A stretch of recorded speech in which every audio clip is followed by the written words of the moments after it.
한번 샀냐고 맞자만 거래. 난 이거 샀냐고.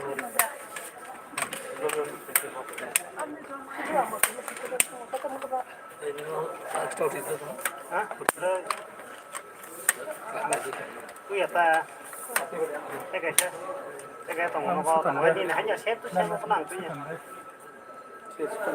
mong xin lỗi 맛이 너무 맛있어. 그래. 이글레 꼴만은 꼴 얘기한 거 기사 많아. ini salto nong jana basa na kita kali. An kana pasan ke masa nahi hai kama bas. Ini cara deh. थोड़ी मत आने कौन Sila ye sampo.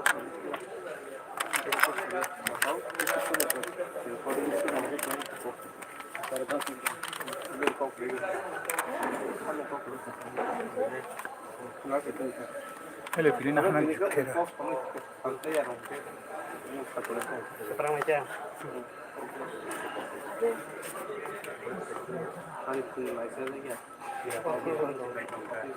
Nanda. Laks mak ya mana.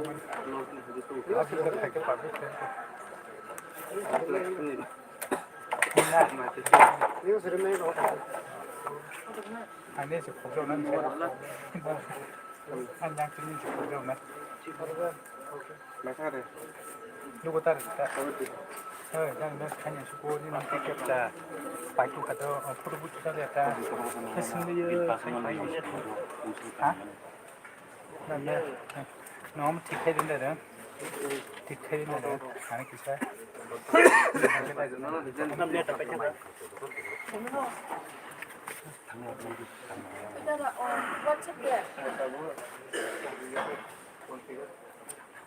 Hyper mana fikir itu?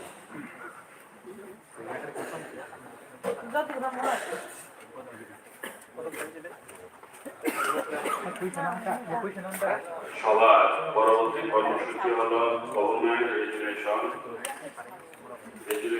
গত 8 জানুয়ারি 2024 ইংরেজি তারিখে অর্থ দপ্তরের ভারপ্রাপ্ত মাননীয় মন্ত্রী সভায় স্থাপন করেছিলেন।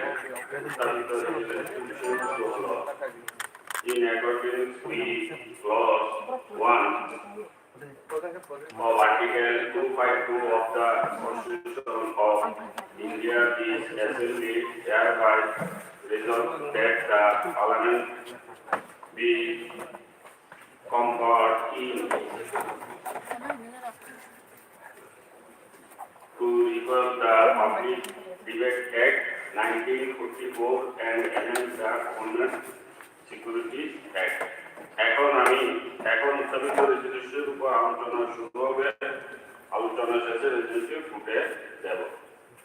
এখন আমি অর্থ দপ্তরের ভারপ্রাপ্ত মাননীয় মন্ত্রীকে অনুরোধ করছি রেজুলেশনের উপর আলোচনা শুরু করার জন্য।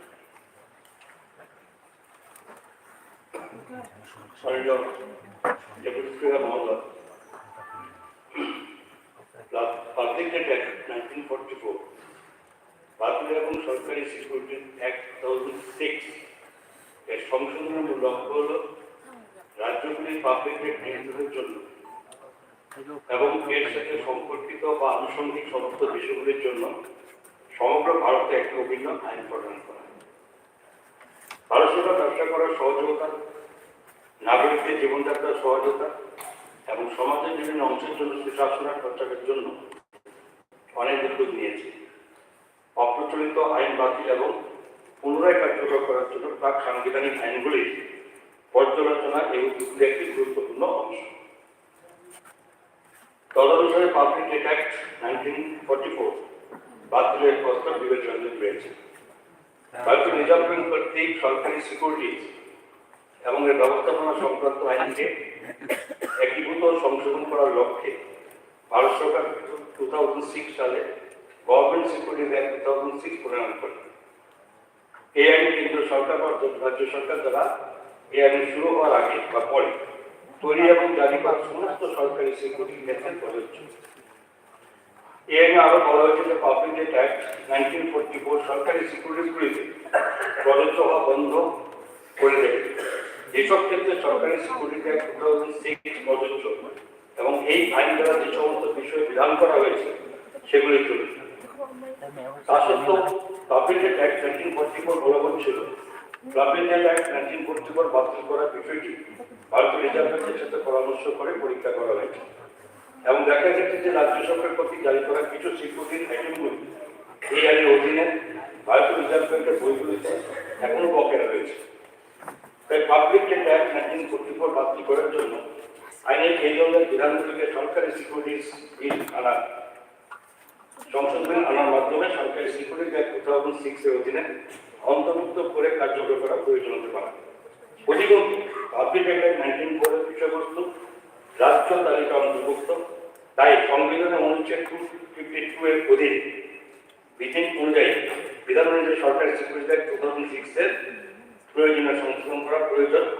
ভারত সরকার রাজ্য সরকারের সংবিধানের এই 252(1) অনুচ্ছেদের অধীনে প্রয়োজনীয় রেজুলেশন পাস করার জন্য বিবেচনার জন্য রাজ্য আইন সেবাসনের বিষয়টি রাখার জন্য অনুরোধ করেছে। তদনুসারে ভারতের সংবিধান অনুচ্ছেদ 252 এর 1 নং ধারা অনুসারে বিধানসভাকে এই পাবলিক অ্যাক্ট 1944 বাতিল করা এবং সরকারি সিকিউরিটি অ্যাক্ট 2006 সংশোধন করার জন্য সংসদকে ক্ষমতা দেওয়া।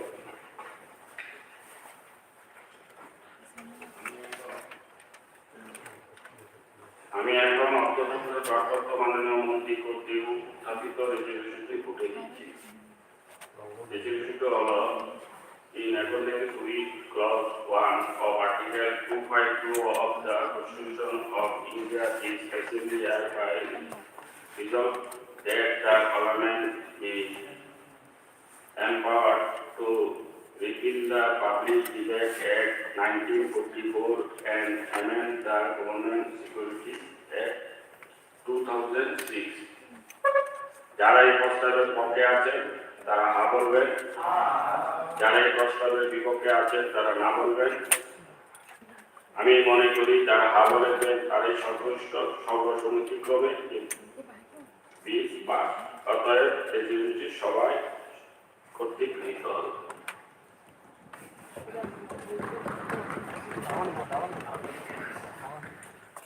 মাননীয় সদস্যগণ, সবার পরবর্তী কর্মসূচি হল গত 5 জানুয়ারি 2024 তারিখে মাননীয় রাজ্যপাল মহোদয় এই সবাইকে ভাষণ প্রদান করেছেন। তার উপর আমি ধন্যবাদ প্রস্তাবের উপর আলোচনা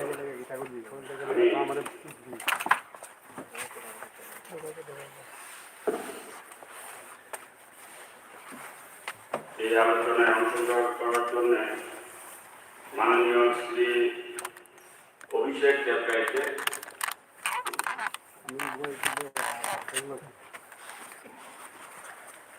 মাননীয় উপাধ্যক্ষ মহোদয়, গত 5 জানুয়ারি মহামান্য রাজ্যপাল যে বক্তব্য সদনে পেশ করেছে তার সমর্থনে আমি আমার বক্তব্য রাখছি। ওনার বক্তব্যে ধন্যবাদ দেওয়া হয়েছে এবং আমাদের ভারতবর্ষ মঙ্গল দিতে সক্ষম হয়েছে সেটাকে উত্থাপন করা হয়েছে। আমরা যে মঙ্গল গ্রহে পাড়ি দিয়েছি তার জন্য আমাদের খরচ হয়েছে 615 কোটি টাকা, কিন্তু রাশিয়া 16,000 কোটি টাকা খরচ করেও তাদের তারা সফল মঙ্গলযান পাড়ি দিতে পারেনি। এটা কেন সম্ভব হয়েছে? চন্দ্রযান। এটা কেন সম্ভব হয়েছে? মোদীজির যে সিদ্ধান্ত make in India, made in India, যার ফলে আমরা এত কম খরচে সেটা করতে পেরেছি এবং অন্যান্য দেশগুলো অনেক টাকা খরচ করেও সেটা করতে পারছে না। আজকে আমাদের সেন্সেক্স 71,325 পয়েন্ট হয়েছে, যেটা আমরা হয়তো কোনোদিন আশাও করিনি। এটা প্রমাণ করে যে ভারতবর্ষ অর্থনৈতিকভাবে মজবুত বিশ্বের অন্যান্য দেশগুলোর তুলনায়। এটা কেন সম্ভব হচ্ছে? তার কারণ আমরা আগে অনেকে আমরা আইফোন ইউজ করি। আইফোন কোথায় তৈরি হতো? সেটা তৈরি হতো আমেরিকাতে, এখানে এসে তারা ব্যবসা করতো। ভারতবর্ষ অনেক বড় বাজার। মোদীজি বলেছেন যে যদি ব্যবসা করতে হয় তাহলে এখানে তোমাদের কোম্পানি করতে হবে এবং আমাদের মেক ইন ইন্ডিয়া করতে হবে, যার ফলে আমাদের প্রচুর কর্মসংস্থান হয়েছে, যে সম্পূর্ণ ট্যাক্স আমরা পাচ্ছি, ভারতবর্ষ স্বয়ংসম্পূর্ণ হচ্ছে, আত্মনির্ভর হচ্ছে। চায়নার যে কোম্পানিগুলো আছে, বিশেষ করে অপ্পো, ভিভো, যে মোবাইলগুলো আছে, সেগুলো আগে চায়না সরাসরি এখানে এক্সপোর্ট করতো, সেগুলো একটু বন্ধ হয়েছে। আমাদের এখানে অপ্পো হলেও, ভিভো হলেও make in India, made in India, যার ফলে ভারতবর্ষ আত্মনির্ভর হচ্ছে এবং কর্মসংস্থান বেড়েছে এবং আমাদের দেশীয় প্রযুক্তির মাধ্যমে আমরা অনেক দূর এগিয়ে যাচ্ছি। আজকে মোদীজি যখন বলছে যে দীপাবলির সময় মোদীজি বলেছেন দেশীয় পণ্য ইউজ করার জন্য, চায়নার যে সমস্ত লাইটগুলো আছে সেগুলো বর্জন করার জন্য, যার ফলে আমাদের কিছু কয়েক হাজার কোটি টাকা চায়নার লস হয়েছে। ভারতবর্ষ যেটা মোদীজি বলছে যে আমাদের আত্মনির্ভর হওয়া বা লোকাল ফর ভোকাল, মাটির প্রতীক থেকে শুরু করে বিভিন্ন কুমার থেকে শুরু করে যারা দিনমজুর তাদের ব্যবসা বেড়েছে। চায়না যে কান্ট্রি আমাদের ক্ষতি করার চেষ্টা করছে তাদের ব্যবসা অনেক অংশে কমে গেছে। টয়স ইন্ডাস্ট্রি আগে চায়না নাম্বার 1 ছিল বিশ্বের মধ্যে, আমরা ইন্ডিয়াও টয় আনতাম চায়না থেকে। মন কি বাতের মাধ্যমে সারা ভারতবর্ষে 4বার মন কি বাত সেটা উল্লেখ করেছে। আজকে টয় ইন্ডাস্ট্রির মধ্যে ইন্ডিয়া গ্রো করছে এবং চায়না যে এক্সপোর্ট করতো সেটা কমেছে। স্বদেশী অর্থনীতি, দেশের অর্থনীতি বাড়ছে, আত্মনির্ভর আমরা হচ্ছি। আমাদের একটা অ্যাপ ছিল ফেসবুকে, আমরা দেখতাম প্রায় সোশ্যাল মিডিয়াতে, টিকটক, সেই অ্যাপ বন্ধ করার ফলে কয়েক লাখ কোটি টাকা চায়নার লস হয়েছে। আমাদের দেশীয় অ্যাপগুলো তাতে প্রাধান্য পাচ্ছে। আত্মনির্ভর ভারতের দিকে এগুলো কিন্তু একের পর এক সংযোজন, যার ফলে আজকে ভারতবর্ষ ইকোনমিক্যালি অনেক বেশি শক্তিশালী হচ্ছে এবং আমরা পঞ্চম বৃহত্তম অর্থনীতি হিসেবে আত্মপ্রকাশ আমরা করতে পেরেছি। সম্প্রতিকালে এই হাউসের অনেকে হয়তো জানেন যে 2 তারিখে মোদীজি লক্ষদ্বীপ গিয়েছেন, সেখানে 11,156 কোটি টাকা ইনফ্রাস্ট্রাকচার ডেভেলপমেন্টের জন্য উনি ভিত্তিপ্রস্তর স্থাপন করেছেন, যেটাতে লক্ষদ্বীপের ইনফ্রাস্ট্রাকচার অনেক বেশি শক্তিশালী হবে। সেখানে গিয়ে উনি লাক্ষাদ্বীপকে প্রমোট করার চেষ্টা করেছেন ট্যুরিজমের দিক দিয়ে। সোশ্যাল মিডিয়ার মধ্যে আমরা দেখেছি দৃষ্টিনন্দন দৃশ্যগুলো। তো সেটা দেখে মালদ্বীপ থেকে কিছু রিয়াকশন আসে। মালদ্বীপের মন্ত্রী মালসা শরীফ, মরিয়ম সোয়ানা, আব্দুল্লাহ মজিদ তারা প্রযুক্তি করে ফেসবুকের মাধ্যমে মোদীজিকে, আজকে পুরো ভারতবর্ষ যে মোদীময়, এই একটা বিশ্ব যে মোদীময়, এই একটা ঘটনা থেকে আমরা অনুধাবন করতে পারি। তারপরে কি হয়েছে, প্রেসিডেন্ট মোহাম্মদ মুজু উনি 3 জন মন্ত্রীকে মন্ত্রিসভা থেকে বরখাস্ত করেছেন এবং মালয়েশিয়ার রাজনীতি অচল অবস্থা তৈরি হয়েছে এবং ভারতবর্ষ থেকে যে রিয়েকশন, যে আপামর জনসাধারণ যে সমর্থন দেখিয়েছেন, যে ঘৃণা বর্ষিত করেছেন মালদ্বীপের প্রতি, তাতে করে একদিনে প্রায় 10,500 ফ্লাইটের টিকিট ক্যান্সেল করা হয়েছে ভারতীয়দের মাধ্যমে। 5,557 হোটেলের বুকিং করা হয়েছে। একদিনে 800 কোটি টাকা মালদ্বীপের লস হয়েছে। তাহলে সারা ভারতবর্ষের মানুষ মোদীজিকে কটাক্ষ করার ফলে বিশ্বের রাজনীতি তোলপাড় হয়ে উঠেছে। আর অপরদিকে লাস্ট 3 থেকে 4 দিনের মধ্যে লাক্ষাদ্বীপকে নিয়ে যেভাবে উৎসুকতা সারা বিশ্ব জুড়ে হয়েছে, আগামী কিছুদিনের মধ্যে মালদ্বীপ থেকে অনেক বেশি টুরিস্ট আমাদের লাক্ষাদ্বীপে যাবে। এটা মোদীজি বিষয়, এটা আমাদের যারা বিরোধীরা আছেন তারা সেটা অনুধাবন করতে পারে না। সারা বিশ্ব করে ভারতবর্ষের মানুষের আবেগ মরিয়া আছে, একের পর এক ঘটনা ঘটেছে যেগুলো তার প্রমাণ রাখে। আমরা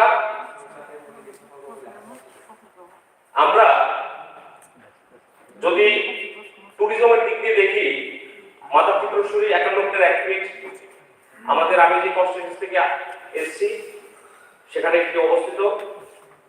বিগত দিনে আমরা দেখতাম, ছোট্ট একটা হিসেব আপনাদের কাছে আমি পেশ করতে চাই। আপ টু মার্চ 2018 সাল মাতা ত্রিপুরেশ্বরী মন্দিরে স্বর্ণ আর রূপা মিলে স্বাধীনতার পর থেকে সঞ্চিত হয়েছে, যেটা বিভূতিরা যেটা মাকে প্রদান করেন 13 কেজি 13.592 গ্রাম। আর 1/2/2019 তিল ডেট সোনা রূপা মিলে মাকে যারা দান করেছে তার পরিমাণ 15.746 গ্রাম। তাহলে তার মধ্যে করোনা ছিল, করোনার জন্য 2 বছর 2.5 বছর বন্ধ ছিল, কোনো হিসেব নেই, মাকে পর্যন্ত ছাড়েনি। ধর্ম নাও মানতে পারেন, কিন্তু আজকে তিরুপতি ট্রাস্টের নামে যদি তিরুপতি কলেজ থাকে, স্কুল থাকে, ওয়ার্ল্ডের সেকেন্ড লার্জেস্ট রিচার্জ টেম্পল, ইন্ডিয়াতে এক নম্বর richest temple, Andhra bank Tirupati টাকা যে ডিপুটিরা যে টাকা প্রদান করে সেটাকে আন্ধ্রা ব্যাংক চলে। কোভিডের সময় অন্ধ্রপ্রদেশ গভর্নমেন্টকেও টাকা দিয়েছে আন্ধ্রা ব্যাংক। তাহলে মাতা ত্রিপুরেশ্বরীকে নিয়ে 18 সাল আগ পর্যন্ত ধর্মমাইনা বলে পুরো এলাকাকে, পুরো মাতা ত্রিপুরেশ্বরীর মন্দির থেকে শুরু করে পুরো জেলাকে পিছিয়ে রাখা হয়েছে। সিলিন্ডার আগে লাগতো 18 সালের আগে 115টা, এখন লাগে 16টা। আমি যেটা বলছি হাউসে বলছি, আপনারা কি খোঁজ করতে পারেন, এটা সরকারি ক্লাস মানে মুখ্যমন্ত্রী তার চেয়ারম্যান।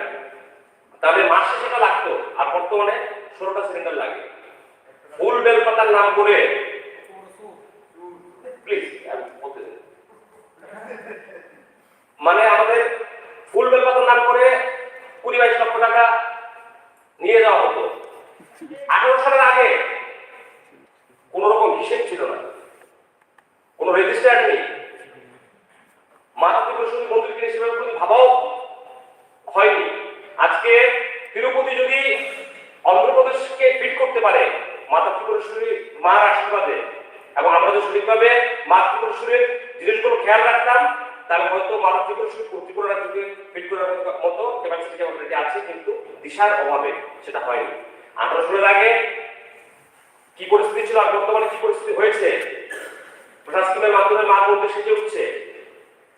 মা মন্দির চত্বরে রাস্তা ক্রস করলেই দেখা যায় জোট জমি চলে এসেছে। এখানে জোট জমি কোনো সময় আসতেই পারে না।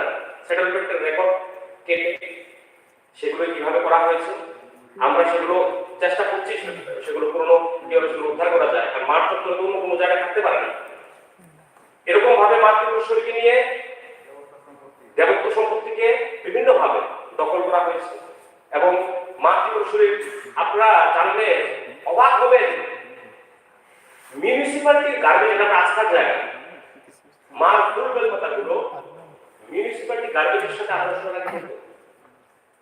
আমাদের সরকার আসার পর সেগুলোকে প্রসেস করে একটা এনজিও দেওয়া হয়েছে, তারা সেটা দিয়ে রং বানায়। আজকে মা ত্রিপুরেশ্বরীর যে স্টেশন আছে, স্টেশনে মেইন রোড থেকে এটা অন্য স্টেশন ঘোষণা করা হয়েছে কিছুদিন আগে। মূল যে রাস্তা 18 সালের আগে, কিছুদিন আগে আমরা যখন রেলওয়ে দপ্তরের সাথে ডিএমপি সমেত আমরা বসে বলি এই রাস্তা এত সরু কেন, মেইন রাস্তা তো অনেক বড় হবে, অন্য স্টেশন হয়েছে, অনেক চওড়া রাস্তা হওয়া উচিত। একটা রাস্তা একটা গাড়ি গেলে আরেকটা গাড়ি যেতে পারে না। তখন ওখান থেকে যেটা শুনলাম, এটা আমি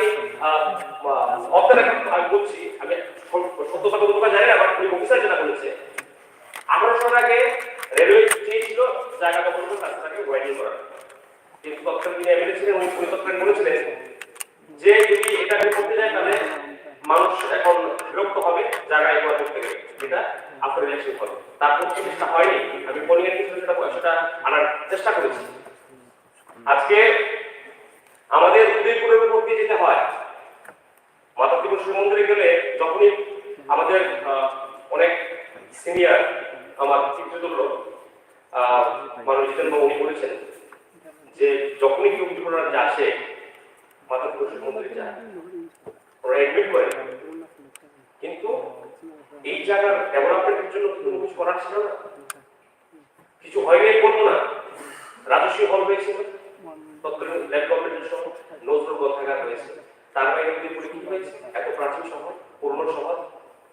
আজকে ট্যুরিজম দপ্তরের মাধ্যমে জগন্নাথ দিঘিকে যেভাবে সাজানো হয়েছে, আমি অনেক সময় রাতের বেলা যখন 10টা-11টা বাজে আমি ঘুরে এই শহরের উপর দিয়ে বাড়ি যাই, যখন যাই একটু যখন গেলে পূর্ণরূপ একটু পাইনি, তখন আমার মনে হয় যে হয়তো এটা নৈনিতাল বা অন্য কোনো জায়গা এটা শহর হবে যদি বাইরে থেকে কেউ আসে। খুব সুন্দর জায়গা, লাইটগুলো জ্বলে খুব সুন্দর দেখা। এই প্রভিশন তো আগে করা যেতে পারত, করা হয়নি। মহাদেব দিঘির জন্য অলরেডি 2,26,00,000 টাকা টেন্ডার করা হয়েছে এবং সেটাকেও সেভাবে রূপ দেওয়া হবে। আমাদের মন্দির সরোবর নগরী উদয়পুর, মাতা ত্রিপুরেশ্বরী মন্দিরে যদি আমরা আসি, আমাদের পুরো একদিন যদি স্পেন্ড করতে হয় তাহলে সাবস্টিটিউট আমাদের আরো টুরিজমের থেকে আমাদের নজর দেওয়া উচিত, এবং সেটা কিন্তু বর্তমান সরকার দিচ্ছে। বিগত দিনে সেরকম কোনো পরিকল্পনা ছিল না। আজকে আমাদের বরিশাগর আছে, তাকে নিয়ে পরিকল্পনা আছে, অমরসাগরকে নিয়ে অলরেডি চলছে, জোড়াবন্দের কাছে চিঠি পাঠানো হয়েছে, যদি টাকা স্যাংশন হয় তো সেখানে হবে। চন্দ্রসাগর যেটা মাতাবাড়িতে অবস্থিত, চন্দ্রসাগরকে নিয়ে পরিকল্পনা আছে। মাননীয় ট্যুরিজম মিনিস্টারের সাথে আমি কথা বলেছি, মানে অর্থমন্ত্রীর সাথে আমি কথা বলেছি, প্ল্যান প্রোগ্রামে সেগুলো আছে। আজকে আমরা রূপওয়ে কি জিনিস এ রাজ্যের মানুষ আমরা জানিও না, কিন্তু মাতা ত্রিপুরেশ্বরী আমাদের রেল স্টেশন থেকে মাতা ত্রিপুরেশ্বরীর মন্দির পর্যন্ত, মহারানী থেকে ছবিমোড়া পর্যন্ত রূপওয়ে, আমাদের মানে জম্মু থেকে ব্যাকলিং শিপ যাওয়ার জন্য যে দৃশ্য আছে সেগুলো দেখার জন্য রূপওয়ে, সেগুলো অলরেডি স্যাংশন হয়েছে। এগুলো কি ট্যুরিজমের ক্ষেত্রে সহায়ক না? এগুলো কি উন্নয়ন না? এগুলো কি করে না? আজকে ছবিমোড়া এত সুন্দর জায়গা, 18 আগে কিন্তু জানতোই না। কিভাবে জানবে? আমরা গেছি অনেকবার, রাস্তায় তো ছিল না। আমাদের সরকার আসার পর কয়েক কোটি টাকা খরচ করে রাস্তা করা হয়েছে, সেখানে 25 কোটি টাকা ওয়াইড রাস্তা দেখতে মন জমে যায়। এবং আমাদের ছবিমোড়া থেকে ওই সাইডটা আমাদের বাঁকুড়া বিধানসভার অন্তর্গত, ওখানে একটা রূপওয়ে কিভাবে বানানো যায় সেটার পরিকল্পনা চলছে। আজকে আমাদের ডুম্বুরের কথা আমরা অনেকেই অনেক সময় বলি, ডুম্বুর যাওয়ার জন্য কি রাস্তা ছিল? 52 কোটি টাকা খরচ করে রাস্তা ওয়াইডিং করা হয়েছে, সেখানে লঘাট তৈরি করা হয়েছে। ডুম্বুরে গিয়ে রাত্রি যাপন করা যেতে পারে। আমার কেরালা থেকে কিছু বন্ধু এসেছিল, কিছুদিন আগে আমি সেখানে যাই। ওরা করে কোলাম্বো এলএফপি, অনেকেই জানতেন হয়তো, যারা আমাদের বামপন্থী বন্ধুরা আছে তারা প্রায় সময় কেরল বলেন। তো এটা এত সুন্দর একটা ব্যাকওয়াটার জার্নি, যেটা বলে যারা ওখানে গেছেন তারা সেটা বুঝবেন। সেটা ডুম্বুরের সাথে তারা সেটা তুলনা করছে। আমাদের নর্থ ইন্ডিয়াতে ছোট ছোট লেকগুলোকে যেভাবে প্রমোট করা হয়, যেভাবে বলা হয়, আমরা যখন যাই সেখানে নৈনিতালে আছে, উত্তরাখণ্ডে আছে ছোট ছোট লেক, সেগুলোকে শুধুমাত্র লাইট ফাইট একটু সাজিয়ে তারা বলে কত সুন্দর, কত পুলিশ সেখানে যায়। আর ডুম্বুরের মতো জায়গা, এটা এর জন্য কে দায়ী? সেখানে কি রাত্রি যাবো? একটা সময় উগ্রমতা যখন সেখানে যাওয়া যেত না। উগ্রমতা কেন হয়েছে, কারা তার জন্য ছিল, আমি সেদিকে যাবো না। এটা কি সুশাসনের পর্যায়ে পড়ে না? যে ডুম্বুরের মতো প্রত্যন্ত অঞ্চলে রাত্রি যাপন করছে মানুষ, লঘাট তৈরি হয়েছে, আরো অনেক প্রোগ্রাম চলছে, আরো যে 7টা দ্বীপকে কিভাবে অ্যাডপ্ট করা যায়, করে সেখানে কিভাবে ট্যুরিজমকে আরো এগিয়ে নিয়ে যাওয়া যায়, সেখানে বোট নামানো হয়েছে। এবং আগামী দিন যে ভ্রাম্যমাণ বোট সেখানে নামানোর পরিকল্পনা চলছে রাজ্য সরকার ট্যুরিজম দপ্তর থেকে। তাহলে এই যে দিকগুলো, এগুলো কি সুশাসন বা এগুলো কি উন্নয়নের পক্ষে করে না? আজকে আমরা যদি কথা বলি, আমি মাত্র বলা শুরু করলাম, আমাকে সময় দিন। আমাদের নির্মহল অনেক নাম আছে। গত 2 থেকে 3 দিন আগে যদি আপনি আপনার আমাদের দৈনিক সংবাদ রবিবারে দৈনিক সংবাদ দেখলে আপনারা দেখতে পাবেন 4,000-এর উপর একদিনে টুরিস্ট গেছে সেখানে, 2,01,000 টাকা বোটের ভাড়া এসছে। তো আমরা পর্যটকরা যারা যাচ্ছে আমরা কি চাই? আমাদের রাজ্যে রেভিনিউ বাড়ুক। পর্যটন স্থানগুলোতে যখন মানুষ যাবে, রেভিনিউ আসবে, সেটাকে আমি কি বলবো তাহলে? যদি আজকে সেখানে যাতায়াতে অসুবিধা হতো, লরেন্স খারাপ হতো, সেখানে যদি অন্য কোনো সমস্যা থাকতো এখনো যেত না, তাহলে এগুলো কি শোষণের পর্যায়ে পড়ে না? তাহলে এগুলো কিসের পর্যায়ে পড়ে সেটা তো জানতে হবে। অনুভূতি থেকে শুরু করে সারা রাজ্যের ট্যুরিজমকে এক নতুন দিশা দেখানোর চেষ্টা আমাদের সরকার করছে। সর্বোপরি রাজ্যের ট্যুরিজমের জন্য সুনামধন্য ক্রিকেটার প্রাক্তন অধিনায়ক সৌরভ গঙ্গোপাধ্যায়কে ব্র্যান্ড অ্যাম্বাসেডর করা হয়েছে রাজ্য সরকারের তরফ থেকে। আমি ধন্যবাদ জানাব রাজ্যের মাননীয় মুখ্যমন্ত্রী এবং ট্যুরিজম মিনিস্টারকে। এই ধরনের উদ্যোগ কি বিরোধীদের নেওয়া যেত না? এগুলো কি উন্নয়নের পক্ষে আমাদের পজিটিভ মাইন্ড না? রাজ্য কি এক্সপ্লোর হচ্ছে না? তাহলে এই বিষয়গুলো বিগত দিনে কেন হয়নি? এগুলো একটা কম্পারিজন হওয়া উচিত। আজকে পিডিএস সিস্টেম নিয়ে অনেকেই বলেছেন, 14 দফার দাবির নাম করে অনেক মিছিল আমরা ছোটবেলা থেকে দেখে দেখে বড় হয়েছে, যে গণতন্ত্র ব্যবস্থাকে সুদৃঢ় করতে হবে, 14 দফার দাবিকে মিছিল করতে হবে। অথচ আগে রেশন সিস্টেম কি ছিল? আগে রেশন সিস্টেম ছিল 20 তারিখের পরে রেশন সব বন্ধ, 20 তারিখের পরে রেশন শুরু পাওয়া যাবে না, এবং সেই রেশনগুলো বাজারজাত হতো। এই মহারাষ্ট্র বাজার বিভিন্ন জায়গায় ডিপ্রেশন প্রকল্প থেকে ছাপা মেরে প্রচুর চাল উদ্ধার করা হয়েছে। এগুলো কাজ ছিল, সাধারণ মানুষের চাল সেগুলো বিক্রি হতো। আমরা যদি দেখি আমাদের জনজাতি অঞ্চলগুলোতে রেশন কার্ড বন্ধ রেখে ম্যাক্সিমাম জায়গায় আমাদের সরকার আসার পর 468 রেশন কার্ড আমরা উদ্ধার করি কিল্লা থেকে, মাননীয় বিধায়ক এখানে আছে ডিএম সাহেবকে দিয়ে কিল্লাতে। আর কত অবস্থা আরো যেটা শহর থেকে এত কাছে, তাহলে সমস্ত রেশন কার্ডগুলো বন্ধ করে সেখানে আমাদের ব্যবসা করতো, কারা করতো আমি বলতে চাই।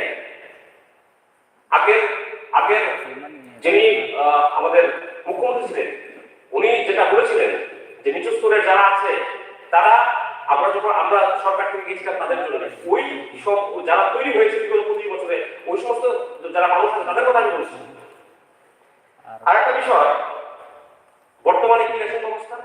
থাম্বিল রেশনের মাধ্যমে রেশন দেওয়া হচ্ছে, একজনের তার একজন হতে পারবে, বলছে বন্ধ হচ্ছে, রাজ্যে খাওয়ার অভাব। আরে খাওয়ার অভাব হলে রেশন কার্ড তো যাদের আছে তারা খাওয়ার অভাব কেউ হতে পারে।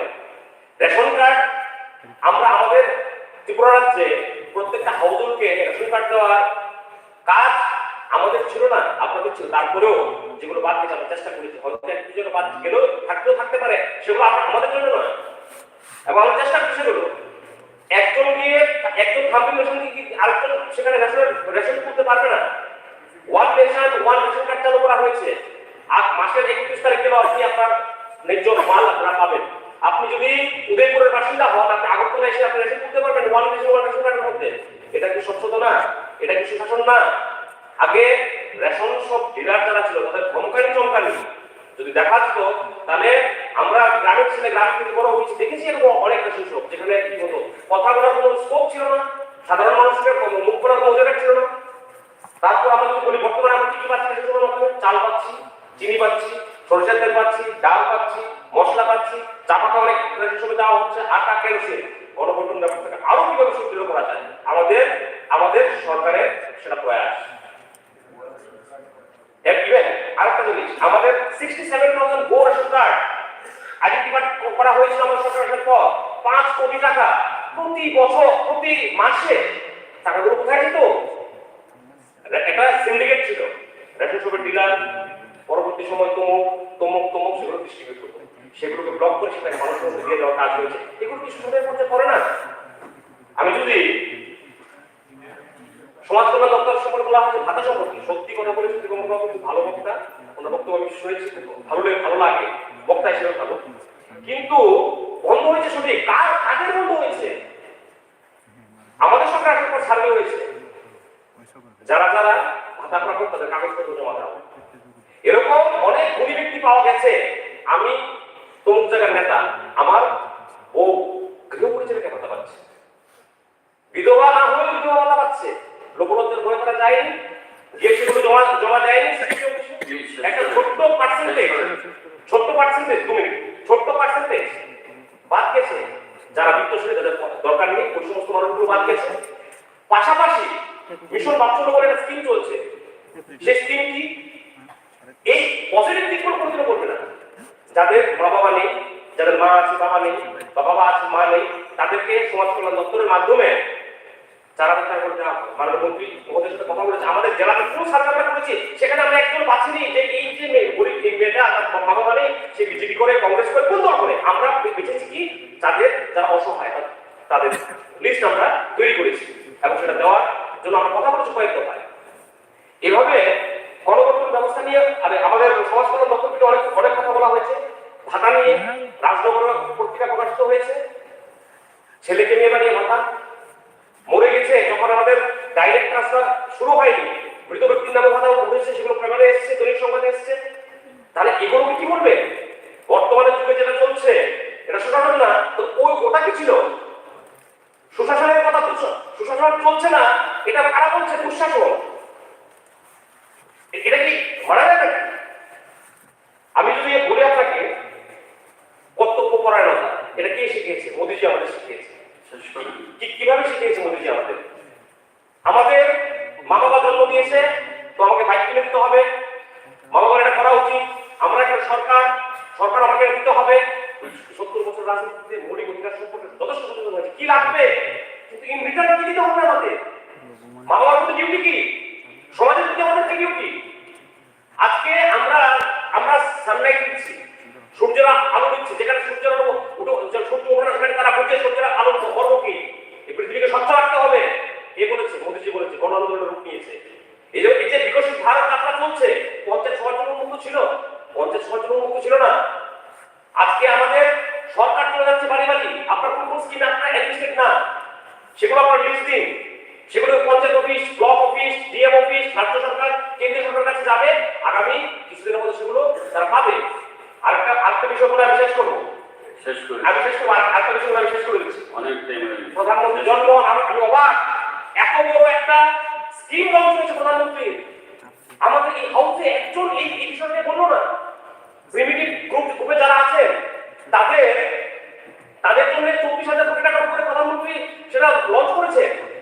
আমাদের জেলাতে বা আমাদের জেলাতে 34টা রাস্তা হবে, মাতাবাড়িতে প্রায় 28 কিলোমিটার রাস্তা হবে, সেগুলো সার্ভে কাজ শেষ।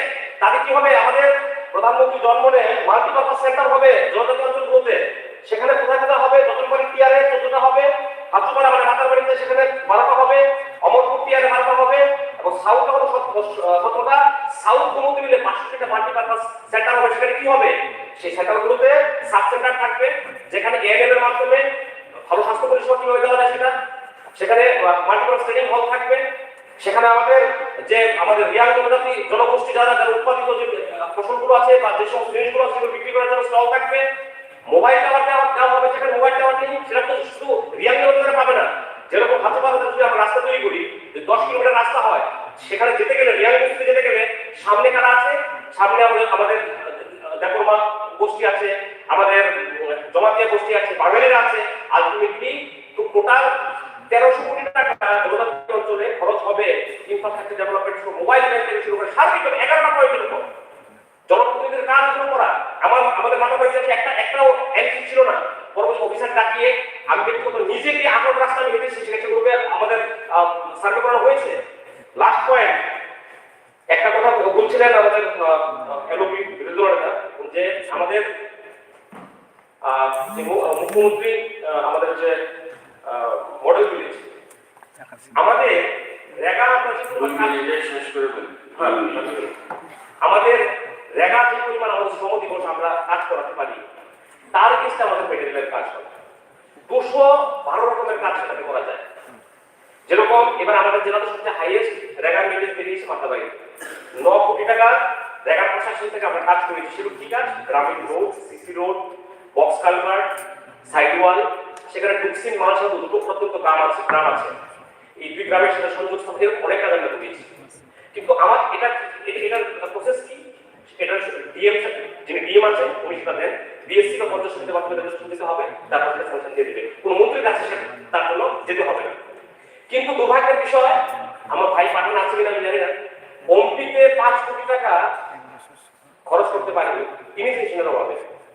এই টাকাটা যদি নিয়ে আমি মুখ্যমন্ত্রী, আমি যদি আমার বিধায়ক ফান্ড থেকে আমি 5 লক্ষ দেবো, রেখা থেকে 10 লক্ষ দেবো, মুখ্যমন্ত্রী যে বড় বিদেশ থেকে 12 লক্ষ টাকা আসছে, একটা প্যাকেজ তৈরি করে 40-45 লক্ষ টাকা প্রতি বছর সেটা খরচ করবো, অটোমেটিক সেটা ডেভেলপমেন্ট হবে, যেটা আমাদের হাতে আছে সেটা আমাদের করতে হবে। জনপ্রতিনিধির কাজ তো এটা। আমরা এই সমস্ত যে কাজগুলো আমাদের আছে, ট্রাইবেল আমাদের একটা গেস্ট হাউস চন্দ্রপুরে আমাদের একটা ট্রাইবেল হোস্টেল আছে, 19 তারিখে সেখানে আমি ভিজিট করে দেখি সেখানে তাদের থাকার যে ম্যাট্রেস নেই, কম্বল নেই। সেখান থেকে ডিএমও ছিলেন, এডিএম কে আমি বলি যে আপনি চিঠি লিখুন ট্রাইবেল কর্তৃপক্ষকে একটা কপি আমাকে দিন। আর গতকালকে সেই জিনিসগুলো পৌঁছে গেছে, মাননীয় মন্ত্রী মহোদয়কে আমি বলি সিস্টেম আছে, সিস্টেমে গেলেই হয়, রাজ্য সরকার দেওয়ার জন্য বসে আছে। এই জিনিসগুলো আপনার আমাকে দেখতে হবে। এবং আমি সবাইকে বলবো পজিটিভ মাইন্ড নিয়ে কাজ করলে অনেক কিছু করার আছে, অনেক উপস্থান কাজ করলে তো আমাদের ত্রুটি আসবে, কিন্তু সবাই একজোট হয়ে এখানে কমিউনিটির সব রং পরিবর্তন হয়ে যায়। আমরা তো গ্রামের ছেলে ইমোশন বেশি, আমরা ইমোশন নিয়ে রাজনীতি করি। তো ধর্ম মানে কি? ধর্ম মানে ইমোশন মানে কি? পাপ পূর্ণ আমাদের আছে, তারা চিন্তা করি করতে গেলে একবার আরে এটা কি হবে, এটা তো আমি ধর্ম মানে না, যারা মানে না তারা মানে না, ইমোশন তাদের মধ্যে নেই। তারা যখন যেটা করার তখন যেটা করে রাজনীতির স্বার্থে। আমরা ভারতীয় জনতা পার্টি সেবার মধ্যে, আমরা সেবার সংগঠন, সেবার মাধ্যমে সংগঠন আমাদের দল শিখিয়েছে, আমাদের নরবন্ধু শিখিয়েছে, সে উদ্দেশ্যে আমরা হাঁটতে চাই। আমি আমার বক্তব্য দীর্ঘায়িত করবো না, আমি সম্পূর্ণ সমর্থন জানিয়ে আমার বক্তব্য এখানে রাখছি। নমস্কার।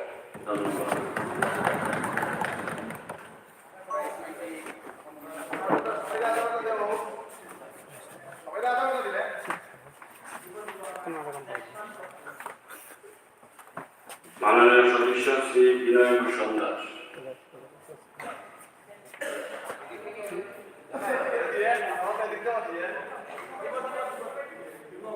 মাননীয় উপাধ্যক্ষ মহোদয়, সরকারের 10 মিনিটের মধ্যে চেষ্টা করে, এটা আমার রিকোয়েস্ট। গত 5 তারিখে ত্রিপুরা রাজ্যপাল যে বক্তব্য রেখেছেন তাকে পূর্ণ সমর্থন জানিয়ে আমার বক্তব্য পেশ করছি। মাননীয় রাজ্যপাল যে বক্তব্য রেখেছেন তা অত্যন্ত বাস্তবমুখী এবং যা বলেছেন সব সত্য। এবং আমি যা দেখছি এখানে যারা আমরা সদস্যরা রয়েছি আলটিমেটলি আমরা একটা সাপোর্ট করে দিচ্ছি, কারণ যারা অ্যামেন্ডমেন্ট এনেছেন এখানে ডিলিশনের কোনো কথা নাই, শুধু এডিং হচ্ছেন, এই হলো না কেন, এটা হলো না কেন, ওইটা হলো না কেন। এই যে অ্যামেন্ডমেন্ট, এই অ্যামেন্ডমেন্ট কারণেই আমি এই কথা বলতে চাচ্ছি যে সবাই মিলে আমরা সেটাকে সমর্থন করে দিচ্ছি। এবং আমি বলবো সবাই ইনডাইরেক্টলি না করে ডাইরেক্টলি সমর্থন করুন। 1 থেকে 93 যে কলামগুলি আছে এখানে আমরা 90 নম্বরে যদি যাই 90, উনি কি বলছেন? আমি আশা করি যে আপনারা সবাই এই মহতী সভায় একজন জনপ্রতিনিধি হিসেবে আপনাদের অভিজ্ঞতা ও সাধারণ মানুষের প্রত্যাশার কথা মাথায় রেখে সর্বতোভাবে সহায়তা করবেন। তাই যদি হয় তাহলে মানুষের প্রত্যাশা কি এটা ভাবতে হবে এবং আমাদের কি করণীয় আছে মানুষের জন্য। যেহেতু মানুষ আমাদের নির্বাচিত করে এখানে পাঠিয়েছেন তাদের জন্য কাজ করা। ভারতের যশস্বী প্রধানমন্ত্রী শ্রী নরেন্দ্র মোদী যে প্রদর্শিত উন্নয়নের দিশায় এবং আমাদের মাননীয় মুখ্যমন্ত্রী প্রফেসর ডক্টর মানিক সাহার নেতৃত্বে আমাদের সরকার কিভাবে চলছে এটাই হলো এই ভাষণের মধ্যে সেটা প্রস্ফুটিত হচ্ছে। আমাদের কি করতে হবে? ভগবান আমাদের পৃথিবীতে পাঠিয়েছেন, সবাইকে চলে যেতে হবে। এর মধ্যে যারা ভূমিষ্ঠ হলো, যারা আসলো পৃথিবীতে, তাদের ভূমি নেই। আমরা কি হিসাব করেছি যে আমার বিধানসভাতে কতজন এখনো ভূমিহীন আছে? আমাদের বর্তমান সরকারের নির্দেশ রয়েছে যত তাড়াতাড়ি সম্ভব ভূমিহীনদের ভূমি দেওয়া হোক। আমরা কি সেটা করেছি? এখন যদি বলি যে এখনো ভূমিহীন রয়ে গেছে, তাহলে বলবো যে আমরা কাজ করছি না, বা সেই মতো কাজ দ্রুত গতিতে ট্রান্সপারেন্টলি করতে পারছি না। আমাদের সরকার কি বলছে? প্রতি গ্রামে যে আছে সেই গ্রামে তাকে 600 ভূমি দিতে হবে অ্যালটমেন্ট। শহরে যে আছে, যে শহরে যেখানে সে আছে সেখানেই তাকে 400 ভূমি অ্যালটমেন্ট দিতে হবে। সরকারের নির্দেশ রয়েছে, কিন্তু আমরা সেটা দিকে নজর দিচ্ছি না। দ্বিতীয়ত কি হচ্ছে? সবার পাকা বাড়ি চাই। এতদিন এক সরকার ছিল, আমার পানিসাগরে 40 বছর একটা স্ট্রেচ একজন বামফ্রন্টের বিধায়ক ছিলেন সুবোধ চন্দ্র দাস। 40 বছর, এরপরে এত ঘোর লাগছে কেন? কেন ভোট দেওয়া হয়নি এতদিন? অর্থাৎ কাজ করতে পারেনি বিগত সরকার, সঠিকভাবে মানুষের কাছে মানুষের পরিষেবা দিতে পারে নাই। এর জন্য প্রধানমন্ত্রী আবাস যোজনা এখন সবার বাড়িতে একটা পাকা ঘর হবে এবং হচ্ছে, দ্রুত গতিতে চলছে সেটা। পাকা টয়লেট চাই। দেখা গেছে এমন রিপোর্ট, আমার মডেল ভিলেজ রোয়াতে যখন আমি গেলাম বিডিও সাহেবকে নিয়ে, প্রেসিডেন্ট সাহেবকে নিয়ে যখন গেলাম, দেখলাম কাগজ মিলিয়ে দেখা যায় 50% টয়লেট নেই, কাগজে এসে গেছে, সব পেয়ে গেছে নেই।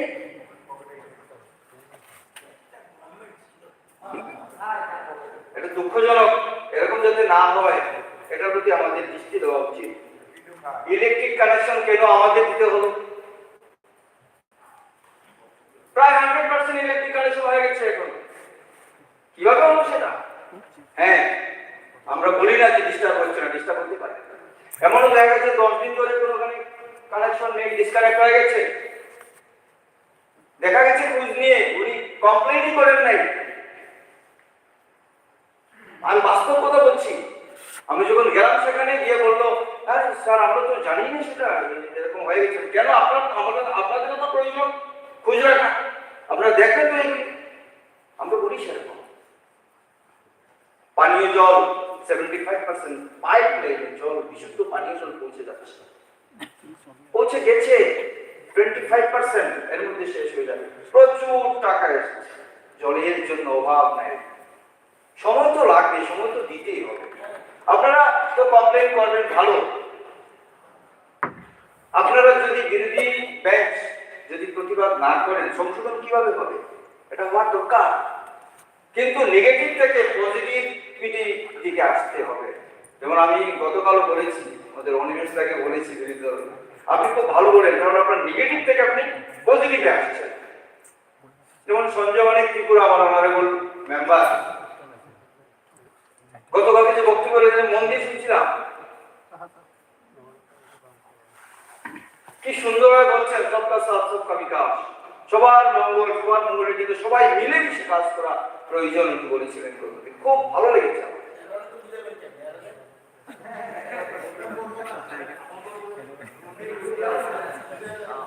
দেখুন আমরা কোন দিশায় কাজ করছি। গরিবদের অসহায় সন্তানের জন্য 4000 টাকা পার মাস। ফ্যামিলি মেম্বার হঠাৎ করে একমাত্র উপার্জনশীল ব্যক্তি মারা গেছেন, ওনার সন্তানাদি আছে, কিভাবে চলবে, কিভাবে পড়াশোনা করবে? শিশুদের জন্য সিডিপি অফিসে ফর্ম আছে, যদি আপনাদের চোখে পড়ে এই সমস্ত কেসগুলি নিয়ে ফর্ম ফিল আপ করে দেবেন।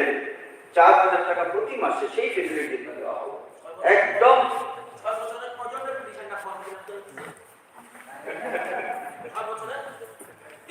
এগুলি করার দরকার আমাদের।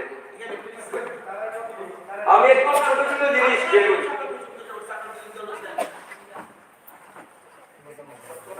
ই শ্রম কার্ড শ্রমিকদের জন্য মোদীজি ভাবেন, ই শ্রম কার্ডের ব্যবস্থা করে দিয়েছেন।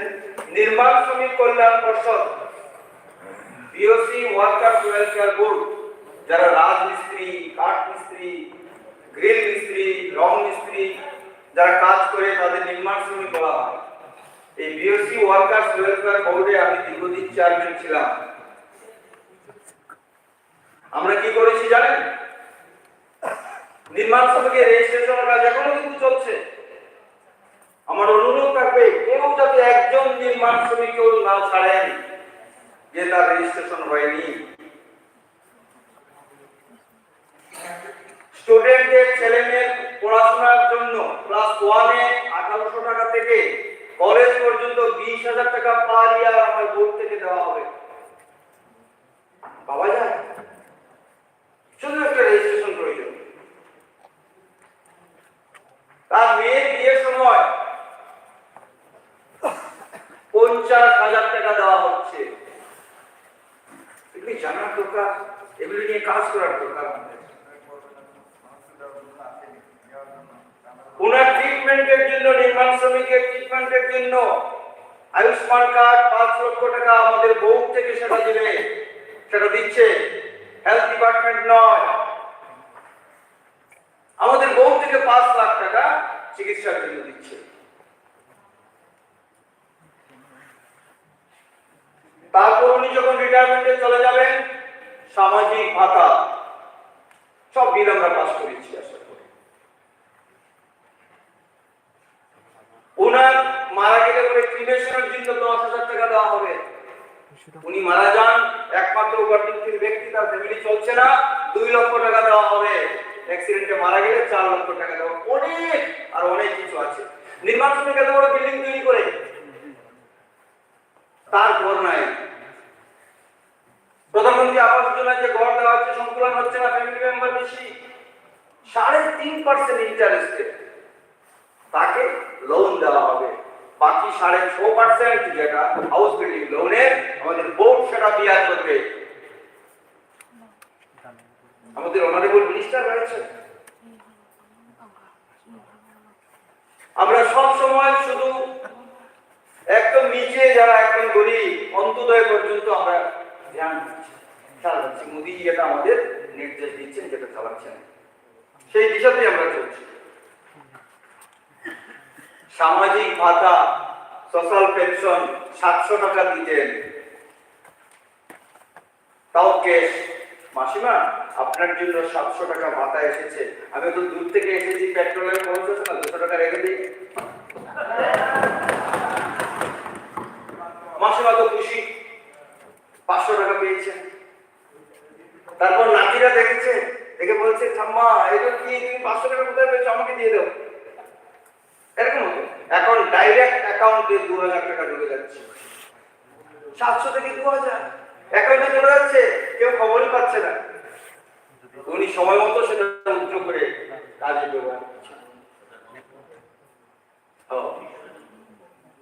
আরো নতুন দেওয়া হবে প্রায় 30,000 মতো হয়ে গেছে, দেওয়া হয়ে গেছে। নির্মাণ শ্রমিকদের জন্য আমরা এর পর্যন্ত গত বছরে 5.5 কোটি টাকা পেমেন্ট করেছি। আপনারা মিলিয়ে নেবেন সেটা। কৃষি সম্মান নিধি ছিল আপনাদের সময় 6,000 টাকা। কৃষক বলতে আপনাদের পাগল হয়ে যাবে। কি করেছেন? 6,000 টাকা বছরে আসছে কৃষি সম্মান নিধি। 21 টাকা 83 পয়সা রেটে পার কিলো ধান ক্রয় করছে সরকার, আমাদের সরকার। কৃষকরা উপকৃত হচ্ছে। কৃষকদের অনেক বলার আছে, বললে সময় পাওয়া যাবে না। অধ্যক্ষ মহোদয় আমাকে সময় একদম বেঁধে দিয়েছে। রেশন, বিপিএল রেশন, চা ফ্রি আরো 5 বছর পর্যন্ত। কোনদিন ছিল নাকি এটা ভারতবর্ষে? কোনদিন ছিল? তো মোদীকে কালাগাল করেন আপনারা, মোদী এই করছে ওই করছে, বিদেশে গিয়ে বলেন দেশ শেষ করে দিচ্ছে, নষ্টপড়া হয়ে যাচ্ছে। এটা দেখেন না আপনারা। তারপরে health department, Ayushman card, 5 lakh টাকা ফ্রি ট্রিটমেন্ট। সিবিএসসি প্যাটার্নে 125টি বিদ্যাপীঠে স্কুল ইংলিশ মিডিয়ামে চলছে। আমার এখানে 2টা ছিল, 2টা আছে আমাদের সিবিএসসি প্যাটার্নে বিদ্যাপীঠি প্রকল্পের স্কুল। একটা দামছড়াতে, এডিসিতে, একটা প্লেন্সে, 5 পানিসাগর। 40 বছর ধরে এই হায়ার সেকেন্ডারি স্কুলগুলিতে স্টুডেন্টরা পাস করে করে কেউ আগরতলা, কেউ কৈলাসহর, কেউ ধর্মনগর, তারপরে পাওয়া যায় না, এগুলি সিট পাওয়া যায় না। 40 বছর একজন বিধায়ক ছিলেন, কলেজ আর ডিগ্রি কলেজ আর হয় নাই। আমরা আসার পরে সাথে সাথে আমাদের এডুকেশন মিনিস্টার, প্রাক্তন এডুকেশন মিনিস্টারকে বলার পরে সাথে সাথে ডিগ্রি কলেজ পানিসাগর হয়ে গেছে, ডিগ্রি কলেজ হয়ে গেছে। নতুন বিল্ডিং এর কাজ শুরু হবে। আসলে পানিসাগরে যা হয়েছে না, আমি নিজেই এর জন্য করি। পানিসাগরে যা আছে, সেন্ট্রাল স্কুল পানিসাগরে আছে, স্পোর্টস স্কুল আছে, regional college of physical education আছে, সুইমিং পুল আছে, সিনথেটিক ফুটবল ট্র্যাক আছে, ডায়েট কলেজ এইবার শুরু হবে। ডায়েট কলেজ আমাদের মুখ্যমন্ত্রী একটু আগে মাননীয় মুখ্যমন্ত্রী বলেছেন সেটা। আর তো সাব ডিভিশনাল হসপিটাল আছে, এসডি অফিস নিউ বিল্ডিং হয়েছে, ব্লক দুটি রয়েছে, জুডিশিয়াল কোর্ট হচ্ছে পানিসাগরে। আমাদের সরকার স্টেপ নিয়ে নিয়েছে। এসডিপি অফিস রয়েছে, কৃষি বিজ্ঞান কেন্দ্র রয়েছে, ফিশারি ডিপার্টমেন্টের অফিস রয়েছে, সুপারিনটেন্ডেন্ট ডিস্ট্রিক্ট পোল্ট্রি ফার্ম রয়েছে, ডিডব্লিউসি ওয়াটার ডিস্ট্রিবিউশন অফিস রয়েছে, electric cremation centre, electric cremation centre Panisagar, যেটা ধর্মনগরের মধ্যে নেই, সেটা হয়েছে। তারপর জাতীয় সড়ক 10টা ত্রিপুরাতে, 6টা কমপ্লিট হয়ে গেছে, 4টার কাজ শুরু হচ্ছে, 10টা। হীরা মডেলের ত্রিপুরা চলছে। রেল যোগাযোগ, মালদা বিক্রম বিমানবন্দর, highway, internet way, roadway, airways model complete হয়ে গেছে আমাদের। এছাড়া অনেক বলার ছিল, জিএসটি, সিএ, 270 দ্বারা বাতিল করে যেভাবে দেশ বড় হচ্ছে, আমাদের যেটা আসছে, এইগুলি ডিমনিটাইজেশনে উগ্রপন্থী সমস্যার সমাধান হয়েছে। আজকে নেই সেটা, আমাদের সময় ছিল, অনেক কিছু বাদ দিতে হচ্ছে। শেষ করে আমাদের সরকার একাত্ম মানববাদে বিশ্বাসী, সর্বধর্ম সমন্বয়ে বিশ্বাসী, সবকা সাথ সবকা বিকাশ, সবকা প্রয়াস। আপনাদের সবার প্রয়াস দরকার, প্রচেষ্টার প্রয়োজন, দেশকে আরো উন্নত করার জন্য, ডেভেলপমেন্ট করার জন্য। প্রতি ঘরে সুশাসন, এটাকে নিয়ে অনেকে ব্যঙ্গ করছেন কেন? আপনারা মেলাতে যান, দেখেন কি হয়, কি দেওয়া হচ্ছে। সমস্ত ডিপার্টমেন্ট আপনার ডিলিংকে পৌঁছে যাচ্ছে, আপনাকে অফিসে যেতে হচ্ছে না। এমন সময় আসছে, আপনি একটা ফোন করবেন হয়তো অফিসে, আমার একটা ইনকাম সার্টিফিকেট প্রয়োজন, অফিস আপনার বাড়িতে পৌঁছে যাবে, ওইখানে গিয়ে আপনাকে সার্টিফিকেট ইস্যু করে দেবে। সেই দিন কিন্তু আসছে, এগুলি শুরু হয়ে যাচ্ছে। এটা শুরুয়াত শুধু। প্রতি ঘরে সুশাসন, আপনার ঘরে আপনার কি প্রয়োজন সেটা পৌঁছে যাবে।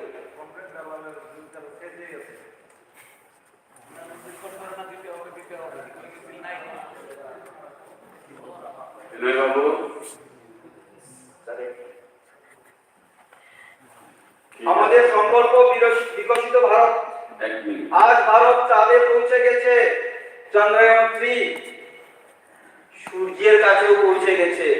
ফটো আসছে একদম কাছে গিয়ে, কি ভালো লাগছে না শুনতে? দেশ ভারত কোথায় যাচ্ছে, মোদিজি কোথায় নিয়ে গেছেন আমাদের দেশকে, বিদেশে যাওয়ার পর প্রণাম করছে। G20 আর কি বলার আছে বলুন তো? মাননীয় রাজ্যপাল মহোদয়ের ভাষণকে সমর্থন জানিয়ে তাই আমি বলবো, ভারত এখন জগৎ সভায় শ্রেষ্ঠ আসনে আছে।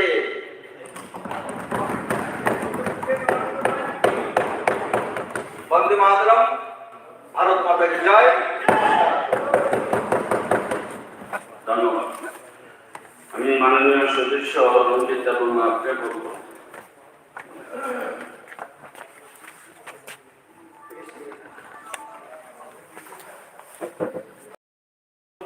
ডেপুটি স্পিকার স্যার, আপনাকে অনেক ধন্যবাদ আমাকে মাননীয় রাজ্যপালের ভাষণের উপর আলোচনা সুযোগ দেওয়ার জন্য।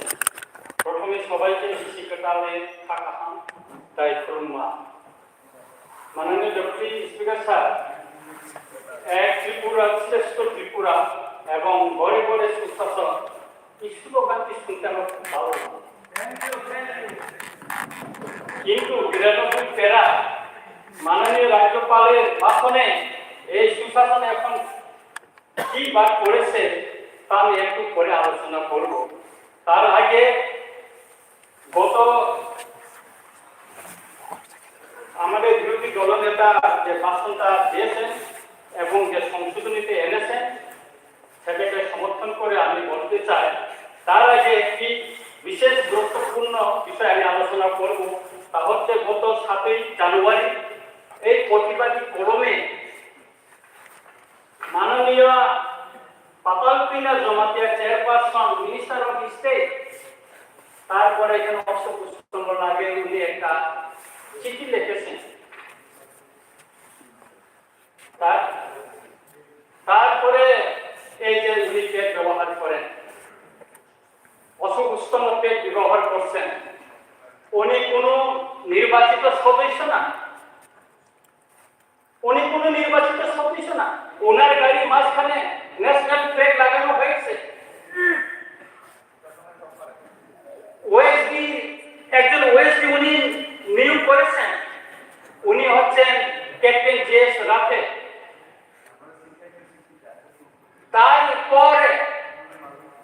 তারপরে আমি আপনাকে বলছি, এটা তো আপনারই শিক্ষক, আপনি তো ওনার অ্যাডভাইজার।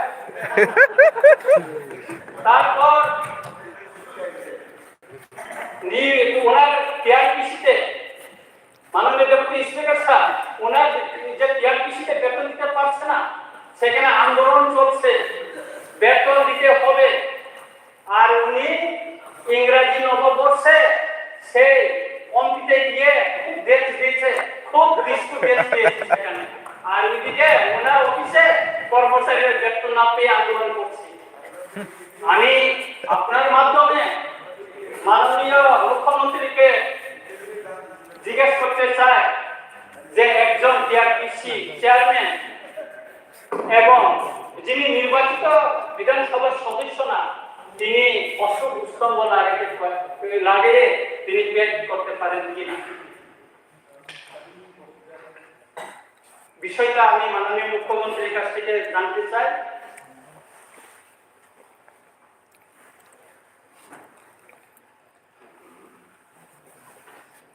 মাননীয় deputy speaker sir, village committee নির্বাচন সম্পর্কে একটি শব্দ উল্লেখ না থাকায় মাননীয় রাজ্যপালের ভাষণটা আমি খুবই মর্মাহত পেয়েছি। কারণ প্রায় 3 বছর যাবৎ এডিসি এলাকায় 587 ভিলেজ কমিটিতে কোনো নির্বাচিত প্রতিনিধি নেই, যার ফলে প্রতিটি ভিলেজ কমিটিতে বেনিফিশিয়ারি সিলেকশন, রেখার কাজকর্ম বন্টন, প্রশাসনের নানা জিনিসপত্র বিলি নিয়ে লাগাতার জানলে লেগে আছে। কোথাও কোথাও সংঘর্ষ হচ্ছে, ভিলেজ কমিটি অফিস ক্ষুব্ধ জনগণ তালা দিয়ে আন্দোলন করছে। এমন গুরুত্বপূর্ণ বিষয় মাননীয় রাজ্যপালের ভাষণে কোথাও একটি শব্দ উল্লেখ করলেন না তিনি,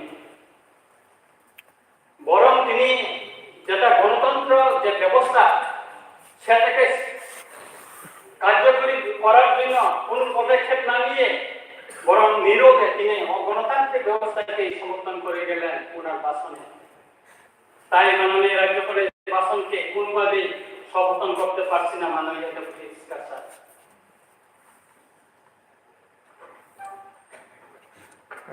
স্যার, তৃতীয় এডিসি এলাকার উন্নয়নকে আরো দ্রুত এবং ত্বরান্বিত করতে এডিসি কাউন্সিল অধিবেশনে বিভিন্ন সময় 28টি বিল পাস করে মাননীয় রাজ্যপাল এবং রাজ্য সরকারের অনুমোদনের জন্য পাঠানো হয়েছে।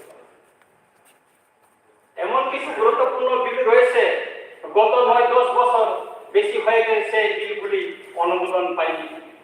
বিষয়টি মাননীয় রাজ্যপাল তার ভাষণে একটি কথা উল্লেখ করেননি, বরং তিনি কৌশলে এড়িয়ে গেছেন যদি সবকা সাথ সবকা বিকাশ এবং বিশ্বাস হলে কেন 9-10 বছর বিলগুলি ফেলে রাখা হয়েছে তা এডিসি এলাকার জনগণের প্রশ্ন। আমার আরো অবাক লাগছে যে বর্তমান জোট সরকারের অনেক জনজাতি মন্ত্রী এমএলএরাও এই বিষয়ে আজ পর্যন্ত একটি শব্দ উচ্চারণ করেনি। তাই মাননীয় রাজ্যপালের ভাষণ না বলে একে এডিসি এলাকার উন্নয়ন বিরোধী রাজ্য সরকারের ভাষণ বলে যুক্তিযুক্ত হবে বলে আমি মনে করি। স্যার আমি এখানে একটা আপনাকে বলছি, কেননা আমার কাছে একটা আছে, তথ্য আছে। আমাদের ট্রেজারি বেঞ্চে মাননীয় বিধায়ক রামপদ জমাতিয়া উনি একটা প্রশ্ন জমা দিয়েছিলেন, রাজ্যের কতগুলি জনজাতি সম্প্রদায় কাস্টমারি ল দ্বারা সরকারি স্বীকৃতি লাভ করেছে এবং কতগুলি বাকি রয়েছে। উত্তর, রাজ্যে বর্তমান জনজাতীয় সম্প্রদায় কাস্টমারি ল আইনি স্বীকৃতি লাভ করেছে এবং এখন পর্যন্ত 16টি সম্প্রদায় কাস্টমারি ল আইনি স্বীকৃতি পাওয়া বাকি রয়েছে, যেমন ত্রিপুরা, রিয়াং, গোসাই, চাকমা, কলই, মুসই, রাংখল, চুরাই, গারো, ত্রিপুরি, কাইটেন, হোলসম, নোয়াতিয়া, রতিনি, মোরাসি। এইগুলি বিল স্যার এডিশন অধিবেশন পাস করে রাজ্য সরকারকে পাঠানো হয়েছে, এগুলি এখনো অনুমোদন পাইনি। সুতরাং আমাদের বিধায়ক রামপদ বাবু উনি মাঝে মাঝে খুব ইয়ে করেন, এই বিষয়ে আপনি এটা না করে খবর নেন। মাননীয় ডেপুটি স্পিকার স্যার, 3 দিকে বাংলাদেশ ত্রিপুরা রাজ্যের সবচেয়ে বড় সমস্যা বেআইনি অনুপ্রবেশ অথবা ইলিগাল মাইগ্রেন্ট। মাননীয় ডেপুটি স্পিকার স্যার, আপনি জানেন 1949 সনে ত্রিপুরা ভারত যুক্তরাজ্য যুদ্ধের পর থেকে এই রাজ্যের লক্ষ লক্ষ বিদেশি নাগরিক তৎকালীন পূর্ব পাকিস্তান অধুনা বাংলাদেশ থেকে ত্রিপুরায় বেআইনিভাবে অনুপ্রবেশের ফলে সংখ্যাগরিষ্ঠ ভূমিপুত্র ত্রিপুরা ছাড়া চরম সংকট হয়ে গেছে। কিন্তু আজ এই বেআইনি অনুপ্রবেশ বন্ধ হচ্ছে না রাজ্য প্রশাসনের দুর্বলতার কারণে অথবা রাজনৈতিক স্বার্থের কারণে। প্রায় প্রতিদিন স্থানে দৈনিক পত্রিকা খুলে দেখা যায় বেআইনি অনুপ্রবেশকারী গ্রেপ্তার হওয়ার খবর। যারা গ্রেপ্তার হয়েছে তাদের খবরে শুধু বাহির হচ্ছে, কিন্তু এর বাইরে প্রতিদিন আর কত বিদেশি নাগরিক বেআইনিভাবে অনুপ্রবেশ করছে তার কোনো খবর আমাদের জানা নেই। এই গুরুত্বপূর্ণ বিষয়টিও মাননীয় রাজ্যপালের ভাষণে কোথাও উল্লেখ নেই। মাননীয় ডেপুটি স্পিকার স্যার, অপরদিকে সীমান্তে কাটাতারে বেড়া দেওয়ার কাজ এখনো সম্পূর্ণ হয়নি। মোবাইল ডাক ফোর্স এমটিএফ থাকার পরেও সীমান্তবর্তী এলাকায় রাস্তায় চেকপোস্ট বসে অনুপ্রবেশকারীদের চেক করার কোন ব্যবস্থা নেওয়া হচ্ছে না। আমার অনুরোধ হলো এই গুরুত্বপূর্ণ ইস্যুটি রাজনৈতিক স্বার্থ বিবেচনা না করে দেশের নিরাপত্তার প্রশ্নে অবিলম্বে বেআইনি অনুপ্রবেশ বন্ধ করতে হবে এবং এনআরসি চালু করে প্রকৃত ভারতীয়দের জাতীয় অস্তিত্ব রক্ষার জন্য যথাযথ ব্যবস্থা করতে হবে। সর্বশেষ পত্রিকা আমার কাছে 50টার মতন আমি নিয়ে আসছি, এই ট্যাবলেটে আছে, এটা বিধানসভা থেকে দেওয়া হয়েছে, এখানে 50টার উপর আমি পেপার কাটিং করে রেখেছি। সর্বশেষ 3 জানুয়ারি কয়লা শহরে 3 জন রোহিঙ্গা বেআইনিভাবে অনুপ্রবেশ করার খবর হয়ে পত্রিকার বাইরে হয়েছে তার কাছে কেটে।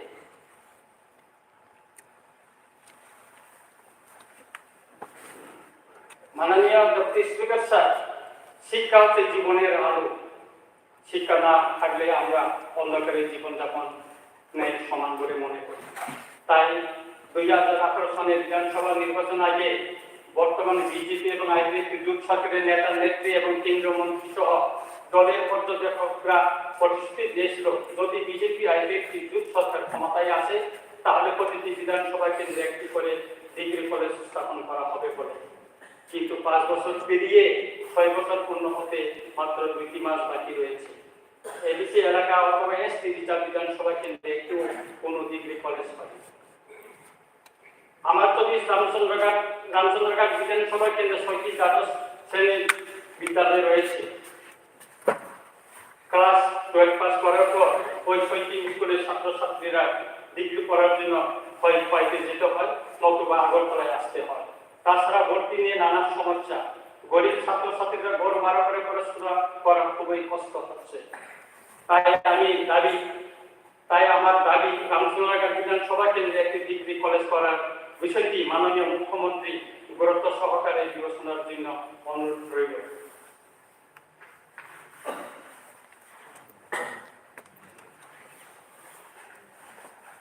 মাননীয় ডেপুটি স্পিকার স্যার, আপনি প্রতিদিন দৈনিক পত্রিকায় নিশ্চয়ই লক্ষ্য করেছেন যে মাঝে মাঝে বিভিন্ন এসডিএম অফিস থেকে ভুয়া কাগজপত্র জোগাড় করে দালালের মাধ্যমে বেআইনি অনুপ্রবেশকারী বিদেশি বাংলাদেশিরা Aadhaar card, ration card, PAN card এবং পার্মানেন্ট রেসিডেন্ট সার্টিফিকেট অথবা পিআরটিসি বাহির করে নেওয়া খবর।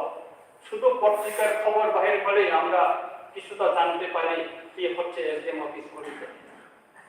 এর বাইরে দৈনন্দিন আর কত ভুয়া কাগজপত্র জোগাড় করে দালালের মাধ্যমে কাগজপত্র করে দিচ্ছে তার কোনো হিসাব নেই।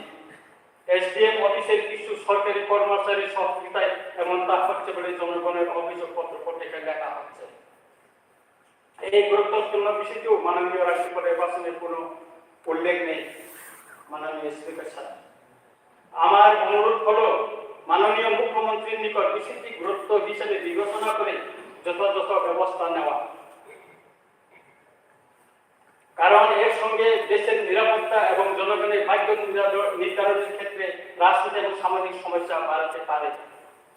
শুধু তাই নয়, মাননীয় স্পিকার স্যার, এই ভুয়া কাগজপত্র করে বিদেশি যাওয়ার জন্য ইন্ডিয়ান পাসপোর্ট করে নিচ্ছে বলেও খবর রয়েছে।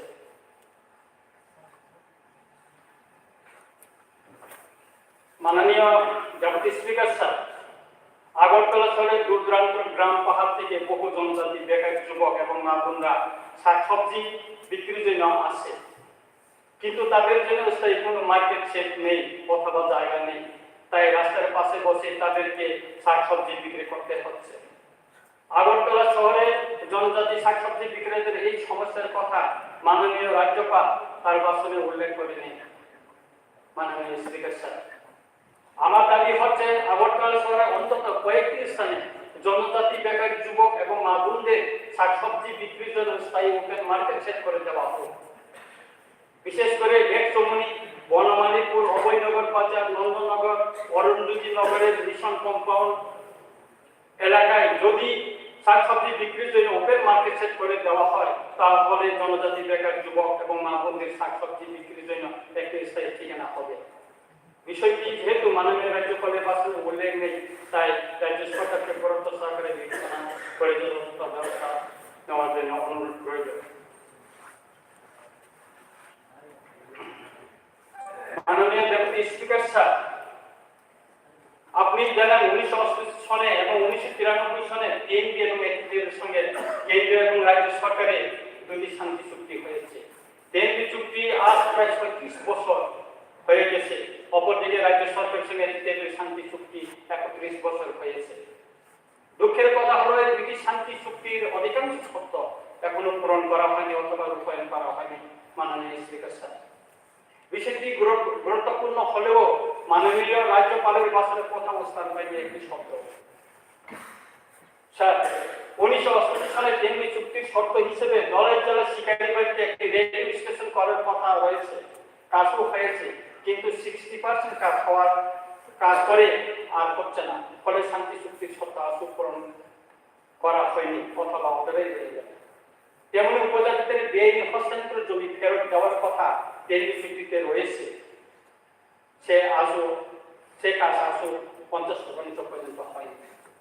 মাননীয় ডেপুটি স্পিকার স্যার, তারপরে 1993 সালে টিএর সঙ্গে রাজ্য সরকারের শান্তি চুক্তির শর্ত হিসেবে 2B-তে লেখা আছে action to be taken against foreign national.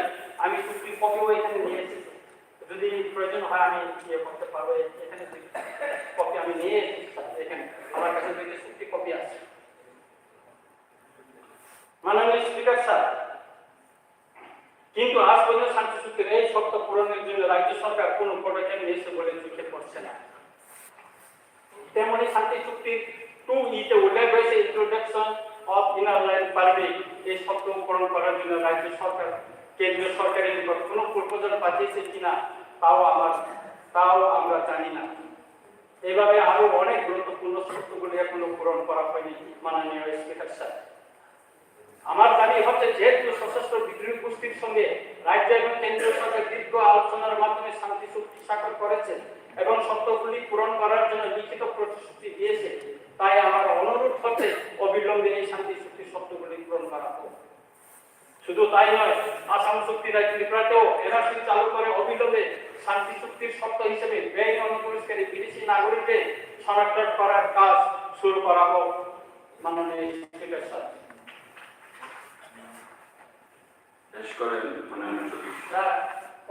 Sir আপনি 30 মিনিট 40 মিনিট দেন, আমাকে আর 5 মিনিট দেন স্যার। শেষ করে 5 মিনিট না 2 মিনিটে শেষ করে। স্যার, রামচন্দ্রঘাট বিধানসভা কেন্দ্রে রামদয়াল ভিলেজ কমিটির অধীন গঙ্গারাজ তৃষা রয়েছে।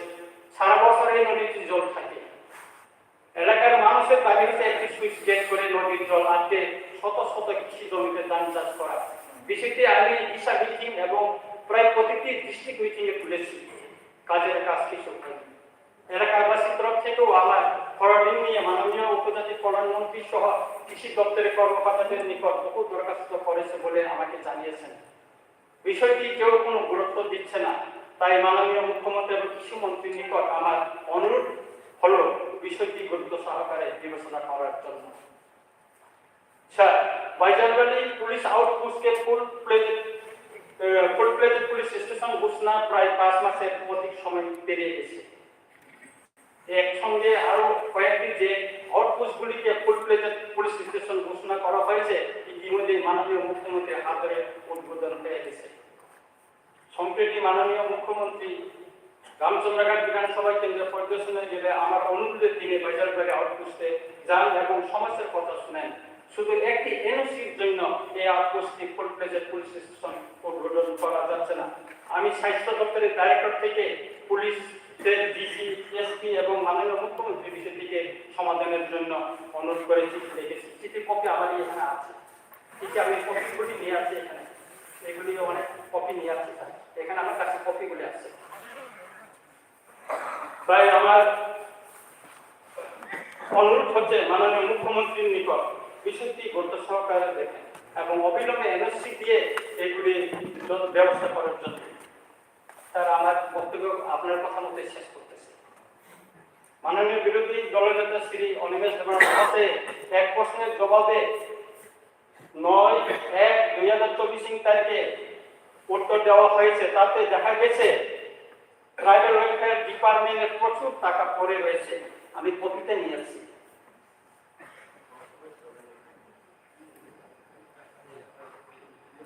এখানে ট্রাইবাল ওয়েলফেয়ার প্রচুর টাকা পড়ে রয়েছে। 2022-23 সন অব্যক্ত অর্থ রয়েছে এই পর্যন্ত 3,316 কোটি টাকা অব্যক্ত। এটা অব্যক্ত। অবশ্য আমি কয়েকটি প্রজেক্ট পাঠিয়েছি বিধানসভা, আমার বিধানসভা কেন্দ্র উন্নয়নের জন্য, কিন্তু আজও অনুমোদন পেয়েছে বলে আমি জানি না। তেমনি কিছু গরিব অংশের চিকিৎসার জন্য মাননীয় ট্রাইবাল ওয়েলফেয়ার মিনিস্টারকে দরখাস্ত চিঠি দিয়েছিলাম, কিন্তু আজও কেউ টাকা পেয়েছে বলে আমি শুনিনি। এই ব্যাপারে আমি ট্রাইবাল ওয়েলফেয়ার ডিপার্টমেন্ট মন্ত্রী অফিসে খবর নিয়ে জানতে পারলাম অথচ অবৈধ অর্থের পরিমাণ বিধানসভা দেওয়া অনুসারে 3,316 কোটি টাকা রয়েছে। তাহলে কোথায় রাখি করে? বিষয়টি মাননীয় মন্ত্রী মহোদয়কে গুরুত্ব সহকারে বিবেচনার জন্য আমার অনুরোধ রইল। পরিশেষে মাননীয় ডেপুটি স্পিকার স্যার, আমাদের বিরোধী দলনেতা যে বক্তব্য রেখেছেন রাজ্যপালের উপর আমি একে পূর্ণ সমর্থন করি এবং আমাদের সমস্ত বিরোধী দল যে মাননীয় রাজ্যপালের বক্তব্যের উপর যে সংশোধন এনেছেন তা সংশোধন করে আবার ছাপানোর জন্য অনুরোধ রেখে আমার বক্তব্য শেষ করছি। ধন্যবাদ।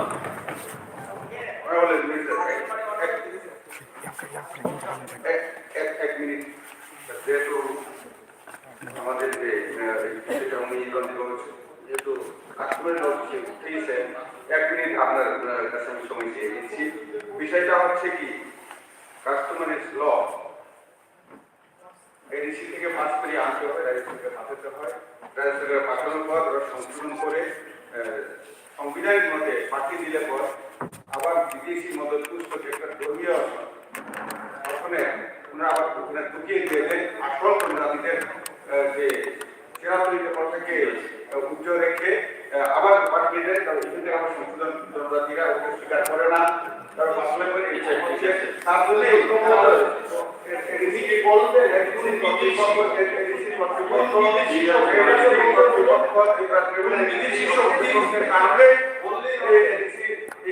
জন্য হচ্ছে না।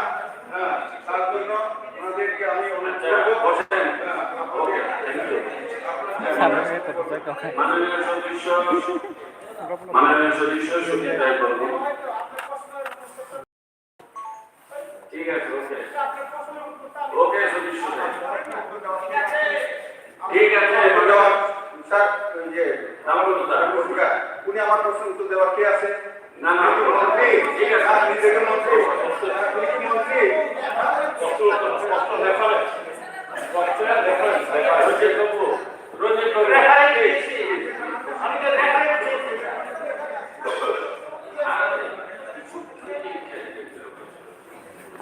মাননীয় উপাধ্যক্ষ মহোদয়, গত 5ই জানুয়ারি 2024 মাননীয় রাজ্যপাল যে ভাষণ রেখেছেন আমার সৌভাগ্য হয়েছে শোনার, এবং আমি মাইনর ক্লিয়ারে পড়ার সুযোগ হয়েছে। এটা তো রীতি যে বছরের প্রথম সেশনে শুরুয়াত হয় আমাদের রাজ্যে রাজ্যপাল ভাষণের মাধ্যমে, এবং এই ভাষণটা হচ্ছে বর্তমান সরকারের চিন্তা ভাবনা বহিঃপ্রকাশ। যেহেতু এটা সম্পূর্ণভাবে ক্যাবিনেটরা তৈরি করে দেয়, গভর্নর সেখানে সব পাঠ করে, এবং এই চিন্তা ভাবনার রিফ্লেকশন আছে বাজেটের মাধ্যমে। আমি একদম শেষ থেকে শুরু করছি। তারা 89 My government under the leadership of Chief Minister Professor Dr. Manisha is committed to take Tripura to a new height. I have full confidence upon the present Chief Minister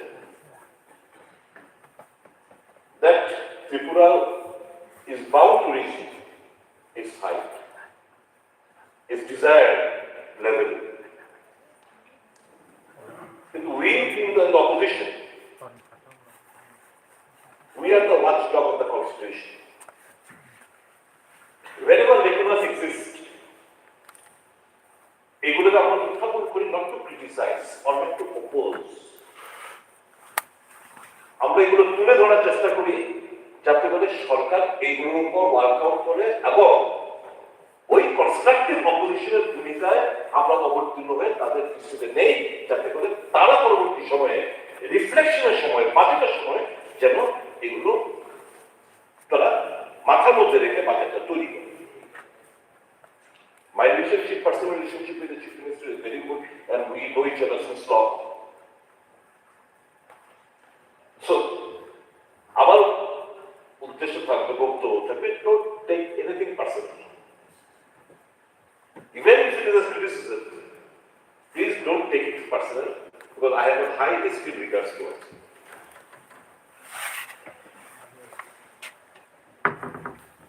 এর আগে লাস্ট নাইট আমি ছিলাম না, last night আমি last 5-6টা বছরের governor speech আমি খুঁজে বের করি। আমি বের করে যখন আমি দেখতে শুরু করলাম, রাতারাতি এগুলো তৈরি করি। My daughter helped me in all these things.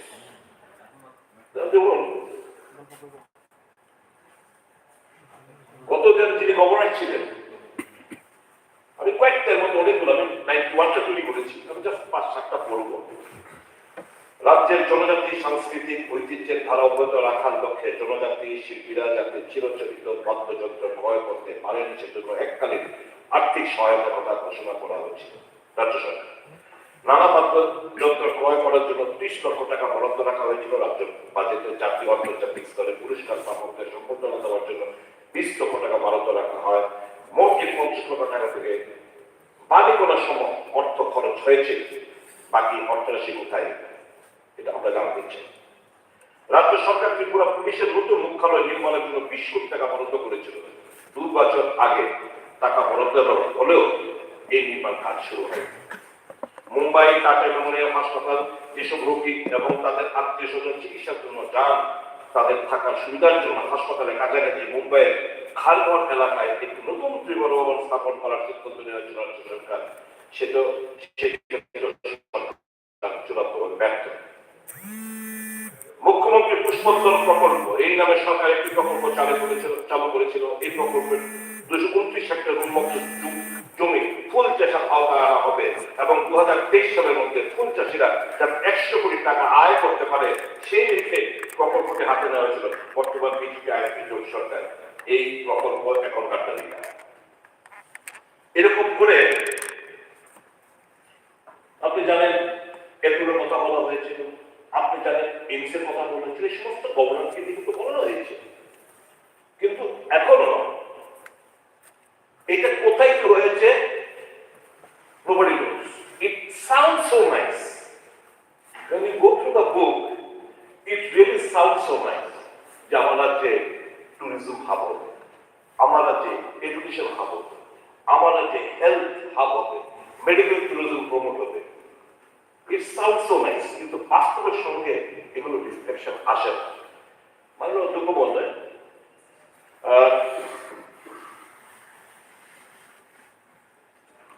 আমি কয়েকটা পয়েন্ট মাননীয় মুখ্যমন্ত্রী নিশ্চয়ই প্রচুর রাখতে চাইছি, যাতে করে উনি স্ট্রং অ্যাকশন যাতে নিতে পারেন।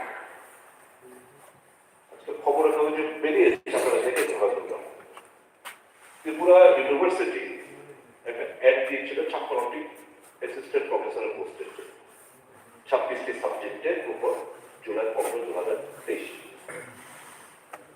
ইন্টারভিউ স্টার্ট হয়েছে অক্টোবর 2023 এবং 9টি পোস্টের জন্য 7টি সাবজেক্টে তারা ফিল আপ করেছে। কেমিস্ট্রি 2টি, সংস্কৃত 2টি, ফিলোসফি 1টি, ল 1টি, জার্নালিজম মাস কমিউনিকেশন 1টি, সোশিয়োলজি 1টি এবং হিন্দি 1টি। আনফরচুনেটলি এই 9টি রিক্রুটমেন্টে 8টি হচ্ছে those who are not permanent residents of Tripura, and 7 of them out of 8, 7 of them do not know the local language, culture, tradition and practices, which is most important for inclusive higher education. Tripura Central University. Wait, just hear me out. Hear me, please hear me. এর মধ্যে বলে আমাদের কি পড়া আছে। National Education Policy, for your reference, you are the education minister. National Education Policy, that is clear বলা হয়েছে to all universities and higher education institutions must adhere to optimization of local talent for academic pursuit. কাজে আমার এখানে there is no dearth of talent in my state, and I am damn against outsiders taking jobs over here at the cost of my youth of my state of Tripura. And that prompted me to raise my voice, and I am thankful to the present Chief Minister that in a cabinet decision, উনি গুরুত্ব বুঝে ওই PRTC mandatory করেছেন বিভিন্ন ইন্টারভিউতে। I must congratulate, thank you.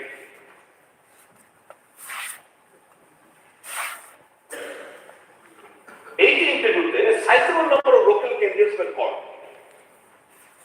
কিন্তু job বাইরে থেকে দিয়েছে। একটা উদাহরণ স্বরূপ দিচ্ছে, মাস কমিউনিকেশন। রাজস্থান থেকে একজন বয়স্ক লোককে এনে Saturday interview, মানডেতে okay appointment then.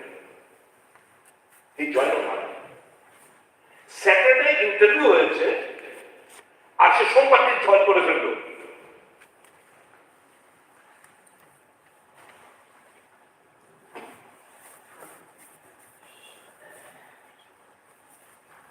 University is running presently without finance officer, without a controller of examination, and other administrative officer and non-teaching staff. It is শোনা যায় that official register are not in favor of recruiting local people for such vital posts because it would not serve their purpose. The purpose to be a প্রয়োজন আমরা যদি সবাই জানি। আমার apprehension that this university এটা যাদবপুর ইউনিভার্সিটির মতো রূপ নামে আগামী দিনগুলোতে এটা আপনি দয়া করে সুনিশ্চিত করবেন। এবং আপনার গভর্নমেন্ট অফ ইন্ডিয়ার সঙ্গে কথা বলতে এখন আমাদের যিনি একজন পুলিশ অফিসার ছিল বোধহয় সবগুলো ইউনিভার্সিটির চ্যান্সেলর মহারাষ্ট্র থেকে বোধহয়, you please raise this matter with him একটা এনকোয়ারি হতো আমাদের এই রাজ্যে সংগঠিত এই সমস্ত নিয়োগের ক্ষেত্রে। শুধু এই নয়, এই বাতাস এনআইটি নিট জিরানিয়ান এনআইটি সেম অ্যাবসর্পশন আউটসাইড। এবার আমাদের এখানে প্রথম একটা দপ্তর আছে, উনি যখন ছিলেন যদিও, যখন ওই যে মহারাষ্ট্রের যে ভদ্রলোক ছিলেন সিএম, নামটা মনে নেই, ওনার সময় 16 থেকে 18 জন ইঞ্জিনিয়ার অল ফ্রম আউটসাইড। যে ইঞ্জিনিয়াররা পাস করে ইঞ্জিনিয়ার রয়েছে, but absorption was made from outside. তো আমি বুঝতে পারছি না যে কিভাবে আমরা আমাদের ছেলেদের বঞ্চিত করে বহিরাজ্য থেকে লোকদের আমরা সুযোগ করে দিচ্ছি। এবং এনআইটিতে তো কলকাতা থেকে ওই ভদ্রলোক যখন ছিলেন ওয়েস্ট বেঙ্গলে, কলকাতা থেকে প্রচুর লোককে এনে টেকনিক্যাল পোস্ট ছাড়াও গ্রুপ বি গ্রুপ সি পোস্টের মধ্যে উনি নিয়োগ করে গেছেন। মাননীয় অধ্যক্ষ মহোদয়, আমার নেক্সট পয়েন্ট যেটা আমি আপনাদেরকে, এটা খুব একটা আমি এটা বরাবরই আমরা বলে থাকি, যেখানে উল্লেখ করেছেন কটা কাউন্সিলিং হয়েছে এই সে ব্যাপারে, ড্রাগের ব্যাপারে যে লড়াই করার একটা স্পৃহা হয়তো আছে সরকারের, কিন্তু এটা রিফ্লেকশন অন্তত বক্তব্য মধ্যে আমি পাই। আমার কিছু সাজেশনটা এরকম যে আমাদের 8টি জেলা প্লাস আমাদের কুমরুং হেডকোয়ার্টার, এবং কুমরুং হেডকোয়ার্টার মধ্যে তো আগে 100 বিশিষ্ট একটি রিহ্যাব সেন্টার খোলার কথা বলেছিল, এখানে রয়েছে, এটা কোনো দেখার নেই। আমার দাবি থাকবে প্রত্যেকটি জেলা হেডকোয়ার্টারে কিংবা যে কোনো জায়গায় আমাদের এখনই স্টার্ট করতে হবে। প্রচুর পুরনো বিল্ডিং, গভর্নমেন্ট বিল্ডিং রয়েছে যেগুলো আপনি ইউজ করতে পারেন।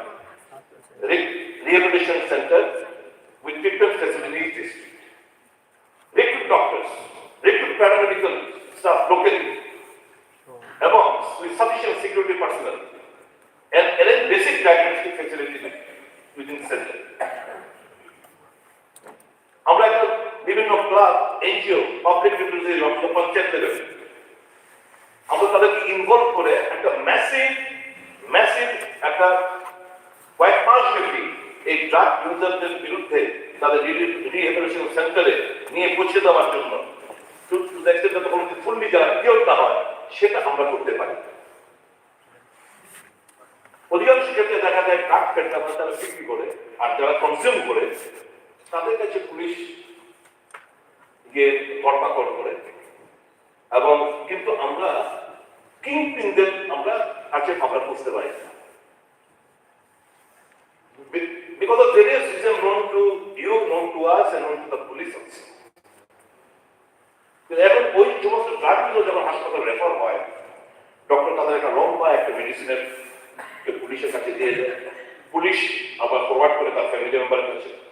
আলটিমেটলি কোর ফ্যামিলি কেন এফোর্ড, কারণ ইতিমধ্যে তার কোটি পাটি বিক্রি করে ছেলে মেয়েরা এই ড্রাগ এবিউজের শিকারে এসে গেছে, মেডিসিন কস্ট এফোর্ড করতে পারে না, এন্ড ফাইনালি এই ছেলেগুলো মেয়েগুলো বেরিয়ে এসে আবার ড্রাগের থাপা কবরে পড়ে যায়। এখন সত্যি কথা বলতে কি, মুখ্যমন্ত্রী কিছুদিন আগে একটা বক্তব্যের মধ্যে বলেছেন যে লাস্ট 10 মান্থস ভেরি চিন্তার ব্যাপার, আমাদের রাজ্যে এইচআইভি পজিটিভের সংখ্যা নতুন ভাবে 10 মাসে 1111 10 মাসে ইনক্রিজ হয়েছে।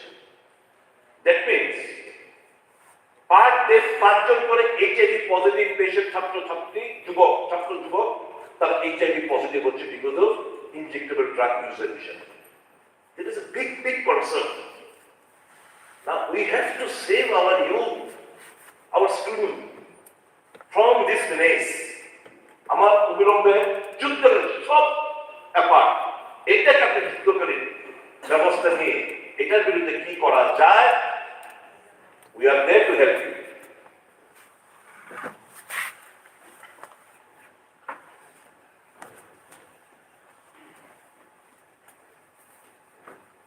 এবং দেখা যাচ্ছে মাথা ভারী পুলিশ প্রশাসন 2017 সাল থেকে নিচু তলার কোনো কনস্টেবল কোনো নিয়োগ হয়। আপনাদের inspector level to IGP level promotion হচ্ছে, ভ্যাকেন্সি হচ্ছে, কিন্তু 2017 সালে কোনো কনস্টেবল রিক্রুটমেন্ট হয় না। এই যে পুলিশ আউটপোস্ট, এই আউটপোস্টে 5-7 জনের বেশি স্টাফ থাকে। স্বাভাবিকভাবে এই যে drug general law and order, VIP security প্রদান কিভাবে দেবে? স্টাফ নেই। এবং যখন কিছু ঘটনা ঘটে, আশপাশ থেকে টিয়ারশেল এনে ওখানে যেতে যেতেই যারা যে সমস্ত ঘটনাগুলো ঘটে আসলে কিন্তু পার পেয়ে চলে যায়। কারণ কি? এই তো লোকাল স্টেট দিয়ে develop policeman for VIP duty, law and order maintenance, traffic enforcement, other administrative enforcement and generally at the police station, যেটা ইনভেস্টিগেশন এর উপর প্রভাব পড়ে, দেয়ার বাই কনভিকশনের উপর প্রভাব পড়ে। That is one of the reason আমার রাজ্যের কনভিকশন লেভেলটা কিন্তু as per expected, though we are studying hard, we are unable to reach this over IPC cases are concerned. আমি পুলিশকে দোষ দেব, এই অফিসার আমার হচ্ছে failure, but when he joins the NIA or CBI, দারুণ সফলতার সাথে, সুনামের সাথে ও কাজ করে এবং সাফল্য পায়, বেনিফিট পেয়ে যায়। আমার দাবি থাকবে ইমিডিয়েটলি রিক্রুটমেন্ট করুন আপনারা কনস্টেবলের, build separate dedicated team of police under officers for dealing with other NDPS cases, criminal investigation, general law and order, and other enforcement. As now people doesn't have the tact of officers এর কোনো tact নেই। Problem হচ্ছে কিছু দ্বারা এরকম আলাদা আলাদা এখন একই লোক কেসের জেনারেল ল অর্ডার সিকিউরিটি করবে, তাদের হতপথ হয়ে যাচ্ছে। একদম নতুন ভাবে এই ড্রাগের যে ব্যাপারটা, এটা করার জন্য আলাদা আপনি ইউনিট আপনি গঠন করুন।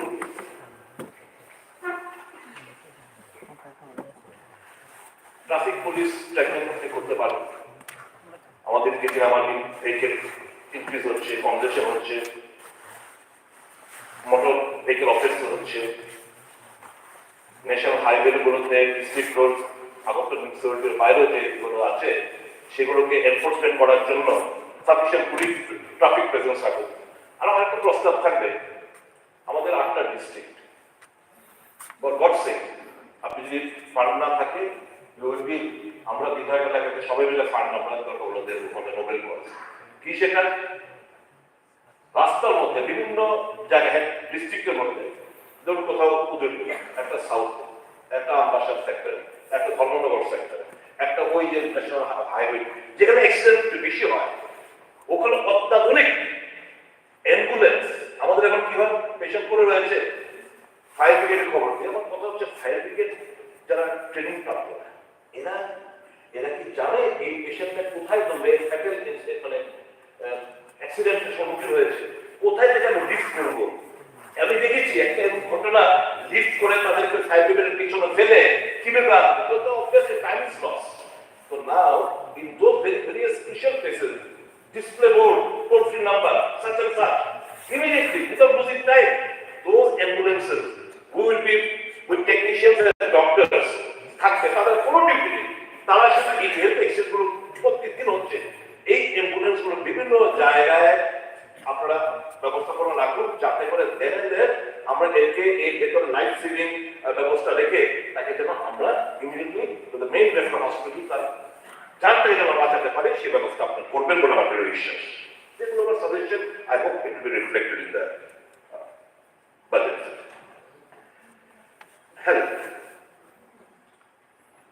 Fortunately, I had the privilege of serving the people of my state for 14 months as a deputy. And you are a doctor. You had been to my office on several occasions. You are Dr. Rashid. I sought advice from you. Even I sought advice and suggestion from sweeper. I sought watching ward. যারা ওইখানে আছে, যারা security দায়িত্ব, এদেরকে ডেকে নেন, এদের কাছ থেকে শুনতাম। কোনো ডিগ্রিতে রাখবেন, ট্রাই টু মিঙ্গল আপ। এখন অনেকে আছেন, মন্ত্রী আছে, beyond the level of director level নিচে এখন কারোর সাথে কথা বলতে চায়। I would say, no, we are there to serve the people of the state. Go to the any extent. আমার জানতে হবে, বুঝতে হবে এবং প্রতিকার করতে হবে। এবং আমার বক্তব্য হচ্ছে ডিস্ট্রিক্ট হসপিটালগুলোকে আমরা অনেক আপনারা স্ট্রাকচার আমরা করে তুলেছি, আপনারা করেছেন, ডক্টরও আছে, কোনো কোথাও কোথাও ঘাটতি থাকলে এটাকে স্ট্রেংথেন করুন।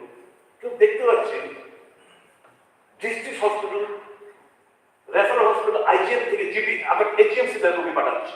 ওভার ক্রাউড, আপনি বলেছেন, আমি প্রত্যেকে দেখেছি যে আমাদের এখানে আরো বেড বাড়াবো, যতই বেড বাড়ায়, if the referral is not stopped from district hospital, even from the IGM, now, my suggestion to this government would be, get audited. Weekly audit করুন যে তুমি এই পেশেন্টটা কেন পাঠিয়েছো অমুক ডিস্ট্রিক্ট থেকে। You had the machinery, you had the staff, you had the doctors, you had the system machine. Why do you send this doctor? Or why do you send this patient? Unless about the patient, refer করে কাগজ থেকে refer করে দিলে। And sometimes, without even referral, the patient party directly comes to the main hospital agency, especially better. Fine. In that case, we just do show better about the bed paraben bolche. Make it payable. Our revenue generator. Make it payable.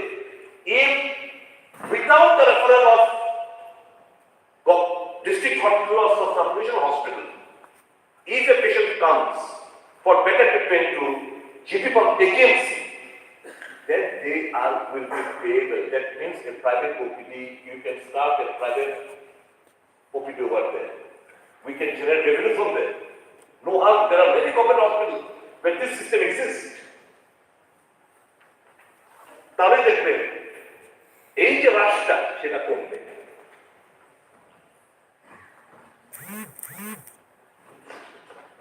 এবং I am very very astonished, despite development of infrastructure in IGM, এখান থেকেও specialist doctor আছে, সমস্ত কিছু আছে, IGM থেকে পর্যন্ত এরা এইচএমসি তে পাঠিয়ে দিচ্ছে। This should stop. And প্রত্যেকটি BSc CSC subject hospital immediately, আমি খুশি হলাম কালকে যে আরো কিছু ডক্টর আপনারা নিয়োগ করছেন। তো আমার মনে হয় এই জিনিসগুলো একটু ওয়ার্কআউট করা দরকার রয়েছে। সন্ধ্যাবেলা বিকাল 4টার পর, be very frank, 4টার পর you will not find a senior doctor, you will not find a specialist. Everybody is busy with their general practice. Roughly অমুক পেশেন্ট এসছে, হ্যাঁ কি হয়েছে, ফোন, অল ফোন, অমুক গেল, অল। ওই 4টার পর থেকে they are run by internal PGs. হাসপাতালে কোনো ডক্টর নেই the next morning. This thing, এই যে ঘটনাগুলো, এই ঘটনা কিন্তু আপনাদের দেখতে হবে to ensure the senior doctors must be made available in the hospital premises. আরেকটা হচ্ছে এই যে মাননীয় সদস্য তোরা এই পেশেন্ট কিছু বলি, and I'm giving some positive this thing, so please bear with me. Disturb করছি না, তাড়াতাড়ি কত কথা কইতে পারেন না, বেড়া রাত্রেবেলা উইকে টর্চটা দেখে রাখছি ইয়ে টিমওয়ার্ক। স্যার, রেফারেল হসপিটাল, এই যে আউটসাইড দ্য স্টেট যে রেফার করি আমরা, সব থেকে কলকাতা। আমরা যে বিভিন্ন ট্রাস্টে বিভিন্ন যে আমরা লিস্ট করেছি, আমাদের সাউথে কোনো নেই, নিমহ্যান্স নেই, আমার ভেলোর নেই, ভেলোর আগে ছিল নেই, no, none. It is not there. I have seen it is not there. আরেকটা প্রকার, আরেকটা বলতে মেডিকা আছে, আরেকটা বলতে some problem in this institution, কারণ বহু পেশেন্ট,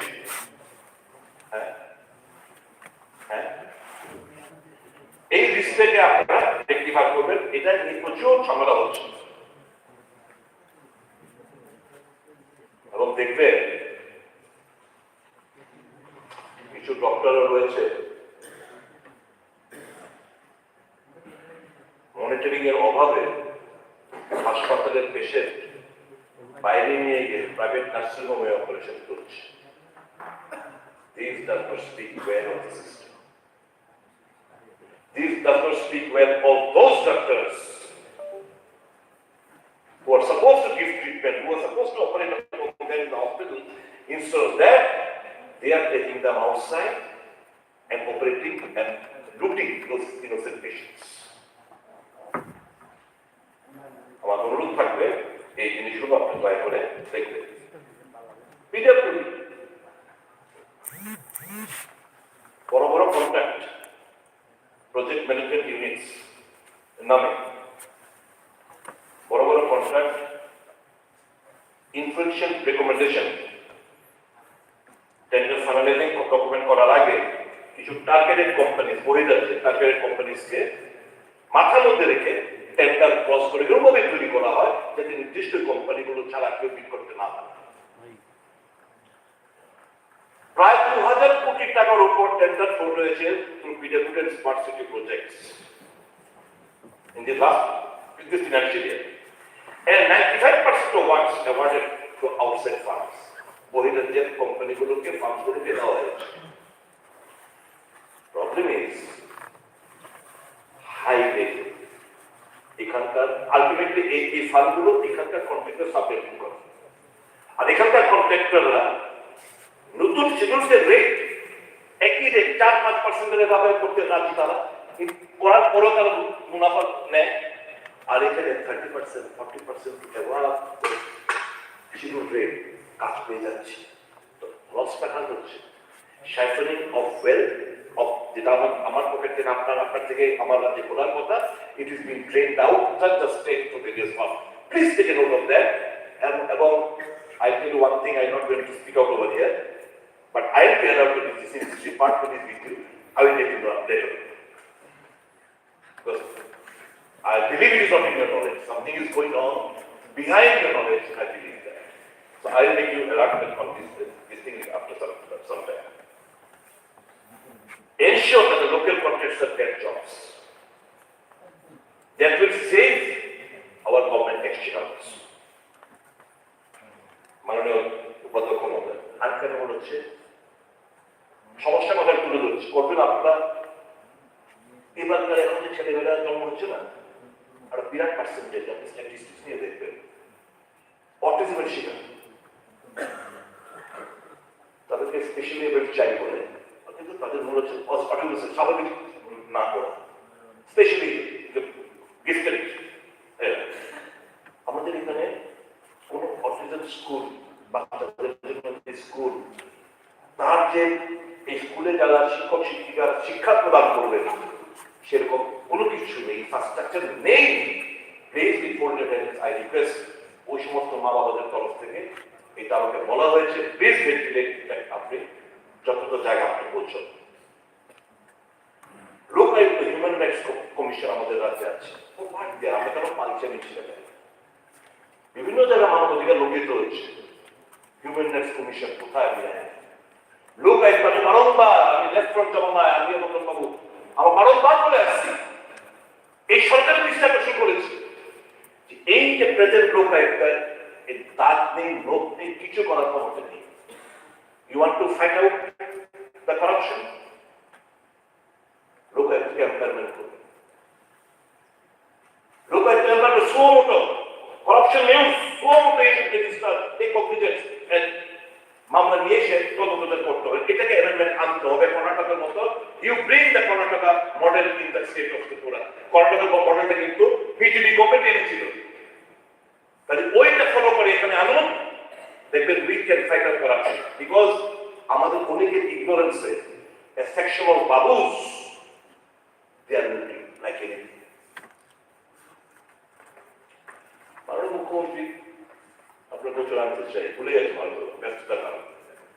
এখানে আপনি আমাদের আশ্বস্ত করেছি, কুমারঘাটে রথযাত্রার দিন একটা ইনসিডেন্ট হয়েছে, আপনি ডিএমএল এর এনকোয়ারি করাবেন।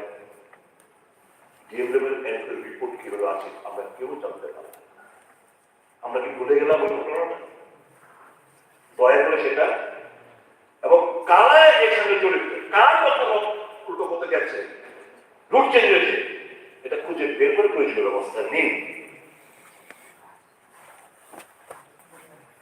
সুশাসন ঠিক আছে, আমরা বলুন সুশাসন সুশাসন, আমি কুশাসন সুশীলের বলতে যাবো না, আপনার আগে দিতে চাই না, কিন্তু রায়বাড়ির ঘটনা কি সুশাসনের দিকে ইঙ্গিত রাখে? যে ঘটনাগুলো বারংবার ঘটছে রায়বাড়ি,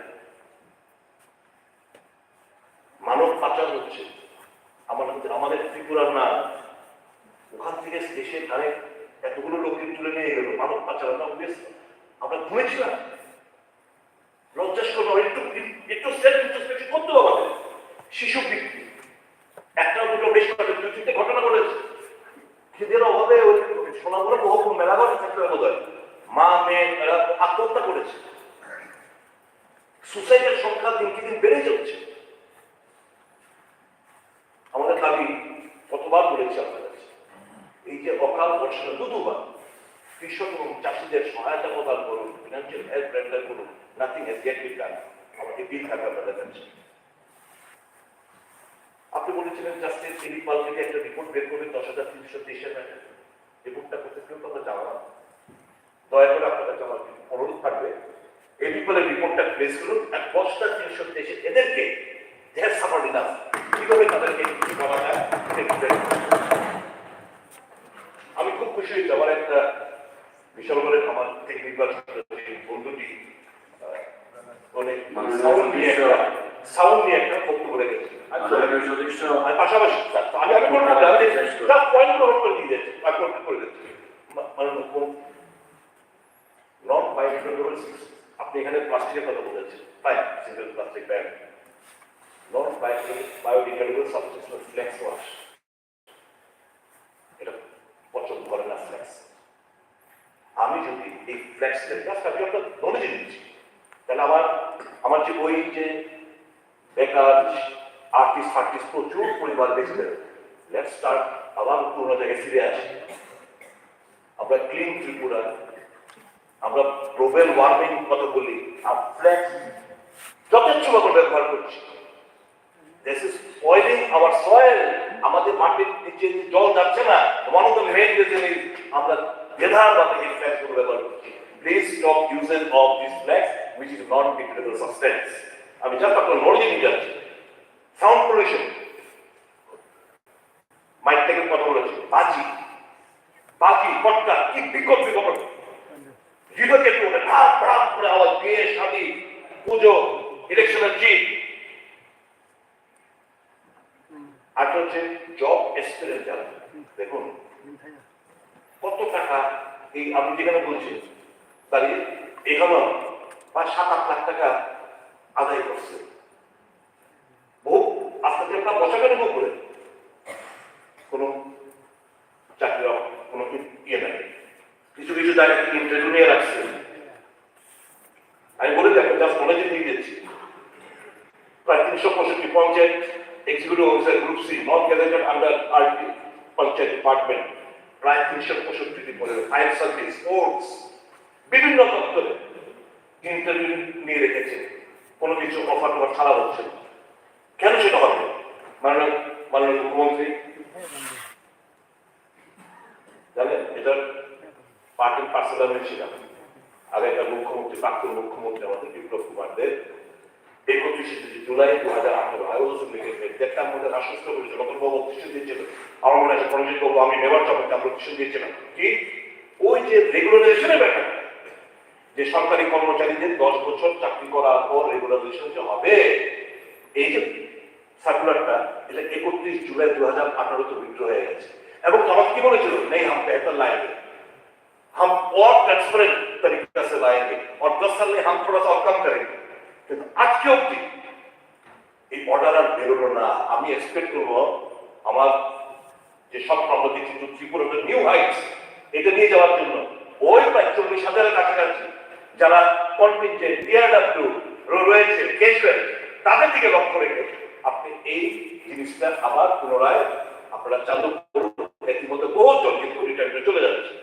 ভিজিটিং প্রফেসর, বিভিন্ন কলেজে প্রফেসর কম, সংখ্যা কম, ভিজিটিং প্রফেসর মাত্র কত পায় জানেন? 500 টাকা। আচ্ছা বলেন, আমার বাড়িতে আমরা একটা লেবার রাখছি 600 টাকা প্লাস টিফিন, আর ভিজিটিং প্রফেসর পরে দিকে লেকচার দিব মাত্র 500 টাকা। How is it possible? এদের আমরা নিয়োগ করতে পারছি না। NET SLET NET SET PhD pass করা ছেলেমেয়েদের অভাব নেই, 14,000 কাছে, কিন্তু কোথায় আমরা কলেজের প্রফেসর সম্পদা আমরা অ্যাপ্লাই করতে পারছি না। প্লিজ অ্যাপ্লাই দেন, অনেক বয়স পার হয়ে যাচ্ছে। 361 কি কোয়ালিফাইড টেট 1 and 2 আজকে দেখলাম খবর কাগজে কোনো একটা জায়গায় শিক্ষক গার্ডিয়ানরা শিক্ষিকার অভাবে তালা তুলে দিয়েছে গেটে, স্কুলের বাইরে বৈঠক হচ্ছে।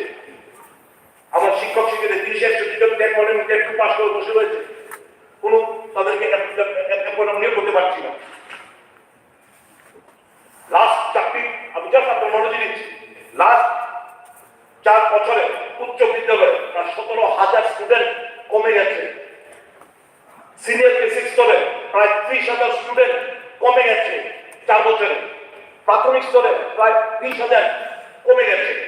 শিক্ষক শিক্ষিকা কমে গেছে প্রায় 12,000। এটা এডুকেশন, স্কুল এডুকেশন পক্ষে এটা শুভকর না। আরেকটা ব্যাপার আমি বলছি, মাননীয় উপাধ্যক্ষ মহোদয় খুব শর্টকাট করছি, আর্ট কলেজ বিটি কলেজ এরা এখানে কোনো নিয়োগই নেই, কোনো নিয়োগই নেই এখানে বন্ধ। তাহলে আমার এই যে যদি আমরা তাদেরকে যদি আপনার মানুষের পড়াশোনা করে কেন একটা কি স্বপ্ন নিয়ে যদি আমরা এই কলেজগুলো খুলে লাভ কি বন্ধ করে দিতে হবে। Let us start with something else. কারণ কলেজ বিভিন্ন স্কুল কলেজে গান বাজনা আর্ট এগুলো তো শিক্ষক নিয়োগ করতে পারি, কিছু আমরা করছি না। লাস্ট বাট নট লিস্ট, আমি শেষ করে দিচ্ছি মাননীয় উপাধ্যক্ষ মহোদয়। আই উইল টেক অ্যাক্টিভিশন মাননীয় মুখ্যমন্ত্রী সাহেব, I am hard by what? শেষ করে Governor cannot run a terror administration. আমি একটু শেষ করে রেখেছেন সব Please, আর তাড়াতাড়ি করে। Governor cannot run a terror administration. He should be guided by the Constitution of India, which does not permit him to organize review meetings. That is not his prerogative. Please take a note of that. After the honorable ministers, we might differ with each other, but your honor is our honor. Don't degrade yourself. Executive order for a কাগজ আপনারা কেন বিলি করবেন? You sit down in the dais. You in your presence, executive department ওই দপ্তরের ডাইরেক্টরের সই করা offer আপনি মন্ত্রী বিলি করছেন। Don't degrade yourself. Your presence. You want to take political violence? You demand it. But not through your hand. This letter of appointment should be distributed. Please take a note of it. It hurts my small sensibilities.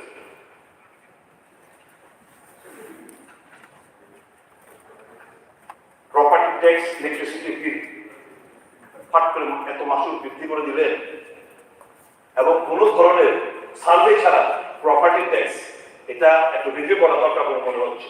মশার উপদ্রব UP minister বাঁচার উপায় নেই, মশার উপদ্রবে সারা রাজ্য জুড়ে কিছুই নেই।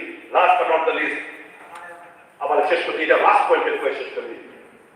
আমরা সবাই বলি কি বলি, অধিক ক্ষমতা, ডাইরেক্ট ফান্ডিং। আপনারা যে আমরা সবাই কথা আপনারা বলেন স্টেট গভর্নমেন্ট এই যেটা পাঠাইলেন 25th amendment bill, এখানে কি লেখলেন? 2 number point in Article 280 of the Constitution in clause 3 after subclause C, the following subclause shall be inserted, namely CA. The measures needed to be augment the constitutional fund of the state to supplement the resources of the district council, including village council, municipal council in the tribal area within the state referred to in the clause 2 of Article 244 on the basis of recommendation made by the Finance Commission of the same states. মানে কি? বিজ্ঞানটি আবার রাজ্য consolidated fund of the state কাছে আসতে হবে।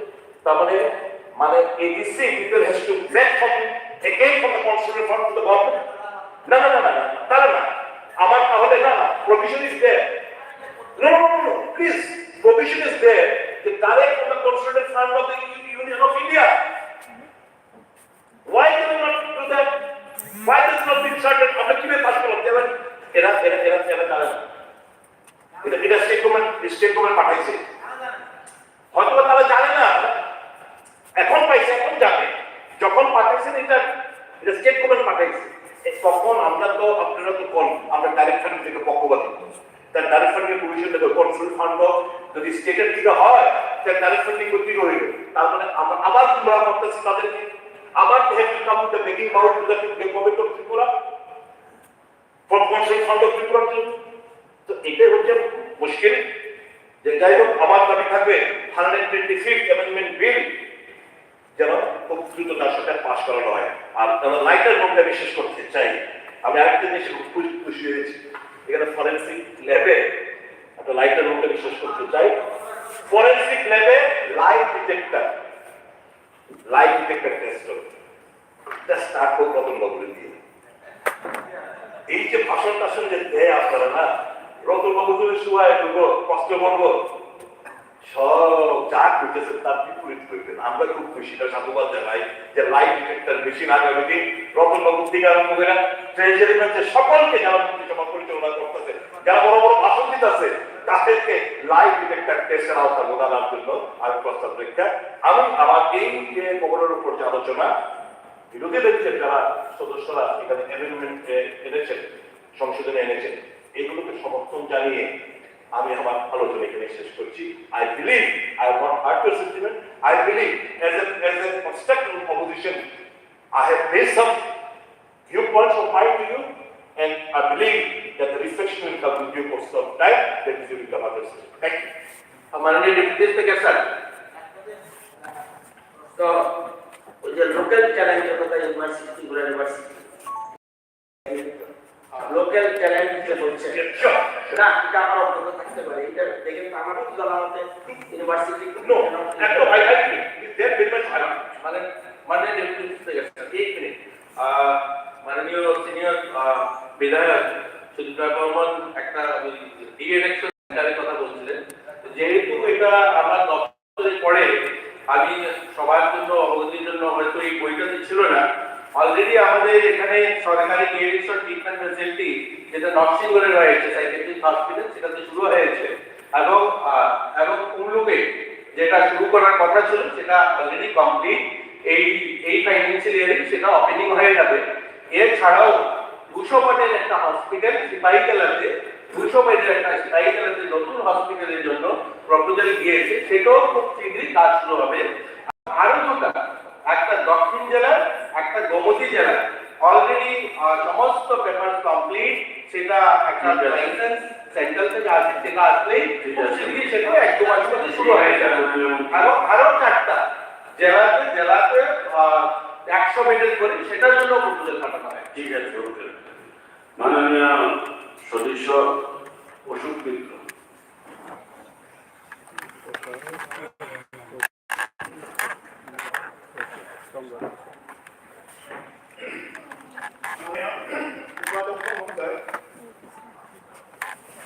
গত 5 জানুয়ারি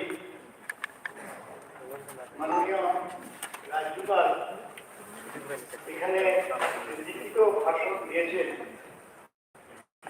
সেই লিখিত ভাষণ আমি খুব মনোযোগ দিয়ে শুনেছি এবং পরে সেই বইটাও খুব মনোযোগ দিয়ে পড়েছি।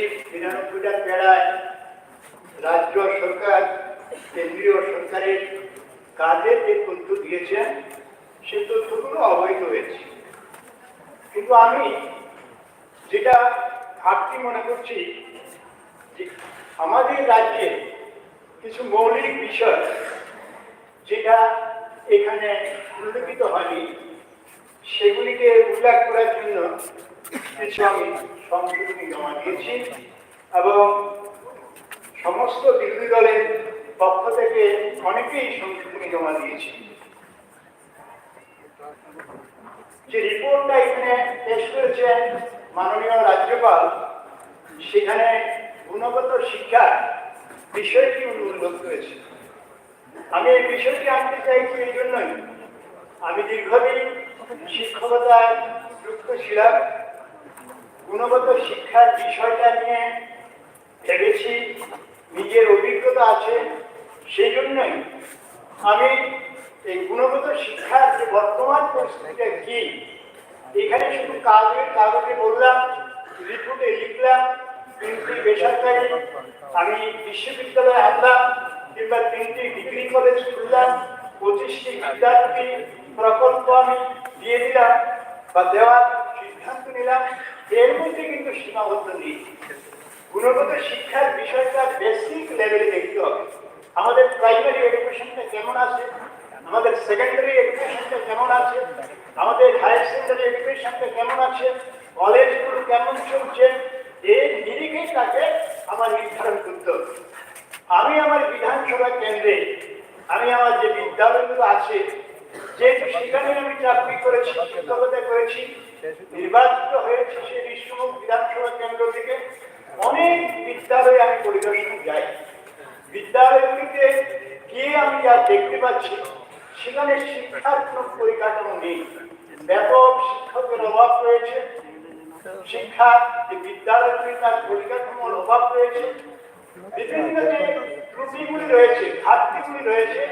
প্রাইমারি বিদ্যালয়গুলিতে একজন শিক্ষক 5টি ক্লাস একসঙ্গে বসে করছেন। বিশেষত আমাদের যে ট্রাইবাল এরিয়াগুলিতে, আমি কিছুদিন আগে মানিরামবাড়ি হায়ার সেকেন্ডারি স্কুল, যেটা গত 4-5 মাস আগে উদ্বোধন করলেন আমাদের পূর্ব ত্রিপুরার সাংসদ রেবতী ত্রিপুরা, সেখানে গিয়ে দেখলাম তার সেখানে 12 ক্লাস হায়ার সেকেন্ডারি স্টার্ট করেছে, 11 ক্লাস স্টার্ট হয়েছে, 21 জন ছাত্রছাত্রী ভর্তি হয়েছে, একজনও সেখানে পিজিটি টিচার নেই। আজকে 5 মাস অতিক্রান্ত হলো, একটা উপজাতি এলাকায় সেখানে একজন পিজিটি টিচার দিতে পারলো না। সেখানকার ছাত্রছাত্রীরা, অভিভাবকরা দুইবার রাস্তা অবরোধ করেছেন শিক্ষকের দাবিতে। এই হলো পরিস্থিতি। একটা বিদ্যা জ্যোতি প্রকল্পের স্কুল, বিশ্বমুখ হায়ার সেকেন্ডারি স্কুল, আমাদের মতাই হায়ার সেকেন্ডারি স্কুল, সেখানে গিয়ে কি দেখলাম, বিদ্যা জ্যোতি প্রকল্পটা ঘোষণা করে দিলেই তো হবে না। সেখানে গিয়ে দেখলাম বিদ্যা জ্যোতির যে মান থাকা দরকার, যে ডিরেকশন আছে, তার কোথাও সেখানে কিছুই নেই। শিক্ষক নেই, পরিকাঠামো নেই, বিভিন্ন ক্যাটাগরিতে শিক্ষক নিয়োগ করা, সেই নিয়োগ হয়নি। এই পরিস্থিতি আমার শুধু এটাতে আমার বিশ্বমুখ বিধানসভা তা নয়, সমগ্র বিলোনিয়া, সমগ্র দক্ষিণ ত্রিপুরার অঞ্চলে বিভিন্ন স্কুলগুলিতে রয়েছে শিক্ষক ঘাটতির। তার প্রধান কারণ দেখি এই যে বেনিয়মী শিক্ষক ভর্তি হচ্ছে, অনিয়ন্ত্রিত বিনা প্রয়োজনীয় শিক্ষক ভর্তি হচ্ছে, বদলির সেখানে কোনো গাইডলাইন নেই। আমি দেখেছি একটা বিদ্যালয়ে, শহরের কোনো বিদ্যালয়ে 2-4টা বিদ্যালয়ে শিক্ষক প্রচুর রয়েছে, গ্রামের স্কুলগুলিতে শিক্ষক নেই, সেখানে আমাদের শিক্ষক ছিলেন কিন্তু তাকে ভর্তি করে দেওয়া হলো, দূর দূরান্তে ভর্তি করে দেওয়া হলো, কোনো প্রয়োজন নেই। সেই প্রয়োজনহীন এই সমস্ত বদলির কারণে শিক্ষাতে ব্যাপক ক্ষতি হচ্ছে। পুরোনো শিক্ষাতে কি ক্ষতি হচ্ছে, আমরা যারা বিধায়ক, আমাদের বিধায়ক এলাকার যে সমস্ত গ্রামীণ স্কুলগুলি আছে, উপজাতি এলাকার স্কুলগুলি আছে, সেখানে গেলে আমরা দেখতে পাবো। আমি এই রাজ্যপালের এই ভাষণের মধ্যে আমি কোথাও উল্লেখ দেখি নাই রাজ্য শিক্ষক কর্মচারীর জন্য কিছু হয়েছে। একটি কথা সেখানে লেখা নেই। রাজ্য শিক্ষক কর্মচারীরা ন্যায্য বিভিন্ন দাবি দাওয়া নিয়ে তারা কথা বলছে। গত 1 বছরের মধ্যে 1% দিয়ে সেখানে দেওয়া হয়নি, 26% দিয়ে বকেয়া রয়েছে। কেন? কেন্দ্রীয় সরকার যদি বছরে 2বার দিয়ে দিতে পারেন, বিগত দিনের সরকারগুলি যদি বছরে 2বার দিয়ে দিতে পারেন, তাহলে আমাদের এখানকার রাজ্য সরকারে আজকে তো এখানে আমাদের যে ফিনান্স মিনিস্টার উনি বলেছেন রাজ্যের কোষাগার ভালো, রাজ্যের অর্থনীতি ভালো, তাহলে করে রাজ্য সরকারি কর্মচারীদের এই যে দাবি 26% তার যে বকেয়া দিয়ে রয়েছে সেটা মঞ্জুর করতে আপত্তি কোথায়? আমরা দেখেছি এই যে এখানে আলোচনা করেছেন সুদীপ রায় বলবেন যে বিভিন্ন যে অনিয়মিত কর্মচারীরা রয়েছেন, আগে একটা গাইডলাইন ছিল। সেই গাইডলাইনটা কেমন? সেই গাইডলাইনটা 10 বছর পরে তারা রেগুলার হতে পারত। আজকে প্রায় কয়েক হাজার অনিয়মিত কর্মচারী রয়েছে, সেই নিয়ম উঠে গেল। আজকে নিয়মিত হওয়ার কোনো মানে আশা তাদের কাছে নেই, কোনো সেখানে আইন নেই। তা আমি দাবি করছি যে অনিয়মিত কর্মচারীদের জন্য পূর্বের যে আইন ছিল সেটা আবার আনা হোক। ওপিএস চালু করা, old pension scheme, new pension scheme চালু হয়েছে আমাদের রাজ্যে 2018 পর। এই নিউ পেনশন স্কিমে ফলে রাজ্য শিক্ষক কর্মচারীরা কিভাবে ক্ষতিগ্রস্ত হচ্ছে। তারা পেনশনে যাওয়ার পরে আজকে যারা পেনশনে গেছেন অন্যান্য রাজ্যে, কেন্দ্রীয় যে কর্মচারীরা পেনশনে যাওয়ার পরে 18 থেকে 2000 2,500 টাকা তারা পেনশন পান। সারা দেশব্যাপী আজকে ওল্ড পেনশন স্কিমের জন্য আন্দোলন হচ্ছে।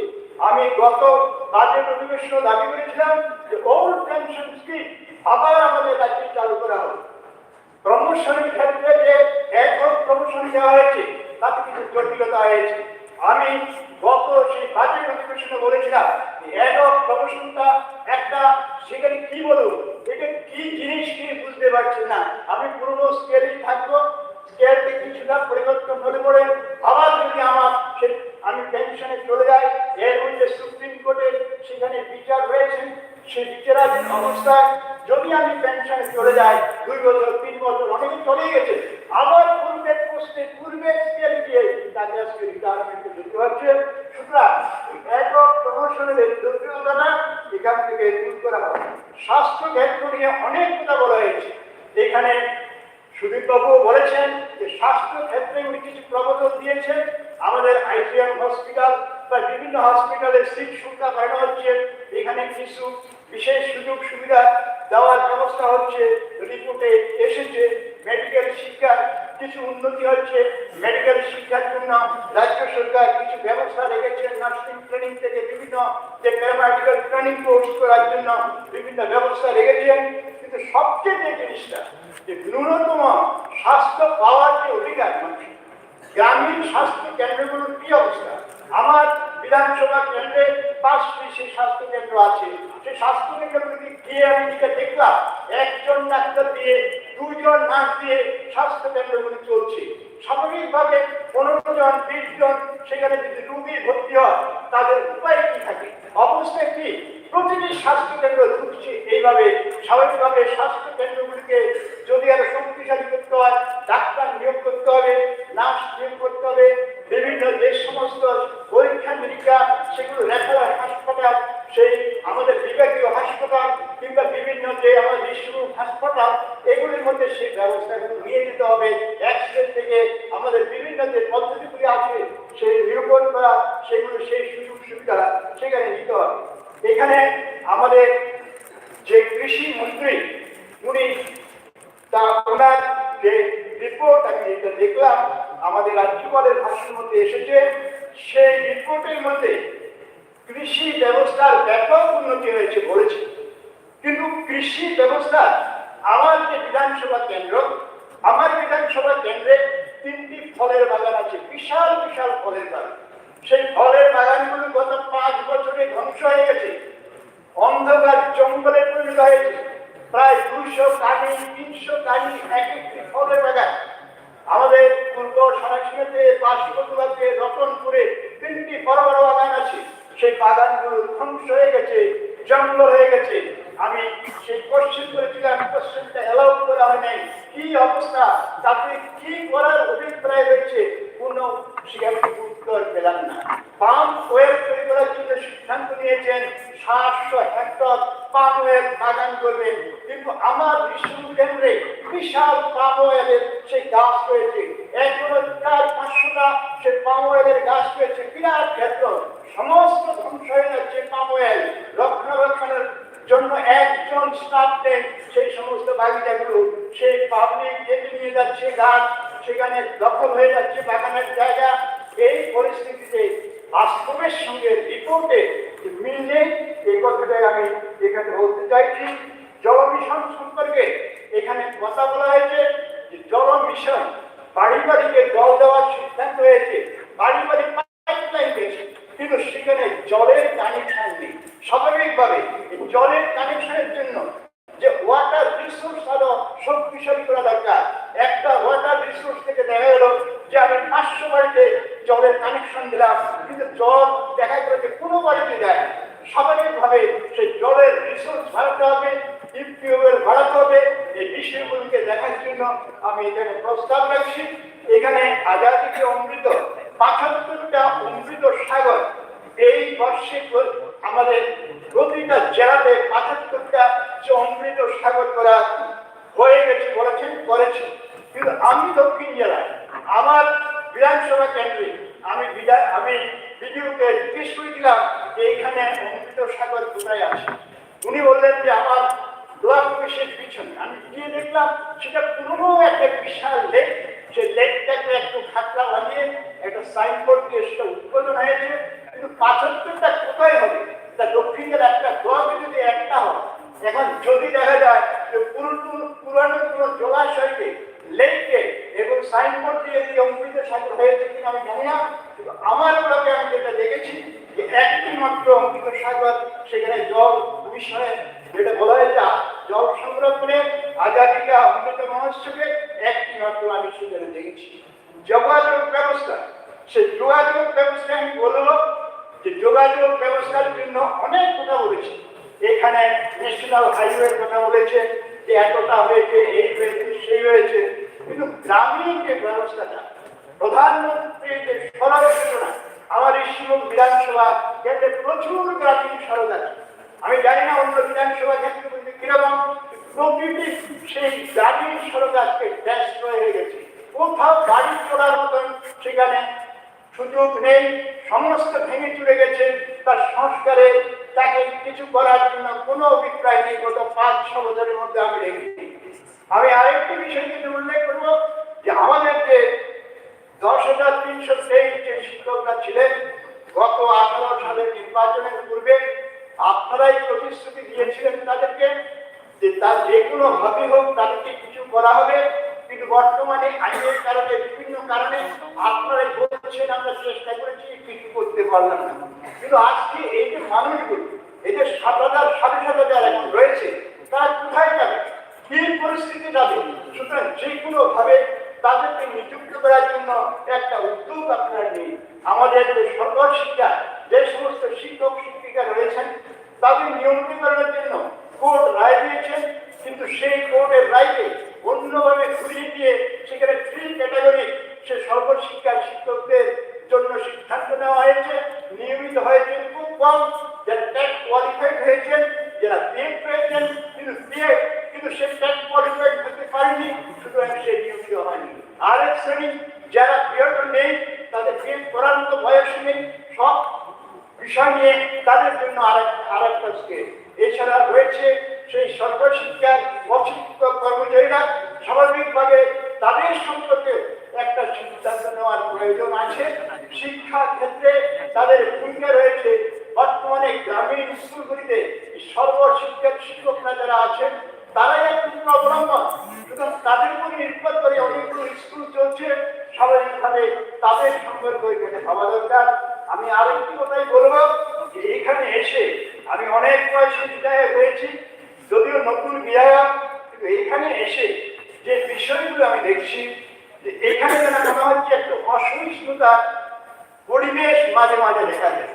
যারা সিনিয়র আছে, অনেক অভিজ্ঞ আছে, তারাই যদি অসহিষ্ণুতা প্রকাশ করেন, তারাই যদি এমন কটাক্ষ প্রয়োগ করেন যাতে করে নতুন যারা এসেছেন তাদের মধ্যে সেটা চলে যায়, তারাও সেভাবে শিক্ষিত হবে। শুধু আমি এই আবেদন করবো যারা আমরা প্রবীণ আছি, যারা অনেক বিধায়ক যারা আছেন, তারা এমন কটাক্ষ করবেন না যেই কটাক্ষে অন্য অংশে যারা রয়েছেন তারা সংখ্যালঘু হতে পারেন, কিন্তু সংখ্যালঘু হলে আজকে যে সংখ্যালঘু সে একটি সংখ্যাগরিষ্ঠ হবেন না তার কোনো প্রমাণ নেই। যে আজকে 2 আসন, 5 আসন, 10 আসন আছে, সে কোনোদিন আবার 35 আসন পাবেন না, 40 আসন পাবেন না, তার নিশ্চয়তা নেই। এবং যারা আজকে 40 আসন আছে সে আবার একেবারে নিচে নামার, এটা কেউ হঠাৎ করে বলতে পারেন না। এইভাবে কটাক্ষ করাটা উচিত নয়। আমার মনে হয় যে এই সহিষ্ণুতা রক্ষা করে বিধানসভার গরিমা পবিত্রতা রক্ষা করার দায়িত্ব আমাদের সকলকে নিতে হবে। আমি সবশেষে আমি যে প্রপোজালগুলি এখানে দিয়েছি, সংশোধনীগুলি দিয়েছি, বিরোধী পক্ষের বিভিন্ন আমাদের প্রতিনিধিরা যে প্রস্তাব দিয়েছেন সেই প্রস্তাবগুলি বিবেচনা করার জন্য, সংযোজন করার জন্য দাবি রেখে আমি আমার কথা বলা শেষ করছি। ধন্যবাদ, নমস্কার। মাননীয় সদস্য শ্রীমতী কল্যাণী সাহারা মহোদয়। মাননীয় অধ্যক্ষ মহোদয়, 13তম বিধানসভার তৃতীয় অধিবেশনে প্রথম দিনে এই পবিত্র বিধানসভায় আমাদের রাজ্যের মহামহিম রাজ্যপাল যে ভাষণ প্রদান করেছে এবং আমাদের পরিষদীয় মন্ত্রী মাননীয় রতনলাল নাথ মহোদয় রাজ্যপালের প্রদত্ত ভাষণের উপর ভাষণকে সমর্থন করে যে বক্তব্য রেখেছেন, সেই বক্তব্যকে সমর্থন করে আমি একটি বিষয় নিয়ে কথা বলছি। আমাদের পরিষদের মধ্যে সেদিন ভাষণ প্রদানকালে বলেছেন যে ভারতীয় জনতা পার্টি শুধু একটি রাজনৈতিক দল নয়। ভারতীয় জনতা পার্টি শুধুমাত্র ক্ষমতা দখলের জন্য কাজ করে না, সমাজের অন্তিম ব্যক্তি পর্যন্ত সরকারি সুযোগ সুবিধা প্রদানে কাজ করে এবং সমাজের অন্তিম ব্যক্তিদের জীবনযাত্রার মান উন্নয়নে কাজ করে।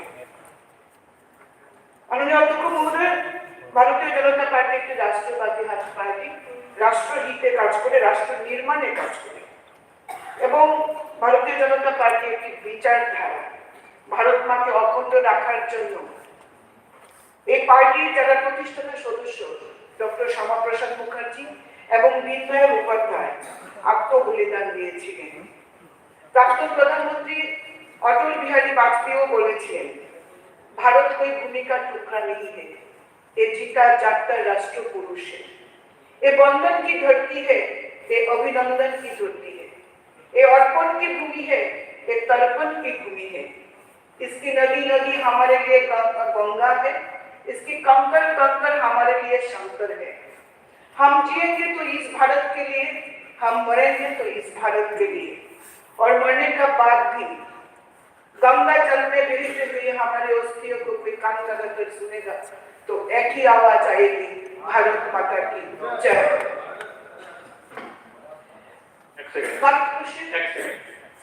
পাঁচটা বেজে গিয়েছে, মাননীয় লিডার অফ দ্য হাউস মাননীয় লিডার সমাজে বাড়াতেই হবে। বলুন, কন্টিনিউ প্লিজ। प्राक्तन प्रधानमंत्री अटल बिहारी वाजपेयी एटो बोलेছিলেন, सत्ता की खेल तो चलेगा, सरकार आएंगे जाएंगे, पार्टियां बनेगी बिखरेगी, मगर ये देश रहना चाहिए, ये देश की लोकतंत्र रहना चाहिए। 2014 साल माननीय अध्यक्ष महोदय, ভারতবর্ষের গণতন্ত্রের ইতিহাসে একটি উল্লেখযোগ্য অধ্যায় 2014 থেকে 2023 স্বর্ণাক্ষরে লিখিত থাকবে মোদীজির বলিষ্ঠ নেতৃত্ব। ভারতবর্ষকে আজ বিশ্বগুরুর আসনে বসানোর জন্য নিরন্তর কাজ করে চলেছেন দেশের প্রধানমন্ত্রী নরেন্দ্র মোদী। বিকশিত ভারত সংকল্প যাত্রা নিয়ে দেশের যুবক, মহিলা, কৃষক, গরিব কোটি কোটি মানুষকে নিয়ে এই দেশকে এগিয়ে নিয়ে যাচ্ছেন मोदी ग्यारंटी। आज देश जुड़े, ताई तो देश जुड़े एकटाई आवाज, तीसरी बार मोदी सरकार, मोदी है तो मुमकिन है। माननीय अध्यक्ष महोदय, आज भारतेर आरेक नाम डिजिटल इंडिया। मोदी के জন্য मिनिमाम गवर्नमेंट मैक्सिमाम गवर्नेंस। प्रधानमंत्री बोलेছেন, I dream digital India where government is open and governance is transparent। আগে মানুষকে সরকারের কাছে যেতে হতো, আজ সরকার পৌঁছে যাচ্ছে মানুষের কাছে। জনধন প্রকল্পে zero balance account, direct benefit transfer, digital payment এবং ইউনিফাইড পেমেন্ট ইন্টারফেস অর্থাৎ ইউপি এর মাধ্যমে দেশের কোটি কোটি মানুষ আজ উপকৃত। প্রধানমন্ত্রী মোদীজি ডিজিটাল ইন্ডিয়াকে নিয়ে প্রাক্তন বিত্তমন্ত্রী পি চিদাম্বরমজি কটাক্ষ করে লোকসভায় বলেছিলেন, go to village fair, buy potato and tomatoes and pay ₹7.50 by credit card. What will the poor lady do?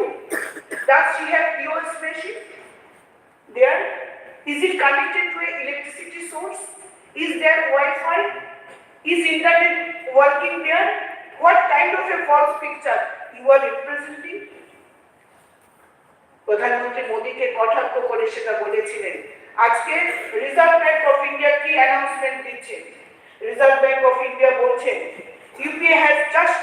UPI has just shattered records with an astonishing 10 million plus transaction. Join us in celebrating this incredible milestone and the power of digital payment. Digital Payment Vision 2025 of RBI. The core theme of 2025, the payment vision document is 4 capital E's. E-payment for everyone, everywhere, every time. অবশ্য বামপন্থী বন্ধুরা একদিন এই কম্পিউটারের বিরোধিতা করেছিলেন, আজকে তারাও ইউপিআই ট্রানজাকশন করছেন, ডিজিটাল ট্রানজাকশন করছেন। মাননীয় অধ্যক্ষ মহোদয়, আমাদের সরকারের সুশাসনের দ্বিতীয় পর্যায়ে চলছে। সুশাসনের ব্যবস্থাপনায় এই উদ্যোগের অঙ্গ হিসাবে 27 সেপ্টেম্বর 2023 সালে ই ক্যাবিনেট চালু করা হয়েছে। ই ক্যাবিনেটের লক্ষ্য হচ্ছে আরো বেশি সক্রিয় ও স্বচ্ছ কর্মপ্রক্রিয়ার মাধ্যমে প্রশাসন চালানো। দেশের মধ্যে ত্রিপুরা হচ্ছে চতুর্থ রাজ্য যেখানে এই ই ক্যাবিনেট চালু হয়েছে। এটা আমাদের গর্ব এবং এর জন্য মাননীয় মুখ্যমন্ত্রী ও মাননীয় মন্ত্রীদের আমি আন্তরিকভাবে ধন্যবাদ জানাই। এবং আমাদের মহামান্য রাজ্যপালের ভাষণে সেই বিষয়টি প্রস্ফুটিত হয়েছে। আমাদের মাননীয় অধ্যক্ষ মহোদয় এই পবিত্র বিধানসভাকে ই বিধানসভা চালু করার উদ্যোগ নিয়েছেন, কাজ চলছে। সুশাসনের এই উদ্যোগে সরকারি কার্যালয়গুলিকে ডিজিটাইজ করার জন্য মে 2023 থেকে ই অফিস ব্যবস্থা গ্রহণ করে আমাদের সরকার এক বড় পদক্ষেপ নিয়েছে। বিভিন্ন দপ্তরে 100% ডিজিটাইজেশনের জন্য 93,000-টিরও বেশি ফাইলের 1,30,00,000 পাতা স্ক্যান করে ডিজিটাইজ করা হয়েছে। তাছাড়া সমস্ত জেলা শাসকের অফিসেও এই অফিস সফলভাবে বাস্তবায়িত হয়েছে। শুধু তাই নয়, আজকে কারাগারের আধুনিকরণ প্রকল্পে বিচারাধীন বন্দীরাও যাতে ভার্চুয়াল শুনানিতে অংশ নিতে পারেন সেই লক্ষ্যে সংশোধনাগারে ভিডিও কনফারেন্সের ইউনিট স্থাপন করা হয়েছে। মাননীয় অধ্যক্ষ মহোদয়, একজন আইনজীবী হিসাবে আমি অনেকদিন প্রায় 21 বছরের উপর প্র্যাকটিস করেছি। আমি দেখেছি যে কারাগারে যারা বন্দী রয়েছেন বিচারাধীন, তারা সেই বিচারে অংশগ্রহণ করবেন তো দূরের কথা, লয়ারের সঙ্গে নিয়মিত যোগাযোগ করতে পারেননি। আজকে কিন্তু বিচারাধীন বন্দীরা সংশোধনাগারে ভিডিও কনফারেন্সের মাধ্যমে তাদের ভার্চুয়াল শুনানিতে অংশগ্রহণ করতে পারবেন।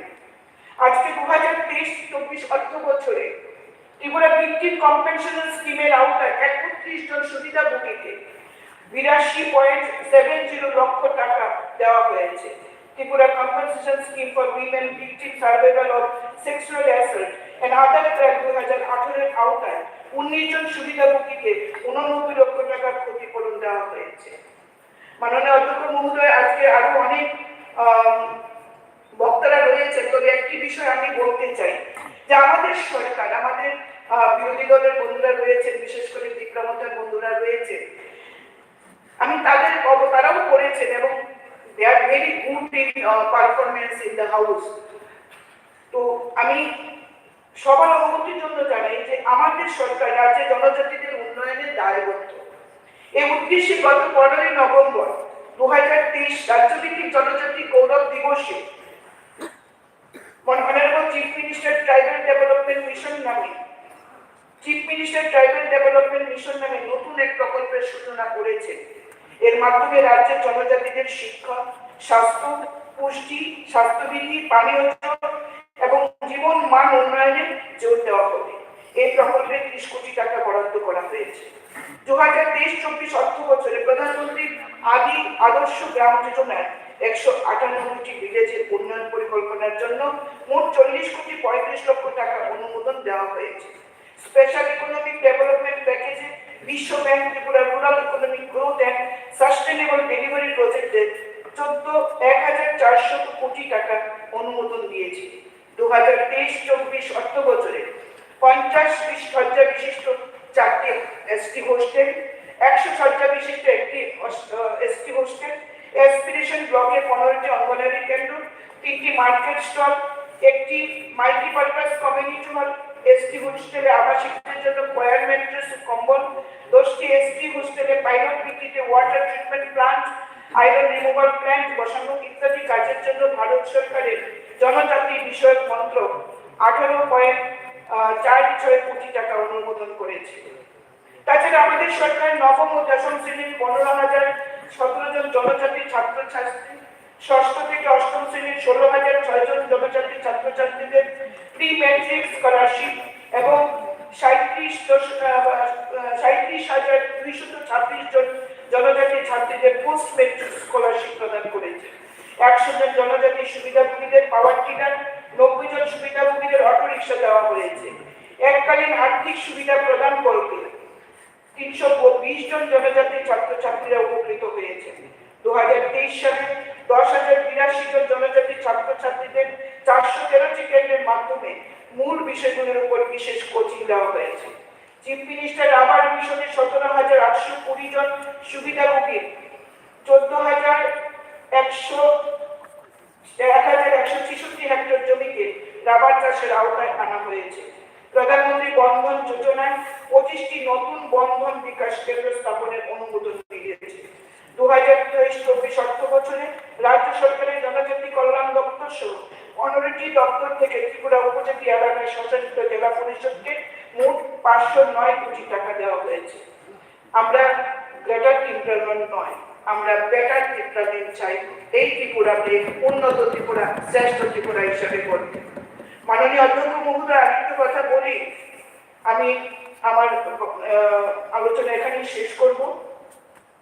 আমাদের এই বেকার সমস্যা নিয়ে অনেক চিৎকার করছেন আমাদের বিরোধী বন্ধুরা। আমরাও বেকার সমস্যার সমাধানে আমরা আন্তরিক, আমাদের সরকার আন্তরিকভাবে চেষ্টা চালাচ্ছে। জিআরবিটির পরীক্ষা হয়েছে এবং মেধা ভিত্তিক যারা পরীক্ষায় পাশ করেছে তাদেরকে অফার দেওয়া হয়েছে। আগামী দিনে অফার দেওয়ার ক্ষেত্রে আমরা অনিমেষ বাবুকে রাখার চেষ্টা করব। যাই হোক, আমাদের টেটের মাধ্যমে প্রত্যেকটি স্কুলে শিক্ষক নিযুক্তি করা হচ্ছে, সেখানেও মেধা ভিত্তিক টেট পরীক্ষার মাধ্যমে। এছাড়া 2021 অর্থ বছরে চাকরি প্রার্থীদের কর্মসংস্থানের সম্ভাবনা বৃদ্ধির লক্ষ্যে প্রতিযোগিতামূলক পরীক্ষাগুলিতে অংশ নেওয়ার প্রস্তুতির জন্য রাজ্যের সমস্ত ক্যারিয়ার সেন্টার বা মডেল ক্যারিয়ার সেন্টারে স্পোকেন ইংলিশ ও বিভিন্ন বিষয়ে দক্ষতা বাড়ানোর লক্ষ্যে ভোকেশনাল গাইডেন্স প্রোগ্রাম শুরু হয়েছে। এখনো পর্যন্ত 5টি জেলা কর্মবিনোদ কেন্দ্রের মাধ্যমে 46টি ভোকেশনাল গাইডেন্স প্রোগ্রামের আয়োজন করা হয়েছে। এইভাবে আমরা আমাদের এই অনারেবল গভর্নর যে ভাষণ প্রদান করেছেন এবং যে বই আমরা পেয়েছি, আমি আশা করব এই কয়েকদিনে আমরা প্রত্যেকে এই বইটি ভালোভাবে পড়েছি। যেখানে প্রতিফলিত, যে বই থেকে প্রতিফলিত হয় আমাদের সরকারের চিন্তা ভাবনা কি, আমাদের সরকারের লক্ষ্য কি। আমরা সকলে চাই আমরা বেঞ্চ এবং অপোজিশন সকলে মিলে একটা সুন্দর ত্রিপুরা আমরা রাজ্যবাসীকে উপহার দিই, একটা উন্নত ত্রিপুরা, এক শ্রেষ্ঠ ত্রিপুরা আমরা উপহার দিই। নমস্কার সবাইকে, সবাই ভালো থাকবেন। মাননীয় অধ্যক্ষ অসংখ্য ধন্যবাদ আমাকে কিছু বলার সুযোগ করে দেওয়ার জন্য। মাননীয় মুখ্যমন্ত্রী মহোদয়, মাননীয় অপোজিশন লিডার এবং সিপিএম পার্টির মাননীয় লিডারশিপ সহ আমি জিজ্ঞেস করছি, আরো 20 জন বাকি, এর মধ্যে একজন মন্ত্রী, একজন মুখ্যমন্ত্রী মহোদয় এবং চিফ মহোদয় কি করা উচিত? কারণ একজন সিনিয়র এমএলএ দেখলাম বসে ইচ্ছে করে আছে 42 মিনিটস কি করে বলবো, আপনার যদি আমার suggestion honorable members, if they can speak in 5 minutes, সময়টা যেভাবে দেওয়া হয়েছে, somebody has been given 27 minutes, 30 minutes, কোনো বালাই, this is not the system. 5 minutes, 5. Okay, let them speak. 5 minutes to 2 point বলা যাবে মিনিমাম। যদি আমার কোনো সুবিধা নেই, I think ঠিক আছে, আমি যে পয়েন্টটা বলছিলাম, আমার মুখ্যমন্ত্রী মহোদয় 5 minutes। No, but I অনুমতিটা চাইছি, and I got positive reaction from you, জিতেন বাবু। ওকে, ঠিক আছে, তাহলে কিছু কিছু সময় মেনটেন করে দেবে, অসংখ্য ঠিক আছে, আমাদের কল্যাণী ম্যাডাম ঠিক আছে, এখন বলবেন। আমি আর সবাই থেকে যারা আছে চ্যানেলে, আমি কাউকে বলবো না যে 5 মিনিট হয়ে যাচ্ছে, কন্ট্রোল করবো এই চ্যানেলে যদি দেখে আমরা আমি আপনি যেমন আমাদের জিজ্ঞেস করেন,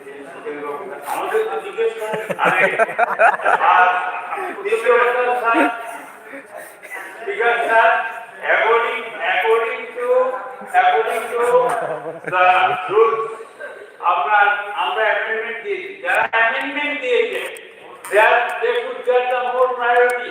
100 বার পাবেন। আমি যেটা বলছিলাম সময় আপনি আমার কথা বলার সুযোগ দিন প্লিজ। আপনি সিনিয়র মেম্বার। আপনি এখানে ওনারা হচ্ছেন 11 জনের প্রতিনিধি। 7 জনের প্রতিনিধি। Then what is the use of asking us to give the amendment? No. Asking the amendment is the system for that. আমি amendment বলবো না। বলবেন 100 বার। তাই আপনি সবাই বলতে পারেন কিংবা সময় যাচ্ছে আমার তো কোনো অসুবিধা নেই 10 মিনিট 12 মিনিট করে বলুন আপনার কথা আছে নো প্রবলেম বাংলাদেশ যদি স্যার বিজ্ঞাপন পর্যন্ত রাষ্ট্র হতে পারে এটা করা হবে না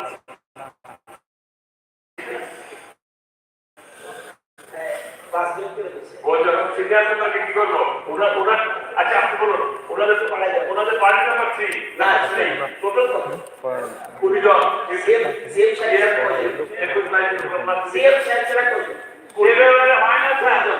Rasko বাংলায় তো 7 ইনটু 20 কত 140 মিনিট দেন এর 5 মিনিট কেন বক্তব্য করা না এর মধ্যে ইলেকশন স্যার আসেন কেন না 5 মিনিট বাবা এর মধ্যে ইলেকশন আসেন কেন নতুন বাবু তো অবশ্যই বলবেন যে সমস্ত প্রশ্নগুলো রেজ করা হয়েছে সবাইকে এই জন্য বলছি বলেছে সিওর জন্য কোনো টাইম না ঠিক আছে অন্যরা কথা বলা 7 মিনিট করে 7 মিনিট এর মধ্যে মিনিস্টার সাহেব আছে নাকি সুধাংশু বাবু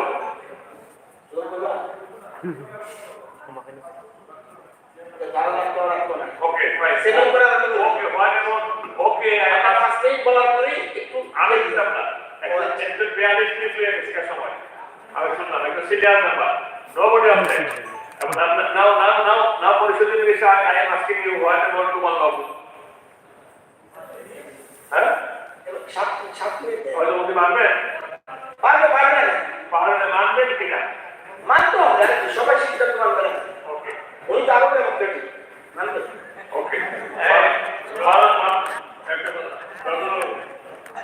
আর নতুন বাবু 1 ঘন্টা 15 মিনিট করেছে আমরা কিছু বলি না 1 ঘন্টা বলে 7 ওয়ার হ্যাঁ ওয়ার আর ওটা সময় নষ্ট করছেন আর আপনি কি ঘড়ি দেখেন আমি একদম টাইম লিখে রাখি দেখুন না প্লিজ তাহলে 1 ঘন্টা হ্যাঁ 1 ঘন্টা বলেছে তুমি বলবেন না পরিষেবা যে বাবু আনলিমিটেড গোপালদা ডক্টর পরে কোন অন্যদের নষ্ট করে থাকে পরে কইছে কি আলোটা দেখেন পরে কোন আমার বলা দরকার নেই তাই স্যার অ্যাগ্রিমেন্ট চাইলেন কেন মাননীয় সদস্য শ্রী মানব বিকল্প মহোদয়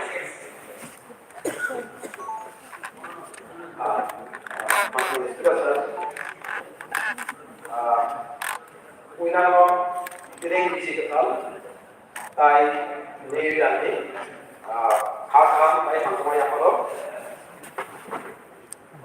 tai pastani orang nang obodo dekok samanno angono paibra hamai apalo tugo tamane kebini istiso kok এই চেকমাবাদে আঙ্গন পাইপেলা হামে নাম সব প্রায় 5 তারিখ বরংলান ভবন সেই গুণাগুণ তারা সঠিকভাবে করেননি আমি গতকালকেও আমাদের মাননীয় মন্ত্রী সমাজ কল্যাণ এবং সমাজ শিক্ষা দপ্তরের মন্ত্রী ওনার বাড়িও পাশে নতুননগর দেখেছে যে ডাইভারশনগুলি তৈরি করা হয়েছে সেগুলি ভেঙে পড়ছে সঙ্গে সঙ্গে সেটা দেখতে লজ্জা হয় এটাকে আমরা ভিআইপি রোড হিসাবে বলি আমি বলবো সেটাকে যাতে সঠিকভাবে করা হয় সেটা হয়তো লজ্জার বিষয় আরেকটা বিষয় এই সময়ের মধ্যে আমাদের ত্রিপুরা রাজ্যে বিশেষ করে আমাদের পশ্চিম ত্রিপুরা এবং গোয়ায় আমরা দেখছি গরু চুরি যারা কৃষিকাজের সঙ্গে যুক্ত গোপালক যাদের উৎপাদনের দুধ আমরা চিন্তা ভাবনা করি যে দুধে আমরা স্বয়ংসম্পূর্ণ করব আমার 4 উপজেলা বিধানসভা এলাকার মধ্যে কয়েকটি বাড়িতে গরু চুরি হয়েছে আমি ভিজিট করেছি আমি একটি বাড়িতে গিয়ে দেখলাম উনার বাবা প্যারালাইজড পেশেন্ট, উনার সহায় সম্বল ছিল সেই 5টা গরু।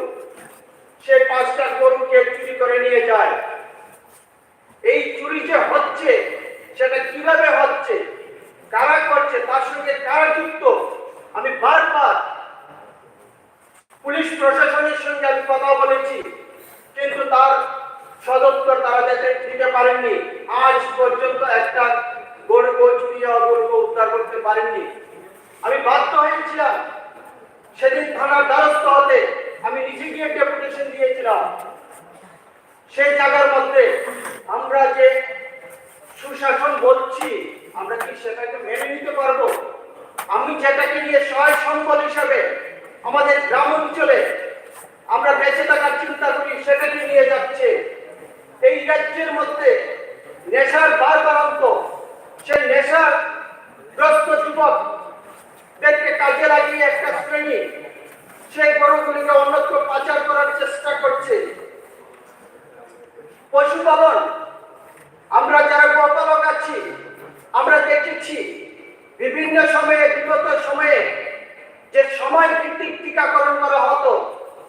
আমার বাড়িতেও গরু আছে, আমিও নিজে একজন গোপালক, কিন্তু গরুর যে টিকাকরণ সেটা সময় মতো হয় না। আমি সঙ্গে সঙ্গে আমাদের যে বিএস আছেন উষাবাজার, আমরা ওনার সঙ্গে যোগাযোগ করেছি। উনি বলছেন না, এখন সরকারের অর্ডার ছাড়া সেটা হয় না, কিন্তু সিজনালি কতগুলি ভ্যাকসিন দিতে হয়, যেমন এফএমডি, বিকিউ, এসএক্স, এগুলি করতে হয়, কিন্তু সেটা এখন করা হয় না সময় মতো। সেটা যে সময় করার কথা সেটা সেই মতো সময় করা হয় না। সেই জায়গার মধ্যে আমরা দেখতে পাচ্ছি যে পশু চিকিৎসালয়গুলিতে ডাক্তারের অভাব। একজন ডাক্তার 2 থেকে 3টা বিডি দেখতে হচ্ছে। সেই ক্ষেত্রে আমরা গ্রাম অঞ্চলে যারা গরু পালক তারা সমস্যার সম্মুখীন হচ্ছেন। নেশা এই রাজ্যে বারবারান্ত, সেটা আমাদের বিরোধী দলের বিভিন্ন বিধায়করা বলে গেছেন, আমি সেদিকে যেতে চাচ্ছি না। আরেকটা জিনিস আমি লক্ষ্য করেছি, আইএলএস সিস্টেম, আমাদের যে এয়ারপোর্ট, আমার বাড়ির পাশে এয়ারপোর্ট, যখন প্রচন্ড পরিমাণ বেশি পরিমাণ বৃষ্টি হয়, যখন প্রচুর পরিমাণ কুয়াশা থাকে, বিমান ল্যান্ডিং করতে পারে না। আমরা পত্র পত্রিকায় দেখেছি সেই মেশিন নষ্ট হয়ে আছে। আমি জানি না সেই মেশিন ঠিক করার সেই চিন্তা ভাবনা সরকারের আছে কিনা, বা কেন্দ্রীয় সরকারের কাছে যে প্রপোজাল পাঠানো হয়েছে কিনা। আমরা যারাই আজকে বিমানে চড়ি, সবারই নিরাপত্তার ব্যাপার, সেটাকে সেন্সিটিভ ম্যাটার, সেটাকে আমি মনে করি সঠিকভাবে সঠিক সময়ে দেখা দরকার। প্রাথমিক শিক্ষা বিদ্যালয়গুলিতে যখন আমরা যাই, অভিভাবকদের পক্ষ থেকে আমাদের কাছে অনুরোধ থাকে, স্যার আপনারা আসুন, সেগুলিকে দেখুন। আমরা যে ভবিষ্যতের দিশারি, ভবিষ্যতের আমরা যে স্বপ্ন যাদেরকে নিয়ে আমরা দেখি, সেই জায়গার মধ্যে আজকে ছেলে মেয়েদের স্কুলে লেখাপড়া সঠিকভাবে হচ্ছে না শিক্ষক স্বল্পতার কারণে। আমরা দেখতে পাচ্ছি স্কুলে গেটে শিক্ষকের জন্য তালা ঝুলিয়ে দেওয়া হচ্ছে। আমরা কি সেটা চাই? সেটা কি শ্রেষ্ঠ ত্রিপুরা?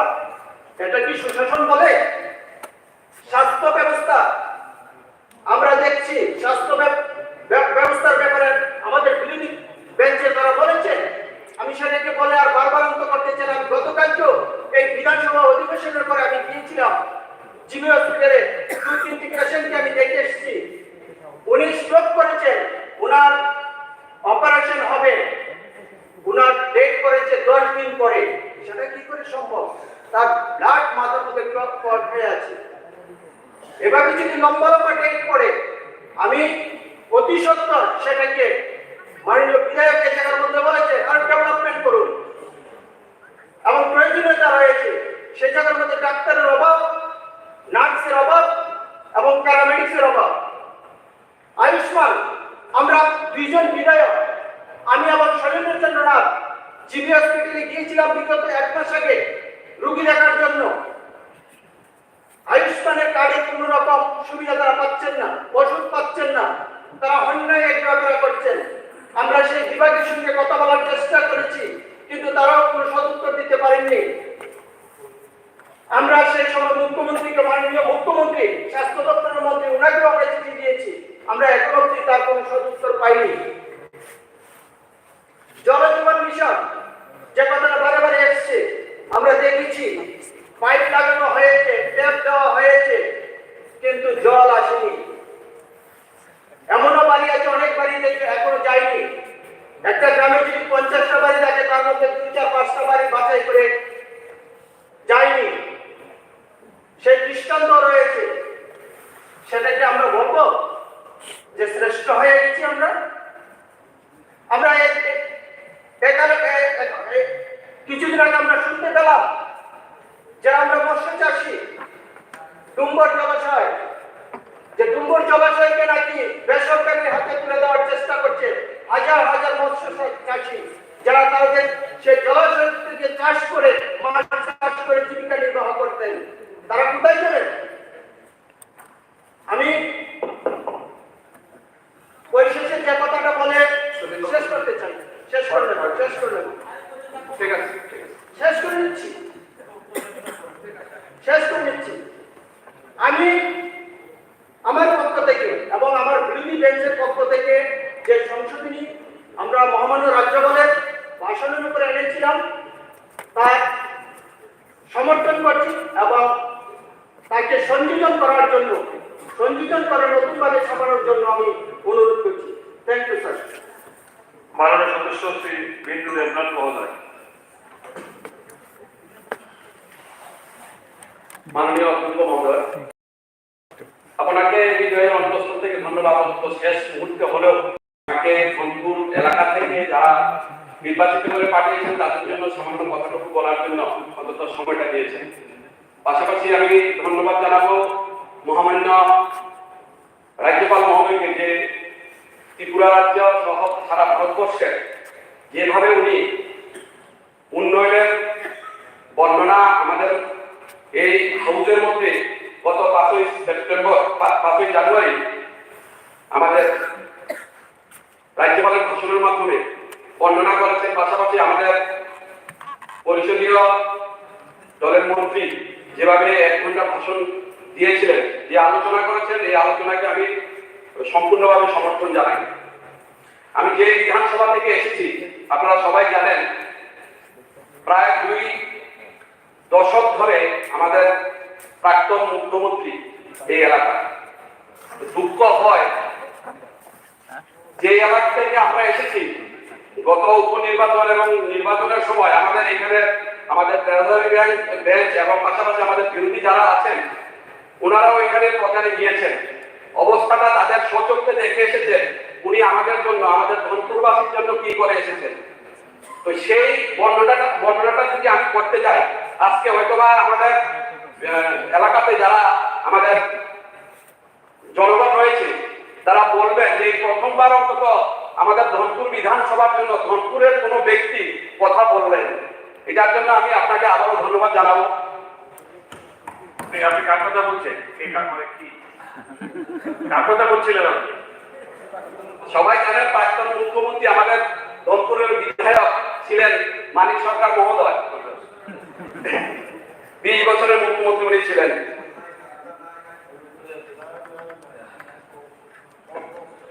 2018 আগে ধনপুরে অনেক পাড়াতে চলাচলের পর্যন্ত যে রাস্তাটুকু দরকার ছিল সেই রাস্তাটা ছিল না, অথচ আমাদের ওই জায়গাটা মুখ্যমন্ত্রী এলাকা, মুখ্যমন্ত্রী বিধায়ক ছিলেন।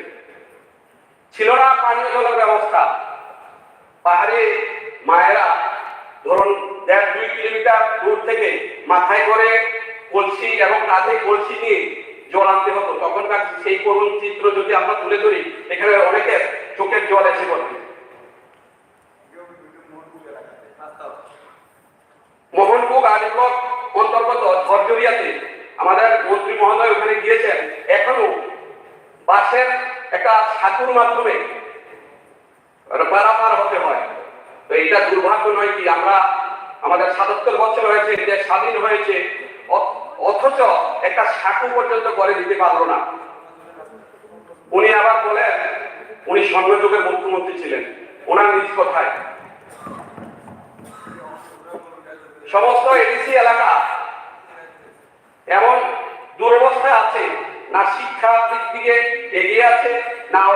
অর্থনৈতিক না সামাজিক। ভাগ্য ভালো মনে করেন গত 2018 নির্বাচনে ত্রিপুরার সরকার পরিবর্তন হওয়ার পরে যে পাল্টাইয়ের মাধ্যমে সরকার পরিবর্তন হয়েছিল, সেই পরিবর্তনের ফলে আংশিক হলেও পরিবর্তনটা আমাদের বিধানসভা লাভ হয়েছে, যে পরিবর্তনের ফলে আমাদের এলাকা লাভ হয়েছে। যেহেতু ধনপট্টিতে তিনি নির্বাচিত হয়েছেন, 4 বারের মুখ্যমন্ত্রী উনি, সেই হিসেবে ধনপুরকে উন্নত ও সুসজ্জিত করে রাখার কথা ছিল, যেটা তিনি করেননি। কি কারণে করেননি ওটা তাদের জানা। এখন এখানে বড় বড় কথা বলবে, বামপন্থীরা সবসময় বড় কথা বলবে, আর তাদের মিথ্যা ছাড়া কোনো প্রচার নেই, সর্বদা মিথ্যা প্রচারই করে যাচ্ছেন। বামপন সরকার জনজাতি ও মাইনরিটি ভাই বোনদের শুধুমাত্র ভোট ব্যাংক হিসেবে ব্যবহার করত। এখনো দেখেন আমাদের এলাকাতে প্রায় 14,500 এসটি ভোটার রয়েছে, প্রায় 13,500 মাইনরিটি ভোটার আছে। তাদেরকে নিয়ে এখনো সুরসুরি উঠায় কোথাও কোথাও, এখন রাম মন্দির নিয়ে উঠায়। যে রাম মন্দির আমাদের প্রধানমন্ত্রী কোন প্রকার রক্তক্ষয়ী সংগ্রাম ছাড়া আজকে এক জায়গাতে আমাদের প্রভু রামের মন্দির স্থাপন করছেন আগামী 22 জানুয়ারি। সেই পাশাপাশি অন্য একটা জায়গাতে মাইনরিটি ভাইদের জন্য মসজিদের ব্যবস্থা, বিশাল মসজিদের ব্যবস্থা করে যেই মীমাংসাটা উনি করেছেন, সেটার জন্য আমি মাননীয় প্রধানমন্ত্রীকে অসংখ্য অসংখ্য ধন্যবাদ জানাই। 2018 সালের পর কাঠালিয়া এবং মোহনপুর গাড়ি ব্লক মিলে আমাদের এলাকাতে প্রায় 12,373টি প্রধানমন্ত্রী আবাস যোজনায় ঘর দিতে হয়েছে। যদি উন্নয়ন হতো তখনকার আমলে, তাহলে আমাদের ওই জায়গাতে 12,373টি ঘর জন্য প্রধানমন্ত্রী আবাস যোজনা দেওয়া হতো। পাশাপাশি 6,094টি পরিবারকে শৌচালয়, স্বচ্ছ ভারত মিশনে শৌচালয় দেওয়া হয়েছে। এমনও কিছু এসটি এলাকা আছে যেখানে গেলে আমরা খবর শুনি যে আমাদেরকে 6,000 টাকা দেওয়া হয়েছে তখনকার সময়, পরে ওনারা ওনাদের যে শৌচালয়গুলি করার কথা ছিল সেই শৌচালয়গুলি করতে পারেননি।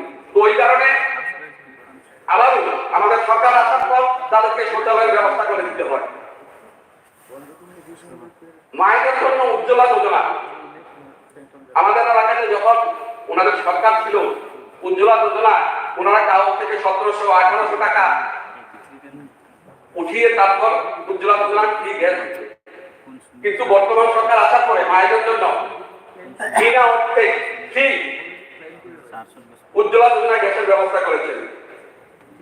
ঘর ঘর জল মিশনে প্রায় 63% পরিবারে এখন ঘরের জলের মাধ্যমে ঘরে জল পৌঁছে গেছে।